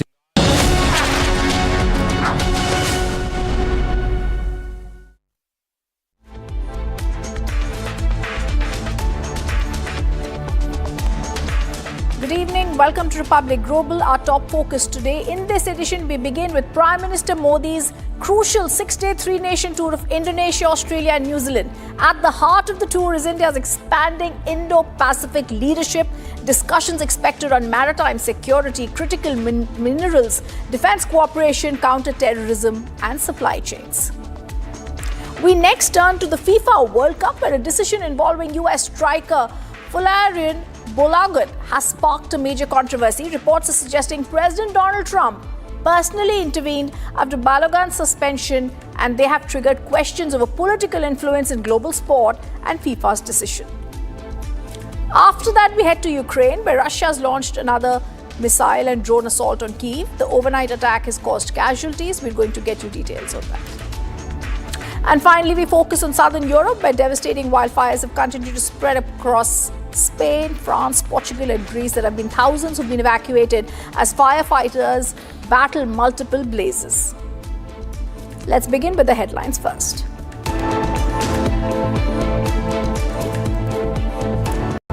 Prime Minister Modi's leadership at sea. He begins his 3-nation tour aimed at boosting India's strategic footprint. Maritime security, defense and trade to dominate Prime Minister Modi's diplomatic agenda. Questions are raised after FIFA lifts Balogun's suspension following Trump's intervention. Russia launches fresh missiles and drone barrage on Ukraine's capital. There's a deadly wildfire that's raging across southern Europe as extreme heat fuels a fresh climate disaster.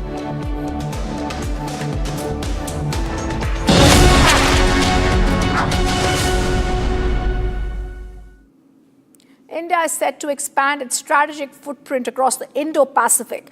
Prime Minister Modi begins the 6-day 3-nation tour, starting with Indonesia. Seen as a key pillar of India's Indo-Pacific strategy, Indonesia will host crucial discussions on maritime security. The Prime Minister will then travel to Australia, which has increasingly identified India as a top-tier security partner in the region. The final leg will take him to New Zealand, marking the first visit of an Indian Prime Minister in nearly 4 decades. Take a look at what India hopes to achieve from this important diplomatic outreach and how India poises itself as the leader in this Indo-Pacific space. Prime Minister Narendra Modi has begun a 6-day 3-nation diplomatic tour covering Indonesia, Australia and New Zealand. The visit is aimed at strengthening India's Act East policy, advancing Mahasagar vision and deepening engagement across the Indo-Pacific region. The first leg of the tour takes the Prime Minister to Indonesia, where he will hold talks with President Prabowo Subianto. Underlying the importance both nations attach to the bilateral relationship: defense cooperation, maritime security, trade and critical minerals are expected to dominate the discussions between the two sides.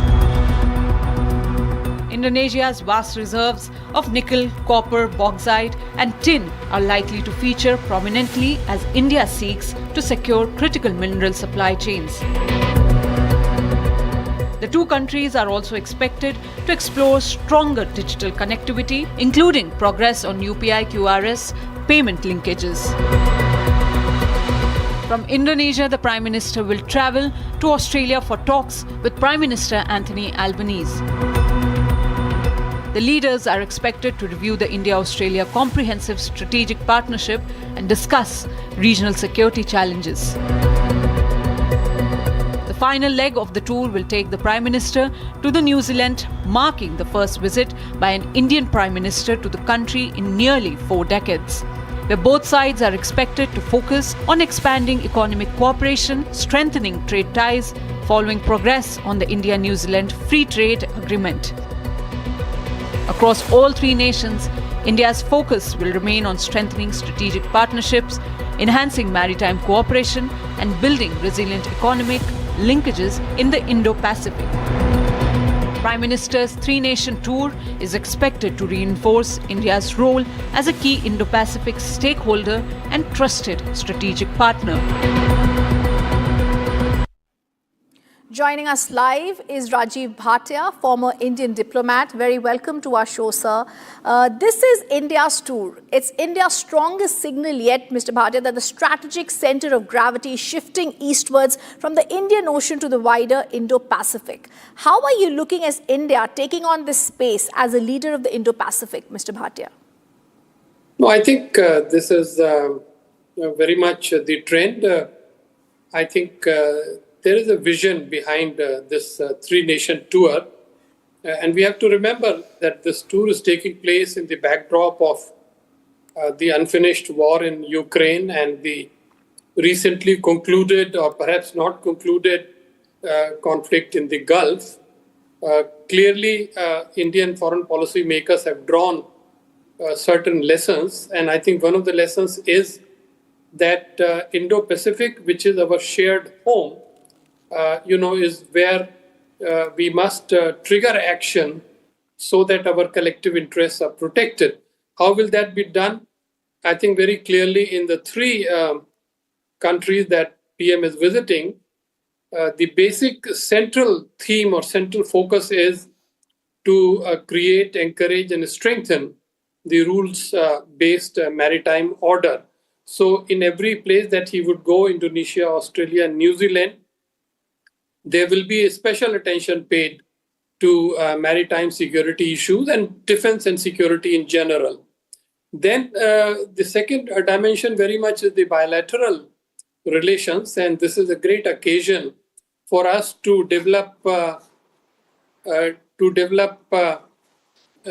completely a set of bilateral links where things have been discussed but they have not moved forward very much. So, for example, in case of Indonesia, it is now time to intensify defense cooperation, and media has already been speculating about whether a major agreement for BrahMos might be concluded now. Similarly, trade is not moving forward in a satisfactory manner, so practical steps will be taken and decided on how to secure that. Then in Australia, the same thing. Time has come to upgrade the economic and trade relationship and see that the bilateral mechanisms which are already in place perform to the optimum results. New Zealand, of course, will be a somewhat virginal territory. This is the first time an Indian PM is going there after 4 decades. So this is significant in itself. In short, we must look beyond the headlines and look beyond all the spectacle and see at the end as to how this result produces very concrete and tangible results. Yes. And I therefore also want to ask you, sir, China's naval footprint in the Indian Ocean continues to expand. Does a deeper engagement with Indonesia, Australia directly strengthen India's maritime deterrence? Thought-provoking question. I think we have to give a realistic answer. We have to remember that the military power balance does favor China, but military power alone is not enough. I think what is very important is to create a political, diplomatic, and public platform or forum where all those countries which favor a proper maritime order work together. Now, this was the intention of the Quad, the forum of 4 countries, US, India, Australia, and Japan. It has had some difficulties, as you know, in the past, essentially due to the lessening interest on part of Washington. So many scholars think that we should think of a plan B. And I think to deal with China politically, diplomatically, in terms of postures, in terms of economic cooperation, to me, the best forum that we can create is indeed of India, Australia, Japan, Indonesia, Philippines, and South Korea. 6 Asian democracies in the Indo-Pacific region which can work together. It is not about combating China. It is about constraining China through greater cooperation among us. Absolutely. And after Operation Sindoor, Mr. Bhatia, India has taken a far more assertive global campaign against cross-border terrorism, Sikh extremists. Do you think Prime Minister Modi is also going to use this tool to ensure Australia and New Zealand's actions against extremist networks match their public commitments against terrorism? Well, you are absolutely right. I think terrorism will receive a high priority in all the 3 capitals in discussions with the heads of state or government. I don't see any serious difficulty in India securing its objectives there. And while on that, I can mention that in each capital, a Prime Minister is likely to very much concentrate on the multilateral global issue. I think the intention is to align better India's worldview with the worldview of Indonesian, Australian, and New Zealand leaders. For example, with Indonesia, there would be very much discussion about ASEAN and BIMSTEC, but also BRICS, of which Indonesia is the new member, whereas India is the founding member. And then with regard to Australia, naturally, there would be discussion on the membership of both the countries in G20 and Quad. And New Zealand, of course, I expect that they may receive a new designation of the relationship. It probably could be strategic partnership or some such thing in order to indicate that India is now giving greater attention to this region and they are reciprocating fully. Yes. Thank you, sir, for joining us. It's been incredible to really understand how India is going to be leading this space. Very gracious of you. Thank you for inviting me. Thank you, sir. This is a top focus story. We're also going to now move across to the other big story, and this is coming from the United States. There's furor that's erupted at the FIFA World Cup after US President Donald Trump intervened reportedly following the suspension of American striker Folarin Balogun. The US forward was also shown a red card against Bosnia and Herzegovina, triggering an automatic one-match ban. However, after a reported conversation between Trump and FIFA president, FIFA's disciplinary committee suspended the ban, allowing Balogun to remain available for selection. It's an unprecedented decision. It sparks debate over political influence in sport. It draws criticism from Belgium and triggers discussions over FIFA's decision-making process. A World Cup red card has sparked a global political and a sporting controversy. US striker Folarin Balogun was sent off during America's clash against Bosnia and Herzegovina. The dismissal carried an automatic one-match suspension, ruling him out of the next fixture against Belgium. But the story quickly took an unexpected turn. Reports suggest US President Donald Trump personally contacted FIFA President following the match. According to reports, Trump urged FIFA to review what he described as an unfair decision against the American forward. Soon after, FIFA's disciplinary committee suspended the ban while keeping the red card on record. The decision means Balogun remains eligible for selection despite the sending off. Reports describe it as an unprecedented move during a FIFA World Cup. Trump later welcomed the decision, calling it a correction of what he termed a great injustice. The development has triggered sharp debate across the football world as supporters argue that the move ensures fairness for a key player, while critics see it as troubling precedent. FIFA has rejected suggestions of political interference and insists the ruling was made independently. With the tournament entering its decisive stages, Balogun decision is likely to remain a major talking point both on and off the pitch. Russia launched another large-scale overnight missile and drone strike on Kyiv. Ukrainian authorities report fatalities, injuries and damage to buildings. Russia, meanwhile, says the overnight strikes targeting Ukrainian military and defense industrial infrastructure was not in civilian areas. Moscow maintains its operations are in response to what it calls continued Ukrainian drone and missile attack deep inside Russian territory. Russia launched waves of ballistic missiles, cruise missiles and drones targeting Kyiv overnight. Officials said multiple people were killed, dozens were injured and several residential buildings sustained damage. У нас горело там точно с 3-го по 1-й этаж все. И мы на 19-м этаже живем. И у нас полностью вылетели окна. Все окна вылетели в доме, и полностью весь дом был в дыму. То есть мы спускались, мы не могли даже спуститься через аварийную лестницу, потому что там не было окон, там было все в дыму. Authorities in Kyiv said a residential building in the Podilsky district partially collapsed, while multi-story buildings in the Darnitsia district were also damaged as emergency teams continue to carry out rescue operations. Як бахне, почав дом валитися, оце все падать, усе. Почала вода бігти, дим. Нас ДСНС виводили усіх людей. І воно потім повторно знову бахнуло. І оце в 2 години перший, а в другий тоді пізніше. Ну він не пізніше, минут 5. І знову повторно. Air raid alerts remained in effect for several hours as explosions were reported across the Ukrainian capital during the overnight attack.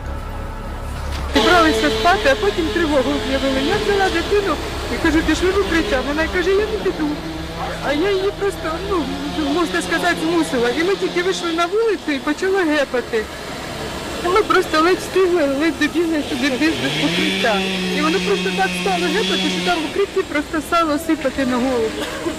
А потім нам сказали, що наш будинок прилетів, у нас не буде де жити.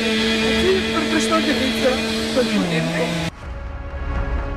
The strike came days after another major Russian attack on Kyiv and followed Ukrainian President Volodymyr Zelensky's statement that another large-scale strike was expected.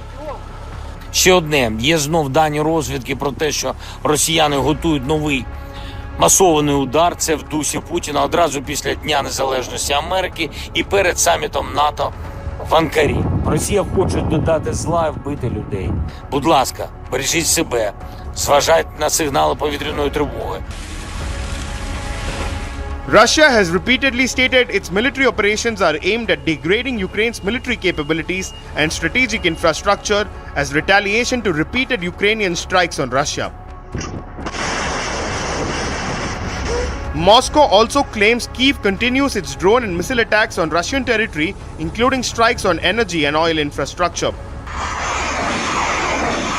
Both Russia and Ukraine have continued to carry out long-range attacks beyond the front lines, with each side trying to target the other country's critical infrastructure. The conflict remains active on multiple fronts, with no immediate breakthrough in diplomatic efforts to end the war. And Iran bids a farewell to its late Supreme Leader Khamenei. Tehran conveyed a special message of gratitude to India. The Iranian embassy thanked the government, the people, describing India's participation in the funeral as a powerful expression of mutual respect, saying Iran would never forget this gesture of friendship, compassion, and heartfelt respect.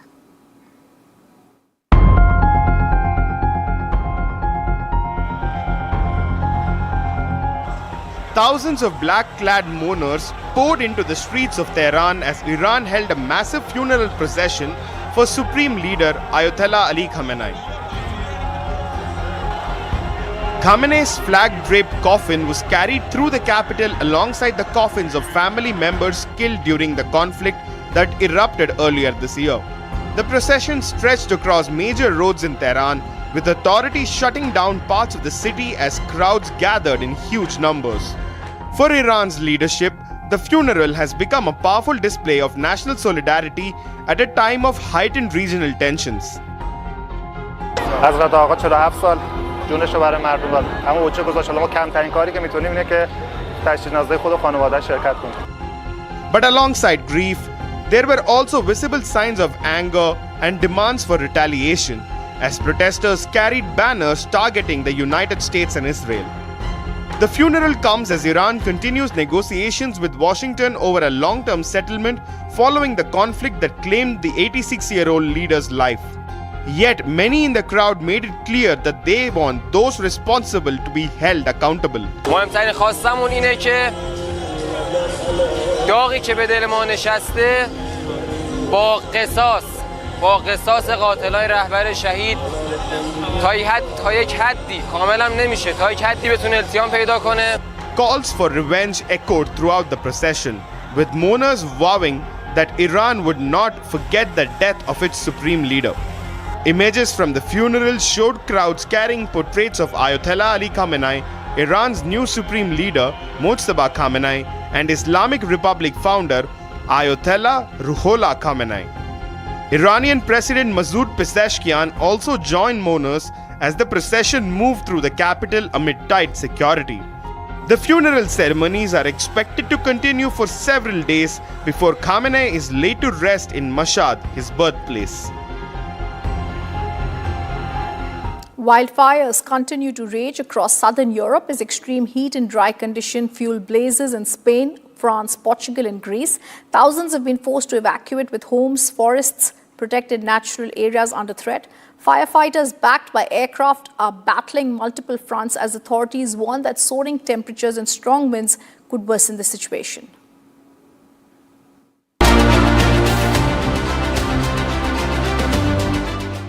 A wave of wildfires is sweeping across southern Europe, with Spain, France, Portugal and Greece battling fast-moving blaze amid scorching temperatures. In eastern Spain's Castellon province, around 500 residents were evacuated after a wildfire spread into a Sierra de Espadon natural park, burning nearly 150 hectares. Authorities deployed firefighting aircraft and ground crews as a fresh heat wave threatened to fuel the flames and hamper containment efforts. In southwestern France, an out-of-control wildfire forced the evacuation of nearly 10,000 people and has already scorched around 4,600 hectares of forest near the Spanish border. French officials warned that strong winds and dry conditions could intensify the blaze, with hundreds of firefighters continuing round-the-clock operations. On Spain's Catalonia border, another wildfire has burned over 2,200 hectares, while police have arrested a worker suspected of accidentally sparking the fire during a roadside maintenance. With extreme heat and the dry weather gripping the region, emergency services remain on high alert as firefighters race to contain multiple wildfires across southern Europe.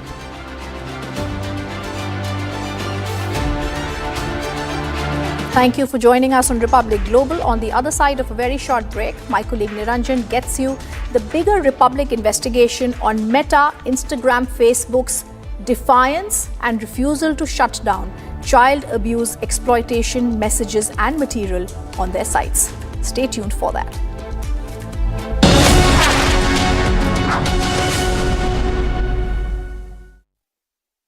Co-powered by Crystal Crop Protection, देश का किसान, देश का hero. Are pure सूजी pasta उबालो मिलाओ और खाओ 8 minute में तैयार. क्या टेस्ट है सबका राजा R pure masala. In the India Today Best Universities Survey, India's #1 ranked universities in various streams are JNU Delhi, Amity University, AIMS Delhi, IIT Delhi, and National Law School Bengaluru. चमकी चाट से क्या बना है? आलू चाट या फ्रूट चाट? स्वाद बढ़ाए चमकी चाट. क्या बात है, स्वादिष्ट पकोड़े और फरसान, अरे चंकी चाट है इसकी जान। असली स्वाद सिर्फ chunky chaat. AU savings account में मिलते हैं amazing benefits, paperless banking and higher interest, वो भी हर महीने। Money money money money every month. सोच बदलो और बैंक भी। थोड़े में ज्यादा स्वाद, यही तो है इसकी खास बात। वाओ मामा क्या स्वाद है, अरे मेरे राजा। प्यास बुझाए ठंडक लाए, सबको भाए जीरा से, MTH का जलजीरा जीरा से। जीरा से असली रिफ्रेशिंग, असली स्वाद, असली मजा। रानी, इस घर में कुछ है जो टूटता नहीं। ये पिलर कभी नहीं टूटेगा। रुंगटा स्टील TMT से बना। रुंगटा नहीं तो घर स्ट्रॉन्ग नहीं। रुंगटा स्टील TMT बार एकदम solid.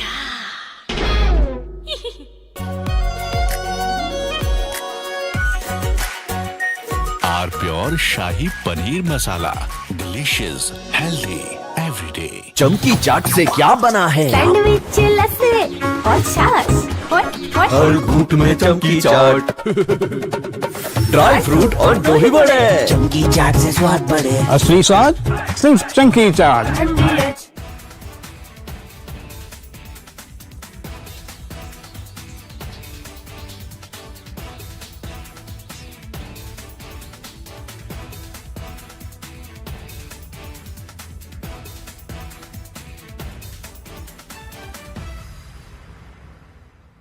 Ladies and gentlemen, yesterday I said that Bhagwant Man's problem is that in the process of covering up one lie, he is lying a second time.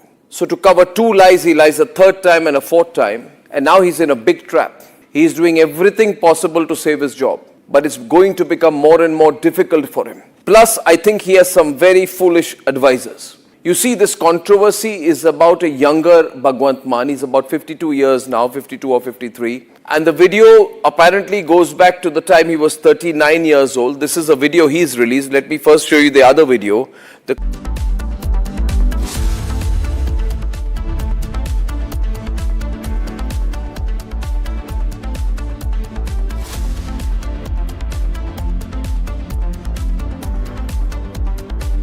Co-powered by Crystal Crop Protection, देश का किसान, देश का hero.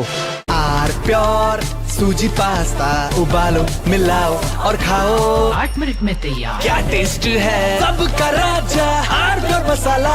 AU current account के साथ मिलता है free UPI QR overdraft facility और एक ही ऐप से बैंक के सारे काम। AU सोच बदलो और बैंक भी। चमकी चाट से क्या बना है? सैंडविच लस्सी और छाछ। हर घूंट में चमकी चाट। ड्राई फ्रूट और दही बड़े। चमकी चाट से स्वाद बढ़े। असली स्वाद सिर्फ चंकी चाट। केसरिया से मन जोगी हुआ रे, दिल झूमे देखो मतवारा हुआ रे। केसरिया से मन जोगी हुआ। हर पल मनाओ केसरी त्योहार। विमल, बोलो जुबान केसरी। थोड़े में ज्यादा स्वाद, यही तो है इसकी खास बात। वाओ मामा क्या स्वाद है, अरे मेरे राजा।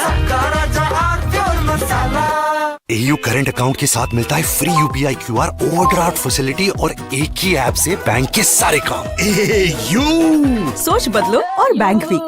चमकी चाट से क्या बना है? आलू चाट या फ्रूट चाट। स्वाद बनाए चमकी चाट। क्या बात है, स्वादिष्ट पकोड़े और फरसान, अरे चंकी चाट है इसकी जान। असली स्वाद सिर्फ चंकी चाट। रानी, इस घर में कुछ है जो टूटता नहीं। ये पिलर कभी नहीं टूटेगा। रुंगटा स्टील TMT से बना। रुंगटा नहीं तो घर स्ट्रॉन्ग नहीं। रुंगटा स्टील TMT बार एकदम solid.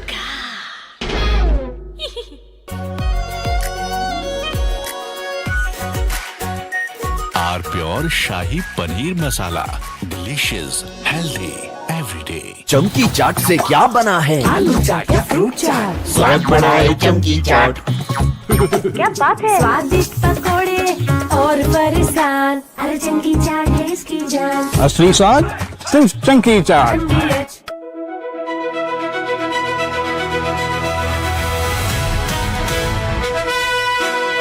By the way, viewers, I'm driving in Delhi with Delhi wala boy Aman Gupta, who is too busy waving to his fans than talking to me. Please come down to earth, Aman. Yes, I am sorry. You're on my show. This is not your show. This is my show. Stop waving to your fans. Be modest. Now everybody look. अरे आप politician हो. आप politician हो. आप ये क्या कर रहे हो? This is too much. आपने बोला humble हो, मैं humble हो रहा हूँ.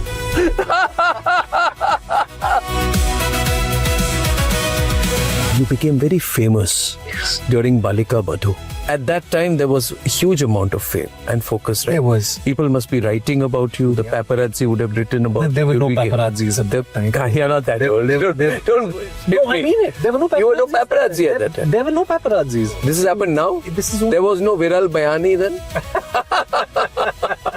Back then, it was just, What do you mean back then? If you keep talking, I'm over a decade older to you. If you keep saying back then I'll stop driving the car here. No, I'm sorry. I don't mean... What am I then? Back then.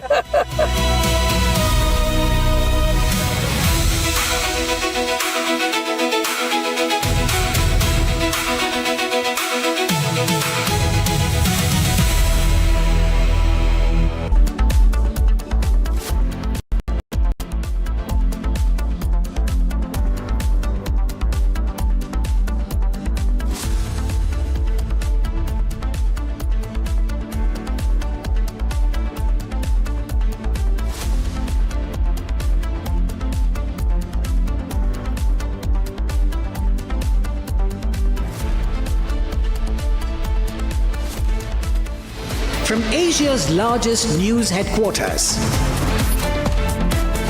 setting the agenda for Bharat.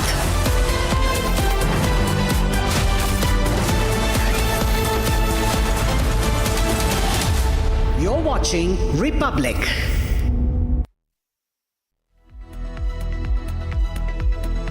Start.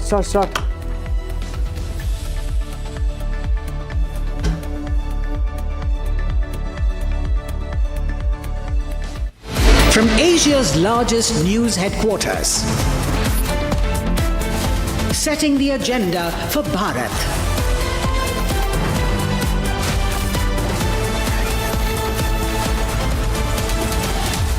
You're watching Republic.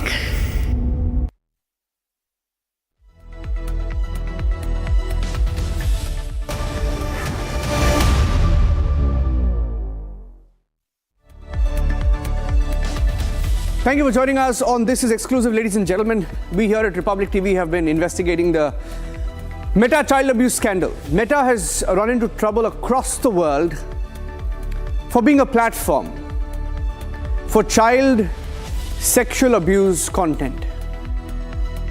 CSAM.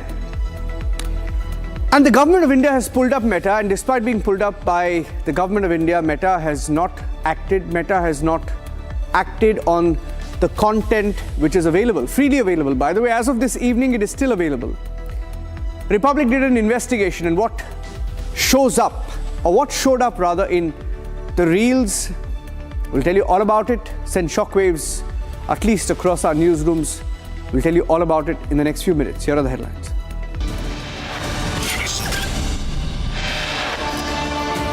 Meta continues to promote child sexual abuse and soft porn content on its social media platforms, Facebook, Instagram.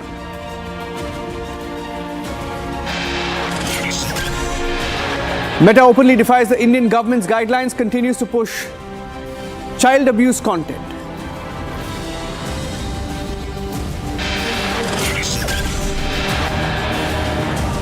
At least 9 videos in 5 minutes.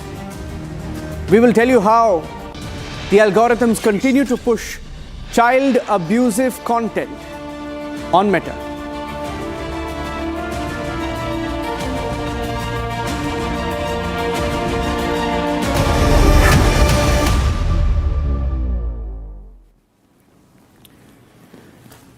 So, ladies and gentlemen, in the last few days, Meta, the parent company of Facebook, Instagram, WhatsApp, has run into big trouble in India for hosting child sexual abuse material despite being pulled up by the government of India. And yet Meta has not taken this controversial content down as of this minute. A Republic investigation in the last 1 week has shown some uncomfortable truths for Meta. Our investigation has today confirmed that the child sexual abuse material is still online, easily accessible to users, irrespective of their age. The Republic investigation also shows that the algorithm at Instagram and Meta is throwing up the child sexual abuse material so easily that for us today, just this evening, 9 videos showed up in 5 minutes. Not just child abuse, pornography and even child sexual abuse. There is a lot of pornographic content and child sexual abuse material that is easily available on Meta's platforms. What's even worse is that we flagged this content on Meta, and the first response that we got was that the content cannot be taken down. And this is not third-party content, it is content hosted on Instagram. We have also written a very detailed questionnaire to Meta. We are awaiting responses. As of this minute, there is no response that's come in from Meta to the 10-point questionnaire sent by Republic TV.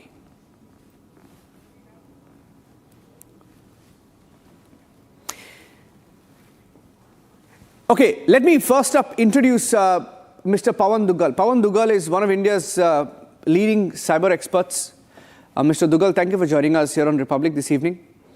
And Pawan Duggal ji, for many years you've been, I'm sure you've been following this story and this, how child sexual abuse content is pushed on social media, on these platforms. Sir, I want to tell you today, what we searched for was simple: child content. Child content.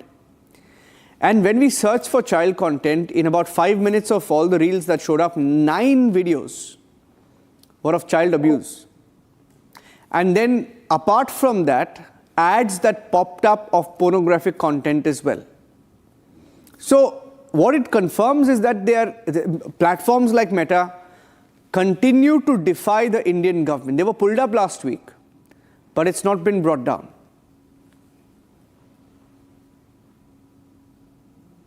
The reason for this is very simple. They want to push their luck as much as they can. They know this kind of content gives them huge quantum of monies. Why? Because there's a big market in India for watching CSAM material, child pornography content. And they're obviously getting commercially benefited from it. So they first of all show ignorance. Number 2, they don't act. Number 3, they want to push their luck as much as they can, knowing fully well that when the law comes on them hard, they will have no choice but to withdraw.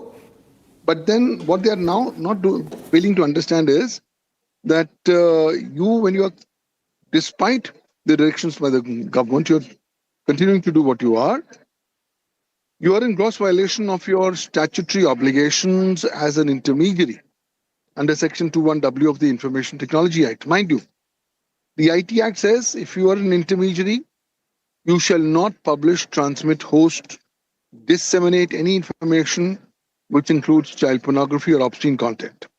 Now, of all the videos that you showed in 5 minutes, 9 of them will definitely qualify as not just only obscene electronic information, but would also have explicit sexual content.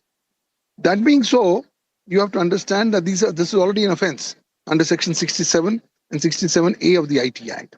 So once the intermediary commits the offense, it automatically gets stripped of its statutory exemption from legal liability.